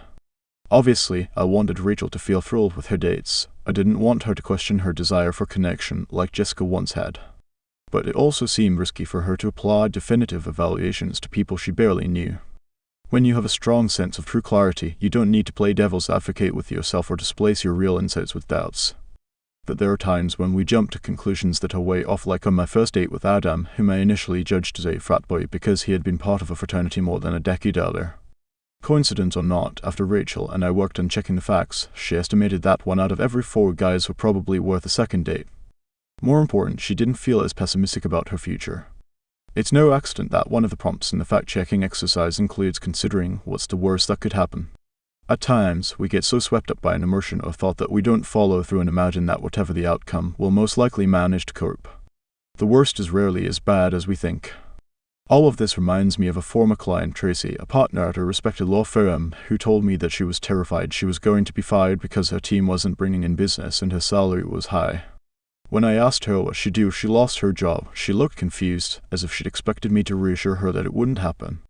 Truthfully, I didn't actually believe she'd be laid off. What I was aiming for was to get her to think flexibly and strategically. Once she gave it a bit of thought, she admitted, "I've never really thought that scenario through. My kids are out of the house, so I could sell our place, downsize, travel, teach, and find a part-time job with better hours," she told me, looking semi-relieved.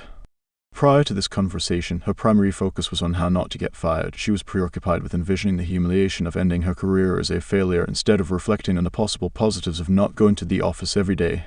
Together, we also worked on helping her reappraise that initial bleak assessment by checking the facts. Moving toward true statements, her performance reviews were always stellar and the firm was in a financial crisis that extended far beyond her team. A few weeks later, Tracy told me that she felt less anxious and more confident in her ability to cope, whatever happened with her job, so much so that we stopped meeting regularly. Then, months later, she came to my office for a visit, in gym clothes. She was happy and wanted to share her news. The firm made cuts and I was let go, she told me. She received a good severance package and discovered that she was finding joy in her new freedom. While not everyone is lucky enough to have that kind of financial flexibility, what seems universally true is that when we move from feeling blinded by thoughts to more realistic assessments, it's easier to harness our resources to consider, how I can cope. Levity is the soul of wit. In our first meeting, Dave, a client and photographer in his 40s, told me how much he loved his wife and son. Then he broke eye contact, and he looked ashamed as he confided that he'd come to see me because he couldn't stop thinking about suicide. "I'm not depressed," he clarified. Yet, at different times, his mind whispered intrusive thoughts like, "You should die. Maybe you should jump out of that window." These thoughts were so upsetting that if one entered his mind, he quickly rushed home and crawled into bed. He felt so haunted by these frightening messages and by his lack of ability to control them that he decided to take a leave from work. "Do I need to go to a psychiatric hospital?" he asked. Dave was both surprised and relieved when I told him I didn't think so. Clearly, he wanted to live and was motivated to stay safe. In our subsequent sessions, I worked on helping Dave notice his thoughts as mental events that weren't always rational or possible to control. "Telling yourself not to think about windows means you'll end up thinking about windows," I explained. "Trying to make a thought go away guarantees that it will stick around." To help Dave take a different approach to thinking, I invited him to go for a walk with me instead of our usual sit-down session. He looked confused but was a good sport, and when we got outside, I instructed him to go and do whatever he wanted, no matter what I said. Then, I lurked behind him saying things like, "Raise your left arm," or "Freeze," "Go home," "No one wants you out," while he continued strolling. This is an ACT-inspired exercise. Our outing helped Dave realize that he could ignore my strange suggestions, which he did as he could notice and distance himself from upsetting thoughts that entered his mind. Despite my commands, or his thoughts, he could choose to go about his life freely, even when his mind wasn't making it easy. More seriously, Dave needed to notice that if his mind said "you should die," he could continue to enjoy his life. While you may never experience thoughts as extreme as Dave's, all of us have unexpected, upsetting, self-critical thoughts at times, thoughts that don't move us in a positive direction. I know that there are times when I set out to exercise in the early morning, and my mind throws me ideas like, "You're tired, you have so much to do, tomorrow is a better day to work out." My mindfulness of thoughts practice has helped me see these mental events as opportunities to get out of my head and into my values of health and action, independent of my motivation. In our next session, Dave and I talked about another technique, singing your thoughts, which can help you remember that thoughts are sounds and syllables, not literal prescriptions. After we reviewed this concept, I asked Dave to pick an upbeat song to apply to the thought I should die. The following week, he arrived with typesheets so we could both sing along, excitedly passing me a folded piece of paper. He'd chosen the Hadaway song What Is Love and introduced me to a clip of the song from a Saturday Night Live episode, which made the exercise even more hilariously helpful. Here are the lyrics, we belted out. What are thoughts? Thoughts can't hurt me, they can't hurt me. No more. Gradually, in his life, when those destructive thoughts came up, instead of panicking he learned to associate them with our song in the Saturday Night Live skit, which felt freeing, he told me, especially since the thoughts quickly got in the way of logical reasoning. We also did some fact-checking around why he wanted to live, using photos and notes on his iPhone that reminded him of events he was looking forward to and people he loved. My patient Linda, who was worried that only elderly men would find her attractive, also tried combining more mindful thinking and fact-checking, and found the results cathartic. When we did the latter, she reflected that she'd seen wedding announcements in the newspaper featuring women her age who were marrying men the same age. She also remembered she'd attended a wedding of a friend who'd remarried someone younger. And while she wasn't excited by the idea of singing her thoughts, she liked the idea of just watching them, of seeing them as visitors. We also noticed certain situations elicited mental packages for her, a whole grouping of negative thoughts. When her son mentioned her ex-husband, for instance, she knew she was at risk of falling into the he's thriving and I'm suffering bundle. As New Year's Eve approached, she expected that this would be another year I'll be alone headline. Anticipating what she was in for, move-wise, helped her move past opening this sort of mental spam. On a personal note, as I've been writing, all sorts of negative thoughts have come up for me, yes. Unfortunately, practicing mindfulness doesn't permanently prevent self-doubt from ever cropping up again, but it does help to contain it. I've caught myself thinking, why spend time writing something no one will read? At other moments, I've worried people will see this and think it's not helpful enough or it's unprofessional and bad luck to share details about my personal life in a book. My mind also sends me critical messages before and after public speaking engagements. When I notice those thoughts, I do the same things I teach my patients. I focus on what I value, spreading hope based on science, and adopt the attitude, thank you, mind. Almost always, these thoughts evaporate, and even if they stick around, they don't direct my behavior. As uncomfortable as it feels, I know I win around that my mind loses when, despite my fears, I continue to write and seek speaking engagements. Dating can feel harder and provoke especially desperate thoughts. Before I found mindfulness, I used to get stuck in a state of anticipated aloneness, thinking, over and over, I'll never meet someone I actually like. That inevitably led to thoughts like maybe I should just forget about chemistry and prompted actions like scanning past states I'd had that were only so-so and platonic friendships for romantic possibility. After hearing about a friend who started an unexpected relationship with a once platonic pal, I even awkwardly asked one guy friend what he thought about us as a couple. At least I like his company, I justified. The truth was, I wasn't actually interested in being with this guy romantically, and let me tell you, I seriously wished I'd done some fact-checking before that conversation. Another time, I went on a date with someone I later discovered was a bachelor on a reality dating show. When I watched the show months after our one date, the series accurately depicted him as arrogant and unkind. Yet when he never called me after our meeting, I blamed my own inadequacies for his silence. Like Jessica, my negative thoughts prevented me from seeing what I knew to be true, that he wasn't someone I wanted to be close with. Thank goodness the tools I learned through my professional development helped me get unbrainwashed from my own mind. Calling out thoughts that won't help, while we all have our own idiosyncratic assumptions, there are a few ideas I hear often enough that they are worth addressing one by one. These can be especially limiting when it comes to feeling good. Do you notice yourself having any of these thoughts? 1. But what if? It is totally normal to want guarantees in areas of our lives that matter to us most. Uncertainty can feel grueling, especially when we're waiting for big news or a text message. It can feel remarkably frustrating that there is no insurance policy available for our personal and romantic life. If there were, I'm betting that many of us would pay a larger premium than we pay on home, health, and car coverage combined. But sadly, it's impossible to know for sure whether we'll meet someone, and if we do, there is no warranty protecting our union for the long term. Accepting uncertainty is a crucial part of happiness in life. Researchers who have studied what kind of thinking predicts psychological problems have found that intolerance of uncertainty is high up on the list. Fearing the unknown and finding the possibility of negative outcomes unacceptable is terribly stressful, which may be why it can lead to psychological problems. Life can change at any moment, for better or worse. Doing some fact-checking to remind yourself that you can't predict your future may not be as satisfying as knowing something will work out fabulously. But it's also less anxiety-provoking than dreading that the worst is definitely going to happen, e.g., I'll be alone forever. Instead of searching for certainty, which is impossible, We can practice reappraisal, shifting our focus to think about what we can control, then taking actions that are consistent with our values. We can remember that we have the option of choosing to date only people who make us feel good. We can appreciate that our relationship status doesn't warrant shame or dictate how we spend our day. What else can we do? We can notice our thoughts, as we've talked about, and in doing so, normalize them, perhaps reassuring ourselves by saying, "Of course we care." That's more productive than ruminating or begging others to promise us that everything will work out, technically known as reassurance seeking. As tempting as the latter feels, it won't successfully alleviate anxiety. Focusing on the breath can also be a powerful call to gratitude and to the collective fact that all we know for sure is this very moment. Another nice antidote to fearing the worst is maintaining hope and optimism. In case you're thinking that optimistic is another word for naive, in a study at Santa Clara University in California led by psychologist David Feldman, 160 college students were asked to list 7 goals they hoped to achieve by the end of the year. They also completed questionnaires that measured their levels of hope. Later, the students were invited to share their progress. The more hopeful or optimistic the students had been about their goals, the more progress they'd made. Hope preserves our inner resources so we can put our energy toward achieving what matters most, like building a life filled with love and meaning. 2. There's something wrong with me. Like Dave, some of my clients are convinced that there's something truly wrong with them that requires they sit on the sidelines of life. Even if you described having baggage from breakups or experiences in your childhood, it's possible to do some reappraising to enter the moment and remember that growth is possible with the right approach.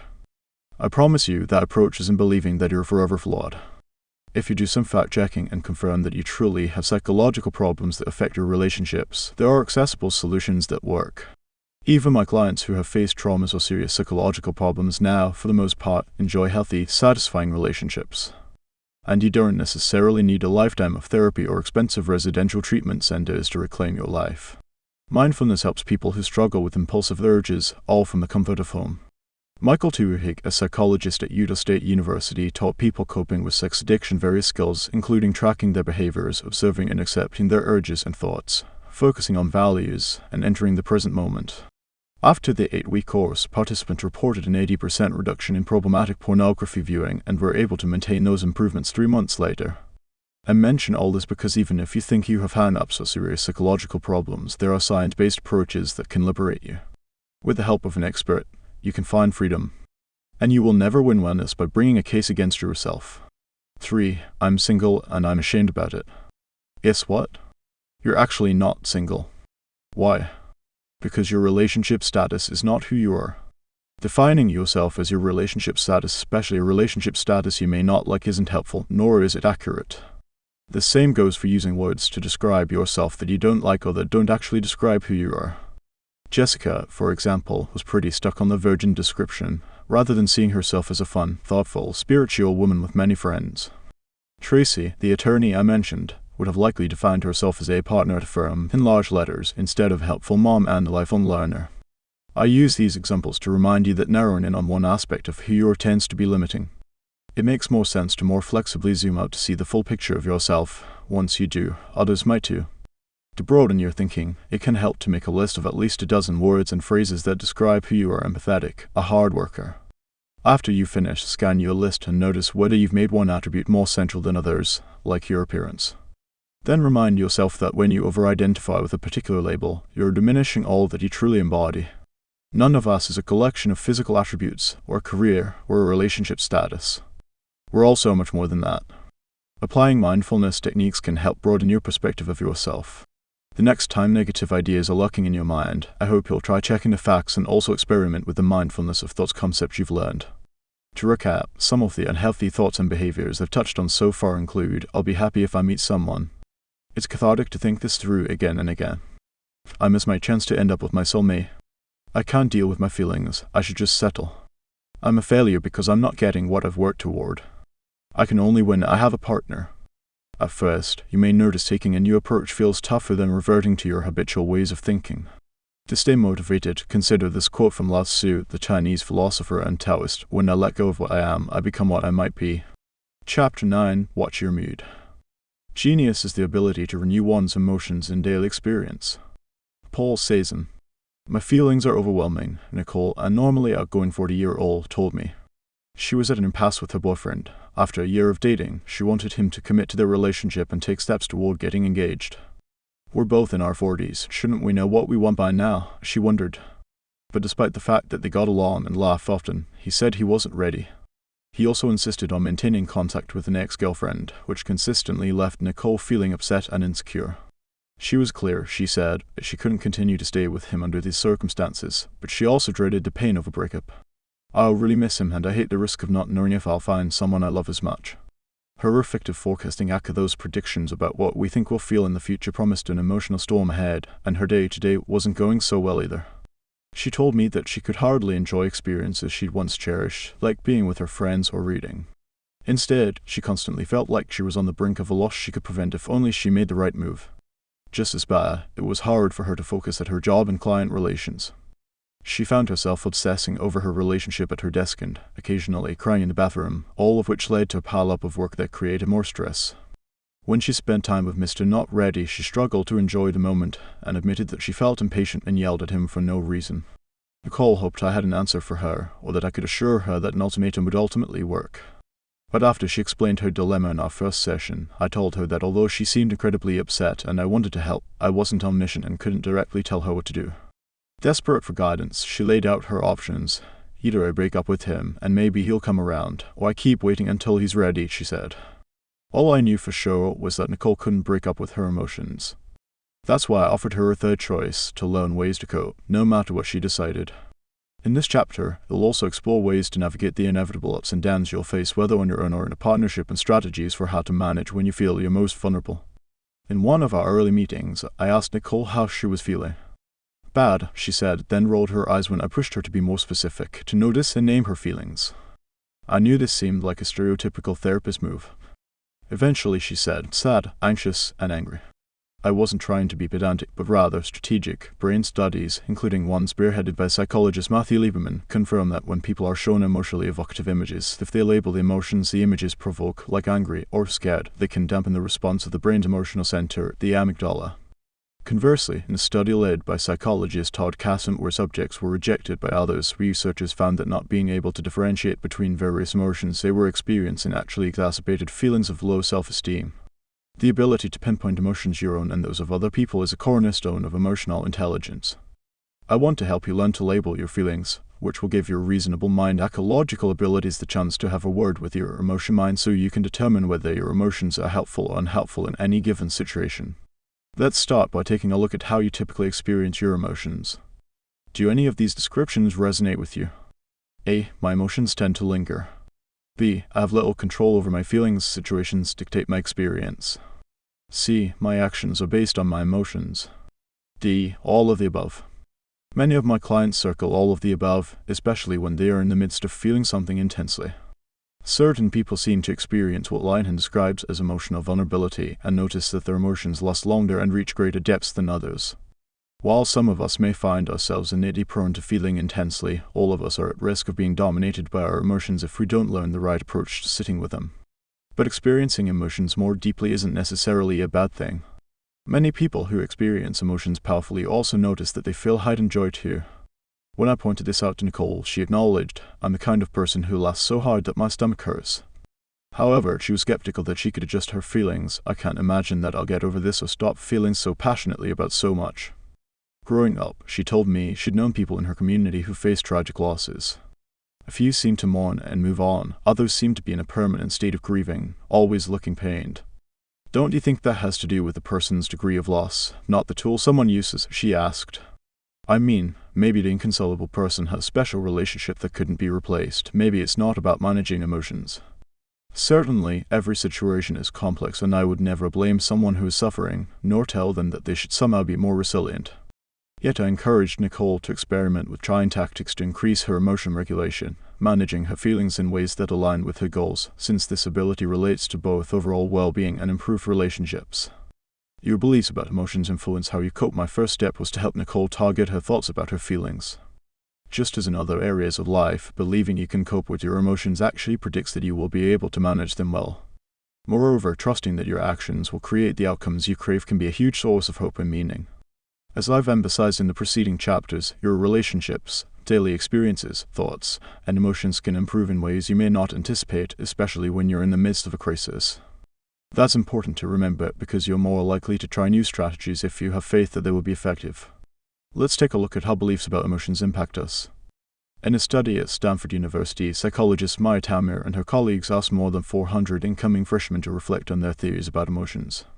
As I aim to do by asking the questions at the start of this chapter, the researchers were hoping to discover which students assumed their emotions were unchanging, which anticipated that they were malleable, and how these beliefs affected how easily they adjusted to the challenging transition to college.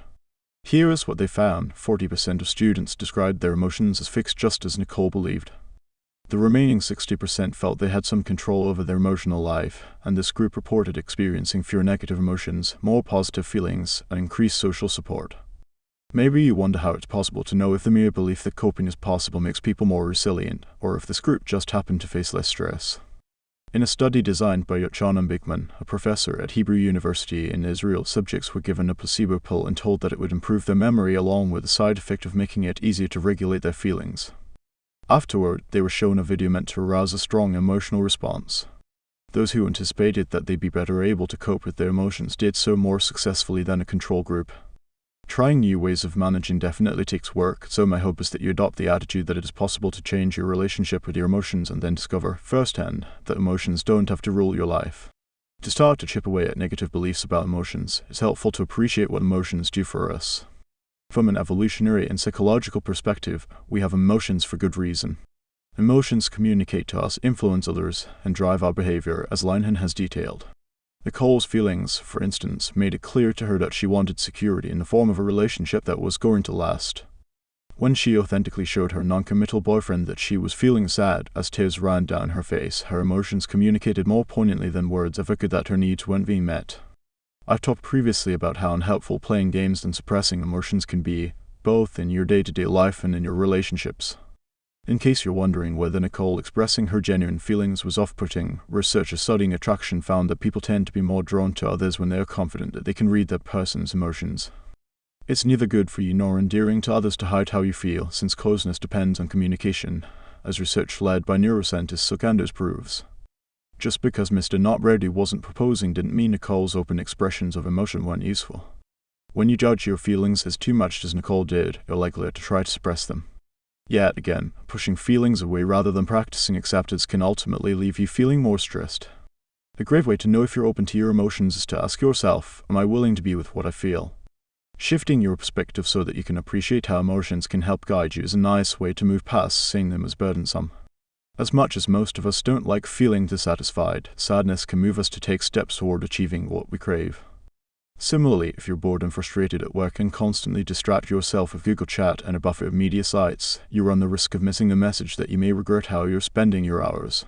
If it's hard to believe that sitting with unpleasant feelings can be more helpful than escaping them, consider whether avoiding your emotions has worked for you in the past. In my office, I keep a unique trinket used by many ACT therapists, a Chinese finger trap. In case you're not familiar with this toy, when you stick your index fingers simultaneously into each end of this flexible woven bamboo cylinder and reflexively pull your fingers away from each other, you won't be able to extricate your fingers, they'll be stuck in the cylinder. The only way to free your fingers from the trap is to relax and stop pulling. A parallel approach holds true when it comes to our emotions.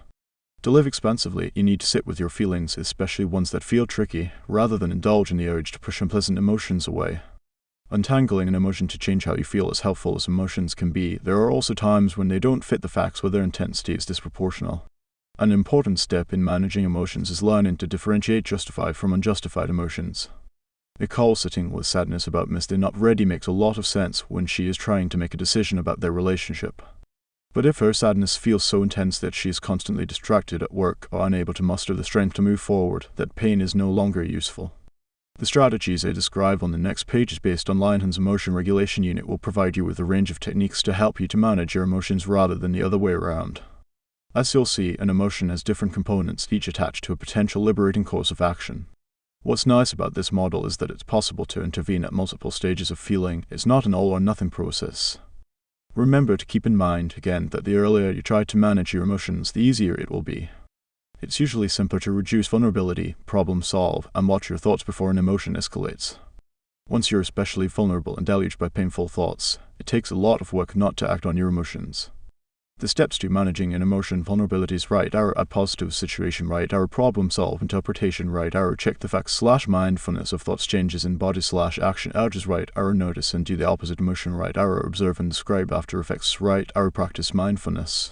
1. Assess your vulnerabilities right, our add positives to increase resilience before we experience an emotion. There are factors that influence how intensely we'll react.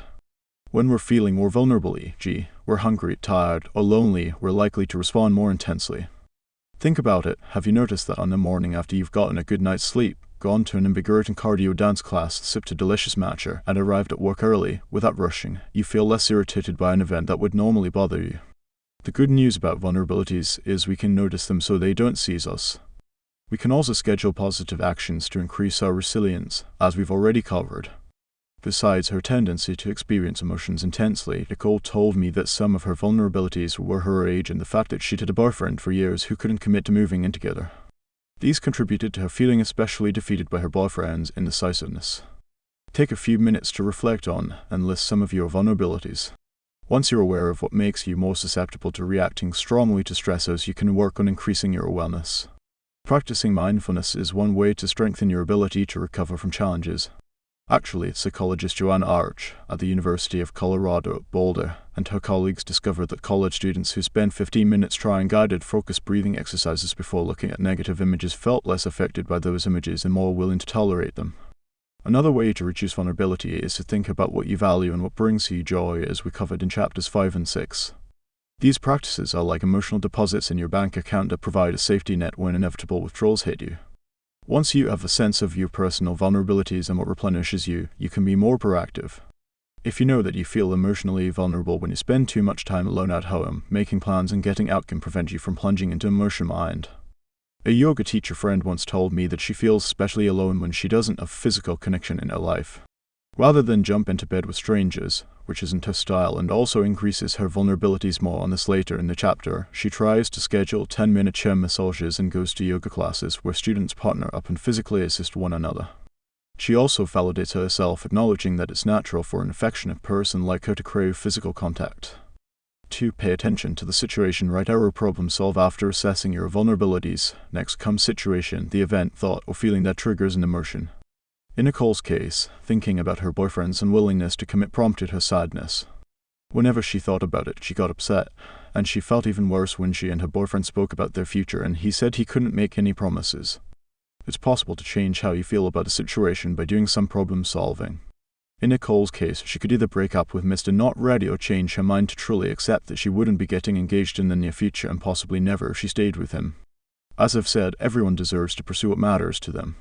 However, if Nicole somehow decided that she didn't care about formalities like a marriage license and wedding ceremony, her acceptance would count as problem solving. She'd no longer be in a situation where she felt dismissed. In real life, many experiences, like Nicole's, can't be quickly resolved. That's when you need to recognize if you're wisely accepting whatever is or if you're passively remaining in situations you'd be better off changing. Earlier, I used the example of emotions being a clue that you're not fulfilled in your job. In that scenario, I wouldn't necessarily recommend packing the contents of your desk and running out of your office. In fact, problem solving might include taking on new responsibilities at work, finding a meaningful volunteer position one evening a week, seeking a stimulating class, or researching other opportunities. As you see, in generating solutions, it's useful to brainstorm lots of options. Starting therapy was one way Nicole tried to problem solve. Take a couple of minutes to see if there's a situation you notice yourself in that might be worth improving. Next, choose a good first step to try. 3. Catch your interpretations right, or check the facts / mindfulness of thoughts. Another aspect of an emotion cycle is noticing your interpretations. So much of how we feel has to do with how we think. Nicole could choose to interpret her partner as loving and anxious, based on his parents' difficult relationship. She could also interpret his behavior as manipulative. One interpretation will likely generate patience, while the other is likely to produce anger. Again, fact-checking and mindfulness of thoughts are powerful ways to get unstuck from interpretations. As we covered in Chapter 8, Nicole might notice that her boyfriend had never been close to proposing to anyone, so his behavior was not a specific rejection of her. Nicole could also simply notice thoughts such as, "I'll never find someone who likes me as much as I love him," rather than believe them. Be careful, though, not to delude yourself in the process of checking your interpretations. I'd never want Nicole to dismiss her desire for a life partner under the guise of compassionately reappraising her boyfriend's ambivalence. 4. Notice your body's changes and urges to act right are at the opposite of unjustified emotions. The combination of vulnerabilities, the situation that's provoking you, and your interpretation of that situation can affect your body and motivate you to take action. Facing a threat gets the heart racing, the sweat glands pumping, and in general, impels us to run. But that doesn't mean you should always act on your urges, since acting on an emotion intensifies it. A big part of how we feel has to do with how we act, which is why acting on emotions isn't necessarily cathartic, especially when the emotion isn't justified. When I first met Nicole, she worried that something was wrong with her for loving someone so ambivalent. I wondered if, just as Nicole's behaviors acting in love heightened her infatuation, Mr. Not Ready's actions pulling away diminished his loving feelings. When I shared these thoughts with Nicole, she felt a bit better for understanding that her emotions and experiences made sense. Is hooking up wise? One of the features of dating today, especially in an app-driven world, is getting physical with someone fast at acting on love. Some of my clients complain that they are interested in people they barely know or feel lonely as someone lies next to them. It's a dilemma. On the one hand, you want connection, so should you take what you can get physical contact without an emotional bond? Is it possible to start a good relationship in your bedroom? In considering the model of emotions and how actions impact emotions, it seems like enjoying sex with relative strangers could create love that might not be quite real but instead be based on your emotion mind, since you don't have enough information. A mix of social media stalking, fantasizing, and trying to win someone over, especially coupled with an interpretation like "I'll be so much happier with a partner," would leave anyone entranced. Can anyone keep it casual? One client of mine had lots of commitment-free passion without ruminating or lusting.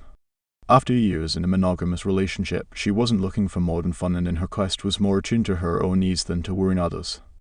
I'm not prescribing that path if you're looking for a relationship, but the combination of her situation and her behavior created the boundaries she needed to separate her heart from her body. But how do you manage if you want a real relationship yet don't want to feel too into it before you know if the other person is worth your headspace and bed space? Before acting, you might weigh the pros and cons of getting in bed quickly based on your past experience. You might also watch the thought that you have to relax to prove likable. While instant chemistry feels nicer than nothing, some people notice that experiencing euphoria too soon can lead to a brutal withdrawal. Acting opposite, step by step. If all of us are at risk of creating feelings through our actions, how can we change the way we feel? There's a DBT skill known as opposite action, and many of my clients find it powerful. Have you ever pushed yourself to go out with friends despite feeling a bit sad and lethargic, then notice that you leave feeling energized? That's one example of acting opposite. At times, acting opposite won't immediately feel good. I say that the ultimate goal of acting opposite isn't to feel better, but to live better. Like I've mentioned, I don't enjoy public speaking. It leads to all sorts of imposter thoughts and anxious feelings. Yet I immediately accept invitations and quickly prepare instead of procrastinating. After a speech, I don't always feel better, but it's empowering to know that it's okay to feel afraid and proceed with courage. I'm sure you have examples of situations where you chose a meaningful action over what you were in the mood to do and ended up feeling enriched by your decision. Doing the opposite shouldn't feel artificial. It isn't about thinking hostile thoughts as you act pleasantly. Your mind and body need to be aligned so that you're mindfully taking a meaningful step. For instance, if your emotion is fear, the aim of acting opposite isn't appearing calm, but doing what you do if you weren't afraid, like my public speaking example. Try acting opposite yourself and notice if you feel freer. Acting opposite to live differently.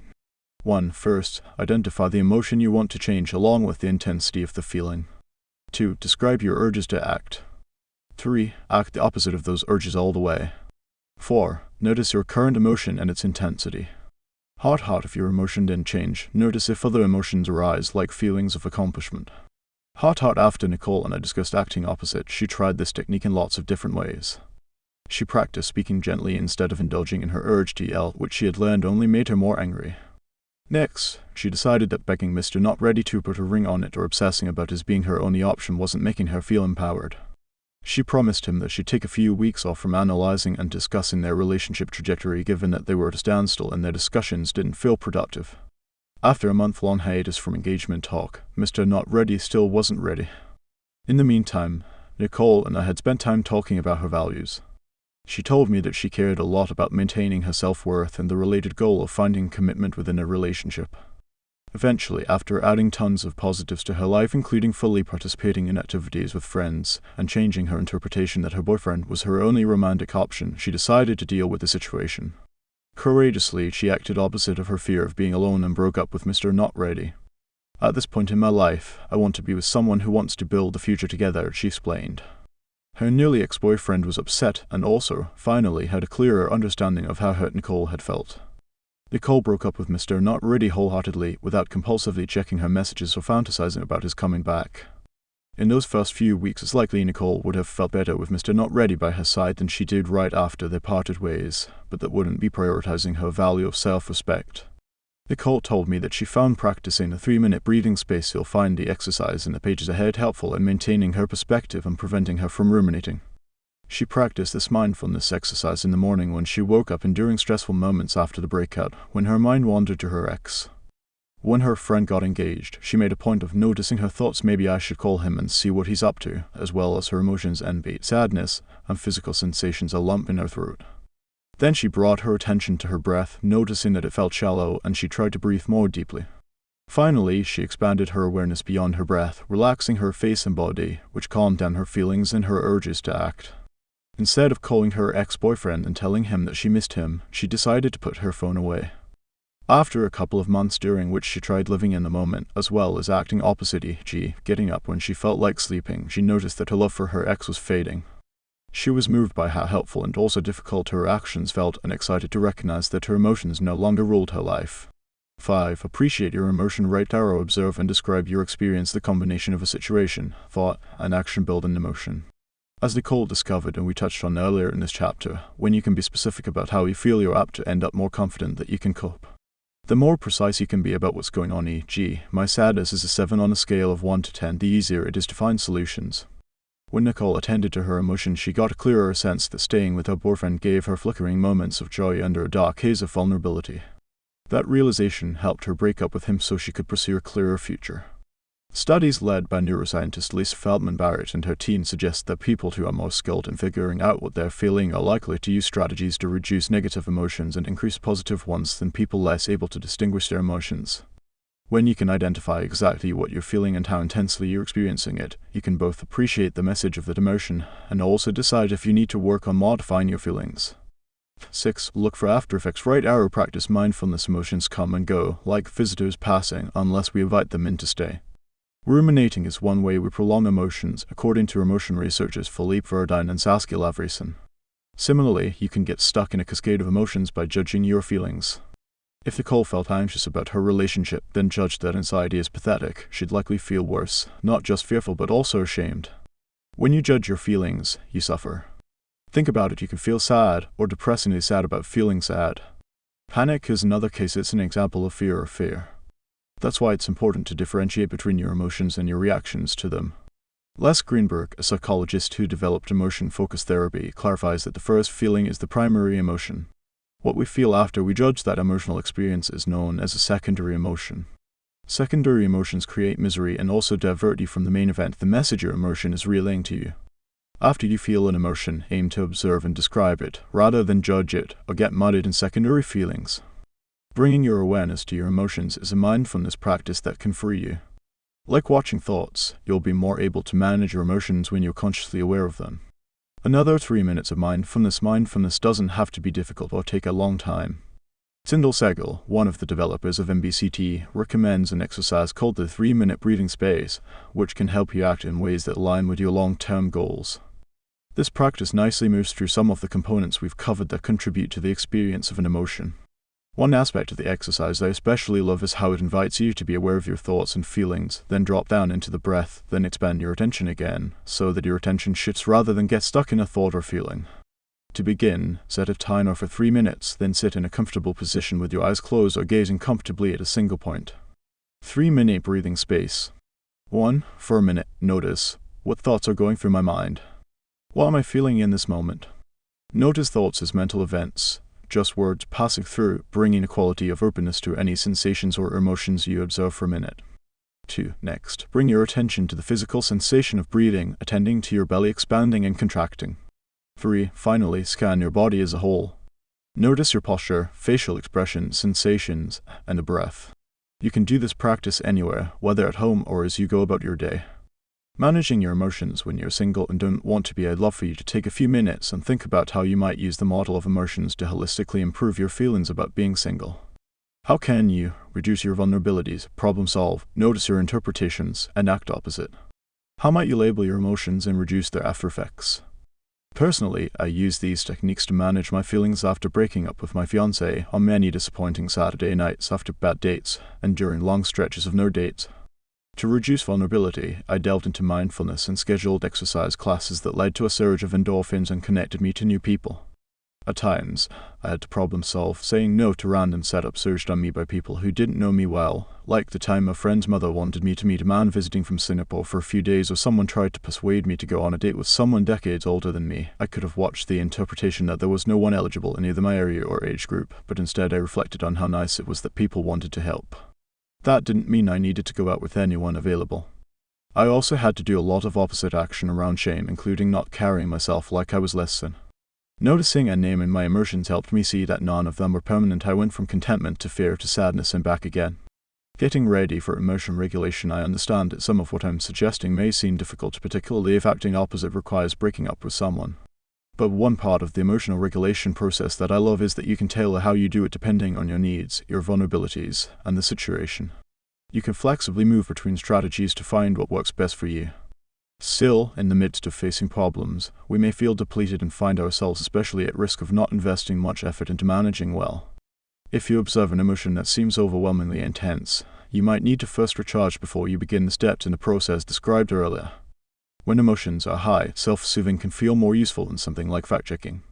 Before breaking up, for example, Nicole booked a haircut, made a week's worth of plans with people, picked out some uplifting playlists and books, and had her values chart chapter 5 handy. She needed to participate in experiences that helped her into the moment. In times of crisis, some of the additional strategies Linehan recommends as ways to increase distress tolerance include changing your body temperature, doing intense exercise, and relaxing your muscles. Nicole found that going to a high-intensity interval training class, taking a cold shower, and breathing deeply as she scanned each muscle group from head to toe, releasing tension, invigorated her, preventing her from getting stuck in her mind and reminding her of her strength. It may sound extreme, but one DBT tool includes dipping your face in ice water when emotions feel overwhelming. Basically, by cooling your face down, you slow your heart rate and oxygen can be redirected to other organs. People are genuinely shocked by how this can induce calm during times you feel flooded with emotions. If you're thinking this would never work, as I tell my clients, don't believe or discount anything I say until you try it. Speaking of trying, now would be a great time to create 2 lists, one for home and one for when you're on the go, of items and suggested activities that replenish you. Recently, I loved reading about Tim Ferriss's tip of taking a mason jar, decorating it, and labeling it the Jar of Awesome. Each day, you can put a little note inside the container describing what went well or what you feel grateful for. On a tough day, looking at a handful of these reminders, taking a bath, and reading a funny article would certainly help me feel more confident in my ability to cope. On the go, reaching for my favorite lip gloss, looking at photos on my iPhone, and listening to fun music can give me the boost I need to then manage my emotions in the ways described earlier in this chapter. Unexpectedly, after a couple of months apart, Mr. Not Ready called Nicole. He'd been going to therapy, had disconnected from his ex-girlfriend, and had worked through his commitment concerns as well. "Are you nuts?" his therapist had asked when he described wanting to stay friends with his ex. Nicole was happy to report this to me, feeling vindicated in her feelings and decision to stand up for herself and let him go rather than forcing herself to accept the status quo. Mr. Not Ready had spent the time after their breakup thinking about life with Nicole and realized that he cherished her and loved her and the stability she brought to his life much more than he wanted freedom to explore with others. "I know I love you and I'm sorry for making you doubt that," he told her. After months spent noticing her pain and moving forward, Nicole needed time to gather information and observe her emotions before making a decision. After some space and thought, she realized that her feelings of love were still there. As long as he respected her values, she could make this decision with her heart and her mind, and she told him she was ready. Soon after, they got engaged. More important, Nicole felt as if she could manage on her own and manage her emotions. That ability would stay with her and it will stay with you, whether or not there's a diamond on your finger. Chapter 10. Say goodbye to feeling lonely. If I am not for myself, who will be for me? If I am only for myself, what am I? And if not now, when? Rabbi Hillel. Addison, 43, rushed to meet me from her office at a major tech company where she's a senior executive. As we settled into our chairs at Starbucks, I looked at my radiant friend in awe. The day before, she had run the New York City Marathon, despite her demanding job. "How did you do it?" We started by discussing her weekend. "It was my 6th marathon, but unfortunately, I had this awful nausea that tortured me from mile 15 on," she complained, sighing. "But you finished?" I asked, wondering how she'd mustered the grit to continue when others would have quit. I finished, she confirmed. My best friend, Rob, and another guy, Jack, and I ran together, and it was just one foot in front of the other. I'd met Madison 5 years earlier through her boyfriend, Spencer, my charismatic fitness instructor. I was one of many who cherished his supportive yet kick-butt classes and movie-style looks. Madison was always parked front and center in the room, and we got into the habit of chatting for a few minutes after class, sweating and exhausted, but happy. Madison had met Spencer years earlier, when they were both living in a smaller city. First they were friends, and soon after they began to date, and seriously. When Madison landed a better job at another company in New York, Spencer followed at her urging. In the beginning, she covered both their living expenses and helped network for him. Spencer exudes this laid-back self-vibe, which counterintuitively worked well for him as a fitness coach, since someone casually telling you to continue holding a long plank position for minutes seems more tolerable than someone screaming frenetically. Madison is more of a go-getter. She's chic, rushing about energetically, always jumping on opportunities. As I thought about their personalities, I couldn't imagine Spencer developing his cult-like following without Madison's strategizing. So I wasn't entirely surprised when, after 5 years together, Madison confided in me that they weren't clicking. Honestly, I thought about breaking up for a long time, but after all this time together, I don't want to be alone in my 40s, she told me. They were both kind and likable, so I could imagine them respectfully coexisting without much drama. However, as she continued to advance in her career, Madison grew agitated that Spencer wasn't more of a self-driven powerhouse. Still, she waited before doing anything. I went through an awful breakup in my 20s, and I just don't want to go through that agony again. I'm not sure which came first, her feelings or their distance, but Spencer moved from their bed to the couch, and eventually he got his own place. What happened next stunned me. Less than a year after he moved out, Madison stumbled upon Spencer's wedding photos on Facebook, then shots of him caressing his new wife's baby bump. But Madison's equanimity about the whole thing touched me even more. Unlike many people, she didn't fall apart over it. I'm not gullible, he must have connected with her before he moved out, she acknowledged. That was hard, or even worse was the fact that Spencer had often questioned the construct of marriage during his relationship with Madison, yet now he'd be starting one, wedding ceremony and all. Many people, including me, would feel devastated by the end of a long relationship followed by an ex's near instantaneous marriage to someone else. But Madison kept going without moping or venting, continuing to train for her race, and dealing with her emotions so gracefully that she was able to quickly connect with someone who mattered to her, someone loyal and kind, who was, she said, a good choice, not a rebound. Only a few weeks after technology punched her with a glimpse inside Spencer's wedding and his new wife's burgeoning belly, Madison met Jack, one of the men with whom she eventually ran the marathon for a mutual friend. How did she keep thriving? Don't get me wrong, the whole thing sucked, she admitted. One of the attributes I love most about Madison is that she's real. She doesn't pretend to be some sort of psychological or spiritual warrior. She's more of a disciplined athlete plotting her practice schedule. When she told me about her most recent marathon, I didn't picture her looking Olympian. I imagined her looking obviously uncomfortable but moving forward nevertheless. Now, sipping her cappuccino, she acknowledged that she'd suffered, but had chosen to accept the outcome, forcing herself to connect with others and stay in the moment rather than obsessing over Spencer's new life. As we went through the play-by-play of the moment when she saw Spencer's wedding photos as she stood on a train platform returning home from a weekend away with her friend Rob and some other friends, Madison told me that good company had been her lifeline. Closeness is essential for all of us, and in this chapter you'll learn about ways to reduce feelings of loneliness, no matter what. When Madison and Spencer broke up, she didn't just lose a boyfriend, she lost a community. Most of her friends, like me, were part of her ex's circle. And these people, many much closer than she and I were, had commented enthusiastically on those wedding photos on Spencer's Facebook wall, leaving Madison feeling shunned. I lost my person and my people, she said. Yet she'd found new people. Given the number of my clients who tell me how hard it feels to find close friends, especially if you're new to a city, or, like Madison, if your ex gets most of the friends, I wondered how she and her friend Rob had met. I hadn't heard his name before and didn't know him from the gym. She explained that they'd only gotten close after her breakup. He's a manager at a clothing store I love, she told me. We chat, then I opened up about what happened. She continued. I'd barely mentioned the breakup since I didn't want the news spreading around, but after I told him, we started hanging out, had a blast, and now we're like family. Madison says her relationships with her friend Rob and a few others were instrumental to her not falling apart after the split. A Chapman University study of 25,000 people led by sociologist Brian Gillespie found that the two biggest predictors of life satisfaction are quality of friendships and job engagement. Madison told me that friends allowed her to continue to excel at work and even use her job as an opportunity to take a break from the pain in her personal life. How to feel lonely, while Madison made it sound simple, she transcended a lot of the barriers that can thwart relationships. I'd love for you to take a few minutes to ask yourself if you notice anything that may be holding you back from feeling closer to others. Based on what I see when I talk to my clients and what I know about myself, I've come to believe that there are 4 main paths to loneliness. A. Judging ourselves. B. Judging others. C. Judging our time I'm busy. D. Judging the important. Why bother? Many people assume that the trick to feeling less lonely is making plans, improving communication, and upping your likability. But there's actually a crucial, more subtle cause of loneliness, one that starts with you. Christopher Massey and a team of researchers at the University of Chicago analyzed more than 77 research studies to pinpoint what created feelings of loneliness.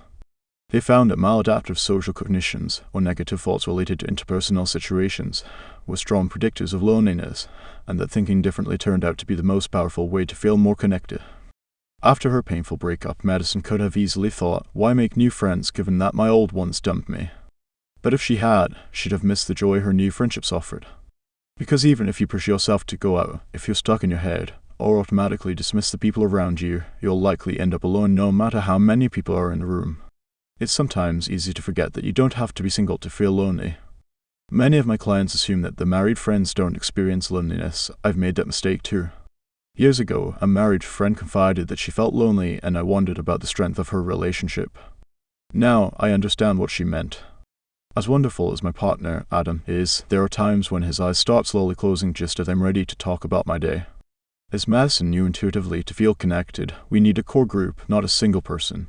Specifically, Robin Dunbar, an anthropologist and psychologist at the University of Oxford, famously suggested that to be happy, most people need a group of roughly 5 people with whom they can deeply bond.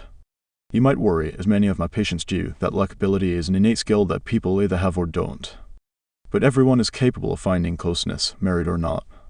And we can all increase our capacity to foster and sustain relationships. Making and keeping friends, building relationships doesn't have to be complicated, though many of us make it that way. In particular, we get stuck focusing on seeming exciting or cool, which is just another example of ways to feel painfully apart with people. We don't need to combine the trendiest outfit with the most hilarious, captivating story to draw others in, whether a potential new friend or date. I'm convinced that connecting with people can be easier than we assume. I like to teach people who worry about their social skills a DBT acronym give that simplifies how to get close to others: gentle, interested, validating, easy manner. Let's start with gentle. A couple of years ago, I spent time with Monty Roberts, a horse trainer celebrated for rounding up horses without whips, but with a nice, gentle tone and respectful stance. I had visited his horse farm to learn more about how best to motivate clients to make powerful life changes, but I nearly panicked as I watched Monty, then in his late 70s, enter a small corral with a wild, bucking horse many times his size. Remarkably, within about 15 minutes, by Monty's offering the spirited animal space and warm body language, the horse was following him, rather than running away or charging. Monty's technique, which embodied patience and compassion, showed me that even flighty animals, like wary humans, will quickly engage when someone comes across as respecting them. Notice that gentleness isn't just about your words, it's also about your body language and facial expressions. Many of my clients have remarked that when they're feeling anxious or lonely, others don't perceive them as warm or approachable. Instead, they may seem to have an implicit do not disturb sign. It makes a lot of sense our faces convey feelings. That's a wonderful thing, especially when we want to wordlessly let others know that we need support. But noticing and modifying your facial expressions can help you invite others in and also influence your mood. Again, DBT offers a brilliant solution to the dilemma of wanting closeness even when feeling distressed, called the half smile. The truth is, you can change how you feel by changing your face. By raising your lids slightly, like a quarter of an inch, you release forehead tension and end up looking more Buddha, less bitter, and feeling more serene too. To be clear, this isn't a forced fake smile like when you're posing for a picture. You can make sure you feel relaxed and also appear comfortable and natural by practicing in front of the mirror. If you're skeptical, research has shown that there is a facial feedback loop in which the brain communicates to the face and the face communicates with the brain. So relaxing your expression can affect your mood. Interestingly, studies have found Botox injections that dampen the ability to frown actually ease feelings of depression. Half smiling is a natural remedy and a great example of acting opposite the skill we talked about in Chapter 9. Madison constantly wears a half smile. I've been practicing the expression since studying DBT, and I'm continuously surprised by how much calmer and kinder it makes me feel, especially if I'm impatiently waiting in line for my morning coffee or stuck in traffic. Often, as I mentioned earlier, people worry that they need to up their ante to impress, like a reality TV or Instagram story star. You can draw others in by being interested. Susan Cain explores this beautifully in her bestseller, Quiet. Instead of worrying about performing, attentively listening is a gift. Ultimately, we all want to feel seen and heard. While any one of us can satisfy an urge for entertainment with thousands of channels replete with gifted performers and comedians, your wholehearted attention is something only you can offer. When I volunteered at a suicide prevention hotline, initially I wondered how I'd managed to quickly connect with struggling strangers. A huge focus of our training was validation, which means communicating your understanding and acceptance of another person's emotions, thoughts, pain, and desires. Just as invalidating someone's feelings or words creates distance, it's pretty remarkable how validation increases closeness and intimacy. Validation isn't sounding fake, like an insincere therapist uttering, it sounds like you're feeling. It's also the opposite of being defensive or saying something like I totally get it, which no one ever does. It's taking a genuine interest in expressing how someone's experience makes sense. Give isn't crucial just for starting relationships, the technique also maintains them. For example, if you worry that stating your preferences will alienate others, adopting a sympathetic, easy manner sets a nice tone to express yourself. The same way beautiful music at peak volume is migraine-inducing, most people react adversely to feeling pressured. Yet so many people think they need to powerfully project. A client of mine spent tons of money working with a dating coach who insisted he take charge. This person already had a pretty authoritative delivery, and when he noticed this wasn't working, at work or with women, he reluctantly tried a more mellow manner, which put him at ease, as well as those around him. Give might sound simple, and in some ways, it can be. But the technique requires gestures, like making eye contact and paying attention, which are impossible to do if you're transfixed by technology. If you meet up with someone who is preoccupied with texting someone else, you probably won't feel seen or heard. Instead of feeling resentful or writing the person off as rude, this is a great opportunity to combine GIF and a skill you'll learn in the pages to come, known as dismantle. It drives me crazy when I'm with someone who is absorbed with his or her smartphone while I wait, restlessly. It makes me feel invalidated, like I don't matter. I try not to take this personally and have practiced smiling and saying, you know me and my mindfulness, I think we'll have more fun if we're together. Do you have an urgent message you're waiting for? If whoever I'm with says no, I warmly ask them if we can both agree to stow our gadgets since I think this will prove more relaxing. I can tell you, with a nice delivery, you won't put someone off. Making this request can feel difficult, but it's better than feeling alone with others and feeling resentful. Thinking in a less lonely way, another exercise I love is called TIC-TOC, a tool used in CBT that helps people think more adaptively. Given that unhelpful thoughts can feel loneliness, thinking more constructively is one way of reducing experiences of loneliness. First attributed to the founder of CBT, Aaron Beck, and later described by psychiatrist David Burns, TIC stands for Task Interfering Cognitions, and TOC stands for Task Orienting Cognitions. This sounds complicated, but basically, it involves watching your mind so you can more flexibly replace ideas that get in your way with ones that motivate you. TIC-TOC is often used to help people address thoughts that fuel procrastination, but I like to use the strategy more generally to target mental barriers that affect us in areas of our lives that matter. If your goal is getting close to others, TIC-TOC can help you observe appraisals that keep you alone so you can swap them with ones that connect you with other people. Again, many people worry about how they come across or assume that they are unlikable or unworthy, or, just as unhelpful, that they are uniquely complex, like an edgy jigsaw puzzle piece. Both TIC can leave you feeling like you'll never connect. My friend Corey Newman, who directs Beck's Research and Treatment Center, encourages clients who worry in social situations to replace the TIC with the TOC. You only fail if you bail, which motivates people to show up and is more practical than assuming that any of us can magically intuit other people's possibly negative opinions. The ability to swap automatic unhelpful thoughts with more encouraging ones takes awareness, willingness, and effort. I know how hard doing that can feel. Months after my wedding, I faced some TIC like close friends don't care about me. These thoughts were leaving me lonely. As I've mentioned, the majority of my close friends married roughly 7 years before I did. I vividly remember scraping together money to purchase thoughtful wedding gifts for my friends. Even 6 months after my wedding, some friends I'd considered close hadn't reciprocated with a present. I appreciated that friends were generous in attending, but the fact that close friends who lived 10 minutes from the wedding venue didn't so much as use a bed bath and be on coupon to get something small hurt my feelings. Instead of more mindfully thinking that these missing gifts were an oversight, I ruminated a bit on the memories of traveling for their weddings and going alone, while most of them lived close by and arrived as part of a couple. I think the most painful rut was thinking that our dearth of presents meant my friends didn't like me. Adam suggested I call one of my best friends in the still giftless group to try to get some answers, but I already felt vulnerable and the last thing I wanted to do was reenact a Larry David-esque plot full of uncomfortable faux pas. Later, when I looked at our wedding album, it struck me that my friends looked sincerely elated. I also noticed that I wasn't getting anywhere with my TIC, like I need to meet better friends. Ultimately, I decided to practice some CBT on myself. I reconsidered. I can buy my own plates and my friends pay their babysitters for hours to dance with us. My TOC were linked to my values, like giving people the benefit of the doubt and being close to others, and immediately freed me from feeling like a needy pariah. I felt like I had my old friends back again. Just as I got stuck in harmful TIC after my meaningful big day, I often hear clients talk about how others disappoint them. Many complain that they are always the ones to remember birthdays or initiate plans. They feel bummed that their gestures aren't reciprocated. Once we work on not personalizing others' oversights or thoughts such as some people just aren't as detail-oriented, my clients almost always notice that they feel more connected than when they're keeping score, even if the other person's behavior doesn't change. Interestingly, research has found that reframing our relationships can make us feel less alone. Psychologists differentiate between perceived support and received support, and highlight that when it comes to reducing the risk of depression, perceived support is more important than actually receiving support. Believing you're cared for, which may have a lot to do with thoughts that allow for feeling connected, matters more than actual support. I love that DOC people are doing the best they can. In contrast, a TIC they should do better gets in the way of bonding and feeling close. Consciously adopting thoughts that promote relationships expands our community.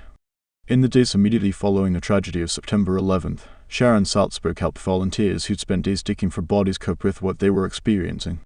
One evening, a student approached her and confessed, "I feel weird saying this with everything that has happened, but I'm really upset because after the attacks, no one called me to find out if I was okay, nobody." Each day, this woman faced dozens of dire missing person posters on street corners and overheard phones buzzing as people desperately tried to reach their loved ones. To be at the center of a calamity and to feel as if no one cares if you're alive would be totally depressing. Instead of getting paralyzed by TIC like no one will ever care about me, with her mindfulness practice and Sharon's help, the student worked on transforming her thoughts to the more motivational "I have to change my life." And she did. Years later, Sharon met her again and a woman recounted that after noticing her own pain, she courageously tried to implement shifts in her life. Instead of escaping or acting helpless, she joined a synagogue and engaged with a community. Remarkably, even for people with an anxious attachment style who seriously fear that people will disappoint them, it's possible to enjoy closeness. For more on this topic, Attached by Amy Levine and Rachel Heller is a fantastic book. Understandably, an anxious style takes a toll on one's well-being and can make it hard to stay close to others. In contrast, being mindful, like that 9/11 volunteer, can allow you to enter into relationships with less baggage and judgments that can destroy happiness. As a study led by psychologist David Creswell reports, when older adults participated in an 8-week mindfulness class, they not only reported feeling less isolated, but also had reduced inflammatory genes associated with stressors like loneliness. When you're busy or not in the mood, in addition to staving off loneliness by noticing judgments about others and yourself, to feel more connected, pay attention to your thoughts about your schedule. Do you often feel like you're too busy to socialize, or that you'd rather lie low than socialize? Not that the latter can't be valid. Admittedly, I've convinced myself that I just don't have time to make plans. Then I stumbled on a refreshing dose of rebuke in the form of an opinion piece by Tim Crader in the New York Times. Crader writes, "If you live in America in the 21st century, you've probably had a lot of people tell you how busy they are." He then acknowledges that people who work in ICU or spend their day shuffling between multiple minimum wage jobs probably are justifiably exhausted. However, most of us fill our schedules with the necessary tasks or misjudge how limited our time actually is. Crader concludes, "I suppose it's possible I'll lie on my deathbed regretting that I didn't work harder, but I think what I'll really wish is that I could have one more beer with Chris, another long talk with Megan, one last good hard laugh with Boyd. Life is too short to be busy." I don't doubt that your time is a precious commodity, which is why I am so moved that you're reading this book. Whether illogical as it sounds, the less time you devote to work, the more productive you may end up being. In a 2006 study, the accounting firm Ernst & Young found that employees' year-end reviews improved roughly 8% for each additional 10 hours of vacation they took. And those who took the most time off were less likely to leave their jobs. Still, being with others might not always feel like your first choice of things to do, especially after a long week of work. It can feel challenging to rally after work and organize weekend plans. It is easier to go out if you have a partner who fills your free moments with opportunities to bond with a good group. While I do want to validate the challenges in making time to connect, the research and the risks that come along with loneliness suggests that connecting is worth the exertion. Creating closeness with others can keep you resilient, while feeling lonely seems to intensify pain. Loneliness isn't just a painful feeling, it increases your risk of sickness and death. Psychologist Julian Holt-Lunstad and her colleagues at Brigham Young University reviewed studies on relationships and mortality, examining more than 300,000 people, and concluded that those who were integrated in their communities were half as likely to die early as their more socially isolated peers. Shockingly, loneliness is twice as dangerous as obesity in terms of its effect on your health. It also increases the risk of mortality to the same extent as smoking cigarettes. Let me be clear, when I talk about being lonely, I am not talking about being single. As I've mentioned before, neither your relationship nor your marital status matters in terms of loneliness. What does matter is your involvement in community and activities. A multi-site study led by Candace followed nearly 3,000 nurses with cancer and found that those with a large network of friends were 4 times more likely to survive than those who had fewer relationships. And despite stereotypes of seniors being isolated, a study by experts May Kleeman and Louise Hockley that surveyed more than 16,000 German adults found that loneliness seems to peak at ages 30 and 60 and dips around ages 40 and 75. Interestingly, the authors found that people who lived alone were less lonely, so we can't assume that these age differences relate to marrying and divorcing. Given the fact that loneliness isn't ageist or resolved by moving in with someone, and as an aside, if you know you don't want to live alone, there are intentional communities that connect like-minded people. Again, it's worth increasing the support you feel now. Loneliness can also compromise your ability to think clearly. In the introduction, remember, I talked about anticipated aloneness reducing intelligent thought, and research suggests that it may also reduce your ability to process social cues. In animal studies, social isolation actually diminishes brain size, and in humans, brain studies show that people who describe themselves as lonely show reduced density in a brain region linked to social cognition, the left posterior superior temporal sulcus, to be exact. This finding is so interesting and so depressing. When we crave companionship most, we may be most at risk of misreading social cues in ways that leave us feeling disconnected, for instance misjudging another person's forgetfulness as malicious. Slowing down and deciding to judge others less and remembering that a lonely mind may be clouding your perspective can help you think more clearly and get you more connected. Bad company. I've often suggested that my clients join groups to connect with others who have similar values, such as single mothers by choice, volunteer groups, or CrossFit classes. Will getting out there actually alleviate your loneliness? It depends. I feel a bit guilty to admit this since I care about abstaining from gossiping, but for years I spent time with close friends having conversations about how guys were the worst and how couple friends should do better about staying in touch. At the time, these conversations seemed like an informal support group, but eventually I realized that getting together to talk about loneliness isn't a cure for loneliness. As one of my clients told me while reflecting on her time in a talk therapy group, sharing misery wasn't as helpful as she imagined. Rather, hearing others describe how they practice tools like mindfulness to change the outlook felt more encouraging. She was onto something. A remarkable project known as the Framingham Heart Study has followed 3 generations of Massachusetts residents since 1948, people who have generously invited scientists to uncover themes that unfold across their lifespans. When looking at Framingham participants, loneliness researcher John Cacioppo and his colleagues at the University of Chicago noticed a powerful effect of loneliness. It seems to be contagious, like the flu. When one person in a group started to share their lonely feelings, those close to them were also affected and were 50% likelier to feel lonely as well. To enjoy the benefits of connecting, your best bet is to enter the moment with others. Madison, for instance, doesn't spend her time with Rob discussing Spencer and his new life. Instead, when I asked her what she and Rob like to talk about or do, she mentioned their shared passion for running and watching reality TV shows. Like Madison, we all have stressors we can vent about, since dating is full of them, but to really feel happiest, we do best by appreciating good company. Feeling less lonely while you're flying solo just because you're by yourself doesn't mean you have to be bad company. Recently, I was on my way to a lecture, and I had time to spare and felt hungry in a neighborhood where I happen to know a lot of people, including many clients. While I often sit at restaurants by myself in neighborhoods where I feel more anonymous, I'll admit that I worried that getting caught eating alone would feel uncomfortable. I imagined myself telling the hosts just one and feeling pathetic. Then I took a moment to step back, mindfully. That's when I realized that in announcing just one and looking down, I was setting the table for feeling less than.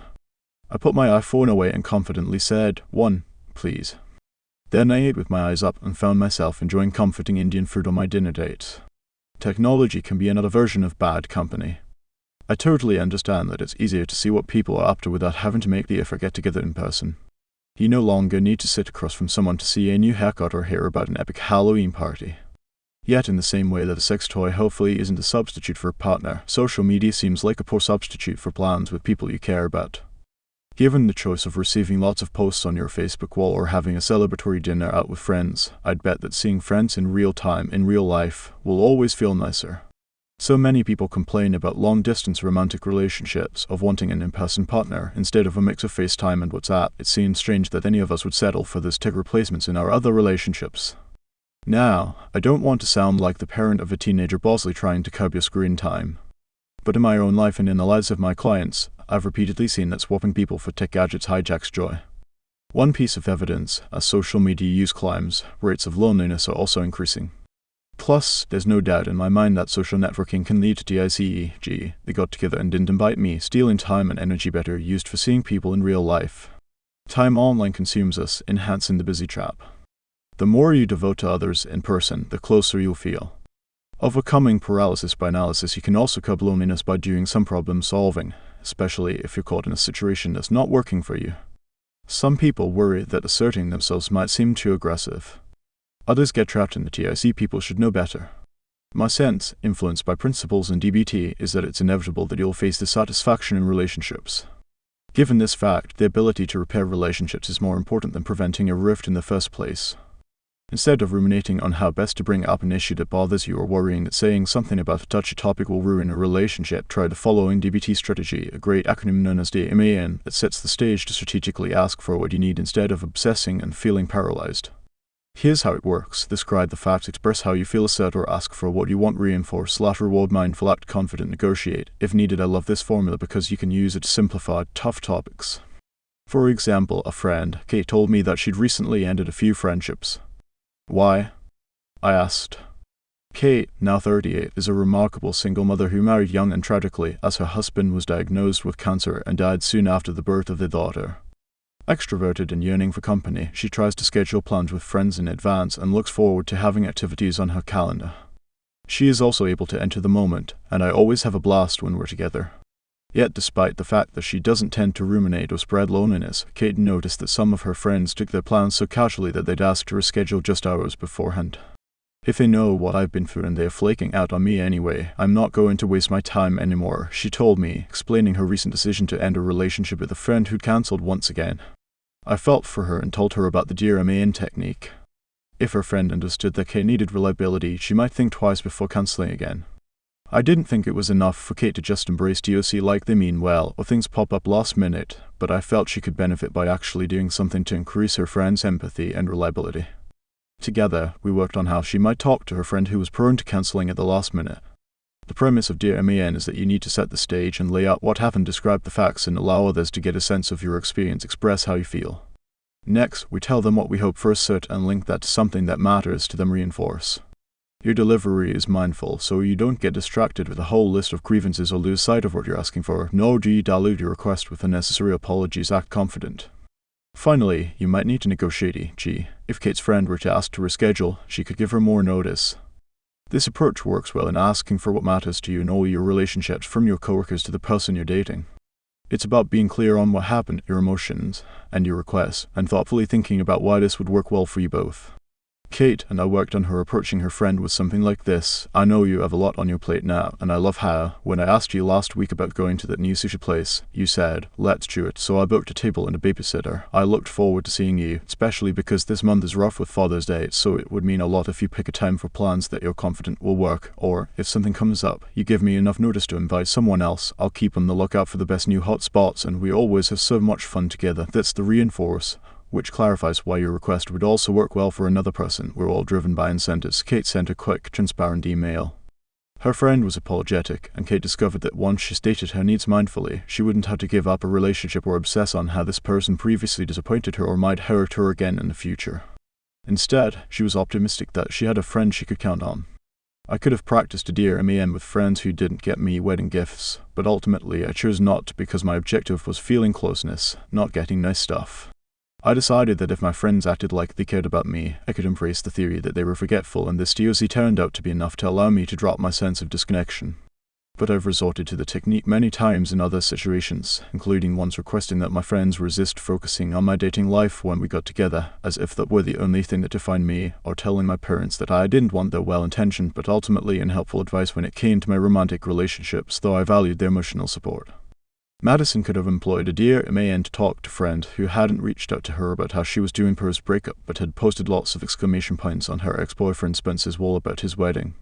But since her ultimate goal was to try to separate from him, she decided to skip reclaiming the relationships they once shared and put her energy into building new friendships instead. Thought is cheap, now I want to validate and deliver a Dear MAN to you. It's incredibly painful to want a partner and to not have one now, and or to feel as if a relationships aren't as fulfilling as you'd hoped. We all deserve closeness, and just thinking more forgiving thoughts isn't a cure for that desire. I want you to feel more satisfied with relationships and touched by the people in your life. That requires really taking a look at how busy you truly are, making space for connection, and getting vulnerable. Could you select a couple of people who seem interesting whom you might want to give to? Are there people in your life to whom you want to deliver a Dear MAN in the service of increasing the depth of our friendships? Can you plan a date with a friend and strategize how to circumvent spending another night lamenting loneliness? Mindfully letting go of unhelpful judgments, combined with taking on productive behaviors, will help you build the ultimately supportive squad. I hope you can pick a few of these ideas to experiment with because you deserve the company you crave. Conclusion. Single and serene about it. We never know how high we are till we are called to rise, and then, if we are true to plan, our statures touch the skies. Emily Dickinson. Even if Facebook gives you the option to describe your relationship status as it's complicated, we don't need things to be complicated with others or within ourselves. Interestingly, the word single is related to the word simple from the Latin simplex. We can live simply and happily at any point in our lives by letting go of worries and judgments, and remembering that we're complete, whether we're single and satisfied, actively dating, or in a relationship. I also find it telling that the origin of the word happy is the Old English word hap, meaning by chance or good fortune. Finding love may make you happy. We can all generate examples of people who found love and seemed elated. But we can also dig deeper to purposefully create joy. For more than a decade, I looked like the picture of contentment, smiling, running to yoga, and pursuing a career in psychology. Yet inside, I felt like I wasn't good enough because I was single, and I struggled to find peace of mind. Once I decided to focus on measuring my worth by focusing on my values and living mindfully, I felt empowered and at ease. I also have clients who are going through all the motions of happiness, yet don't feel free. Beyond appearing like we have it together, we deserve to achieve a more accepting and compassionate state of mind. That can feel hard to do during times of loneliness, especially in a society that continues to shout that there's something wrong with independent women. It drives me crazy to hear how often women are asked, "Why are you still single?" as if our relationship status is not just chance, but something to justify. In writing this book, I've shared more about my personal life than I generally do with colleagues and clients alike. So when I started showing the manuscript around to a few people, I felt especially vulnerable, wondering if my stories were professional and wanting to make sure my prescriptions felt worthwhile. When I sent a draft of the book to my friend Corey Newman, who teaches therapists around the world to do their best work, I found myself empathizing with clients waiting to hear from someone after a date, especially when he sent me a brief email 1 week later asking to set up a time to talk. Corey's curt reply in absence of a reassurance like "this is great" left me apprehensive, though anticipating our phone meeting felt like a tiny fraction of how unsettling awaiting romantic validation once felt to me. "You didn't really write a book on being single," Corey said in our call, and I felt my face warming and my heart rate accelerating as I noticed feeling ashamed and anxious. He wrote about advances in living well. He thankfully continued. Corey was right. The recommendations in this book aren't only for those searching for intimacy. Focusing on your values, learning to enter the moment, and taking steps toward living a fulfilling life, independent of circumstances like whether or not you have a partner, applies to all of us, including anyone who puts you in a position of having to defend your relationship status. I hope to give you a dose of respectful support for all those times the pangs of loneliness dull your bright light. It can truly feel hard to be single or unhappily coupled. I don't want to minimize that for a second or to have you think that wanting a loving relationship is all in your head.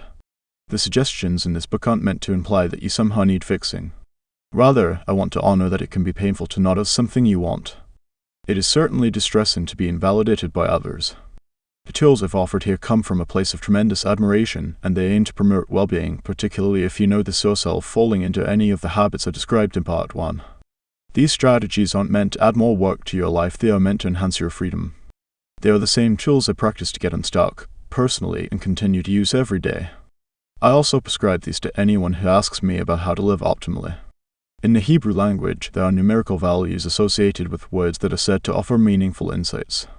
The word love, however, shares the identical value as the word one, echet, highlighting that the function of love is to unify. Whether you are either by yourself or in the company of others, it's important to strive for becoming united within, so you don't get torn apart by negative thoughts, feelings, or actions. You are whole and worthy of love no matter what you think in moments of anticipated aloneness. I hope the reminders in this book help you remember that. And that's the end of this book. Thank you so much for listening and sharing your time with this story.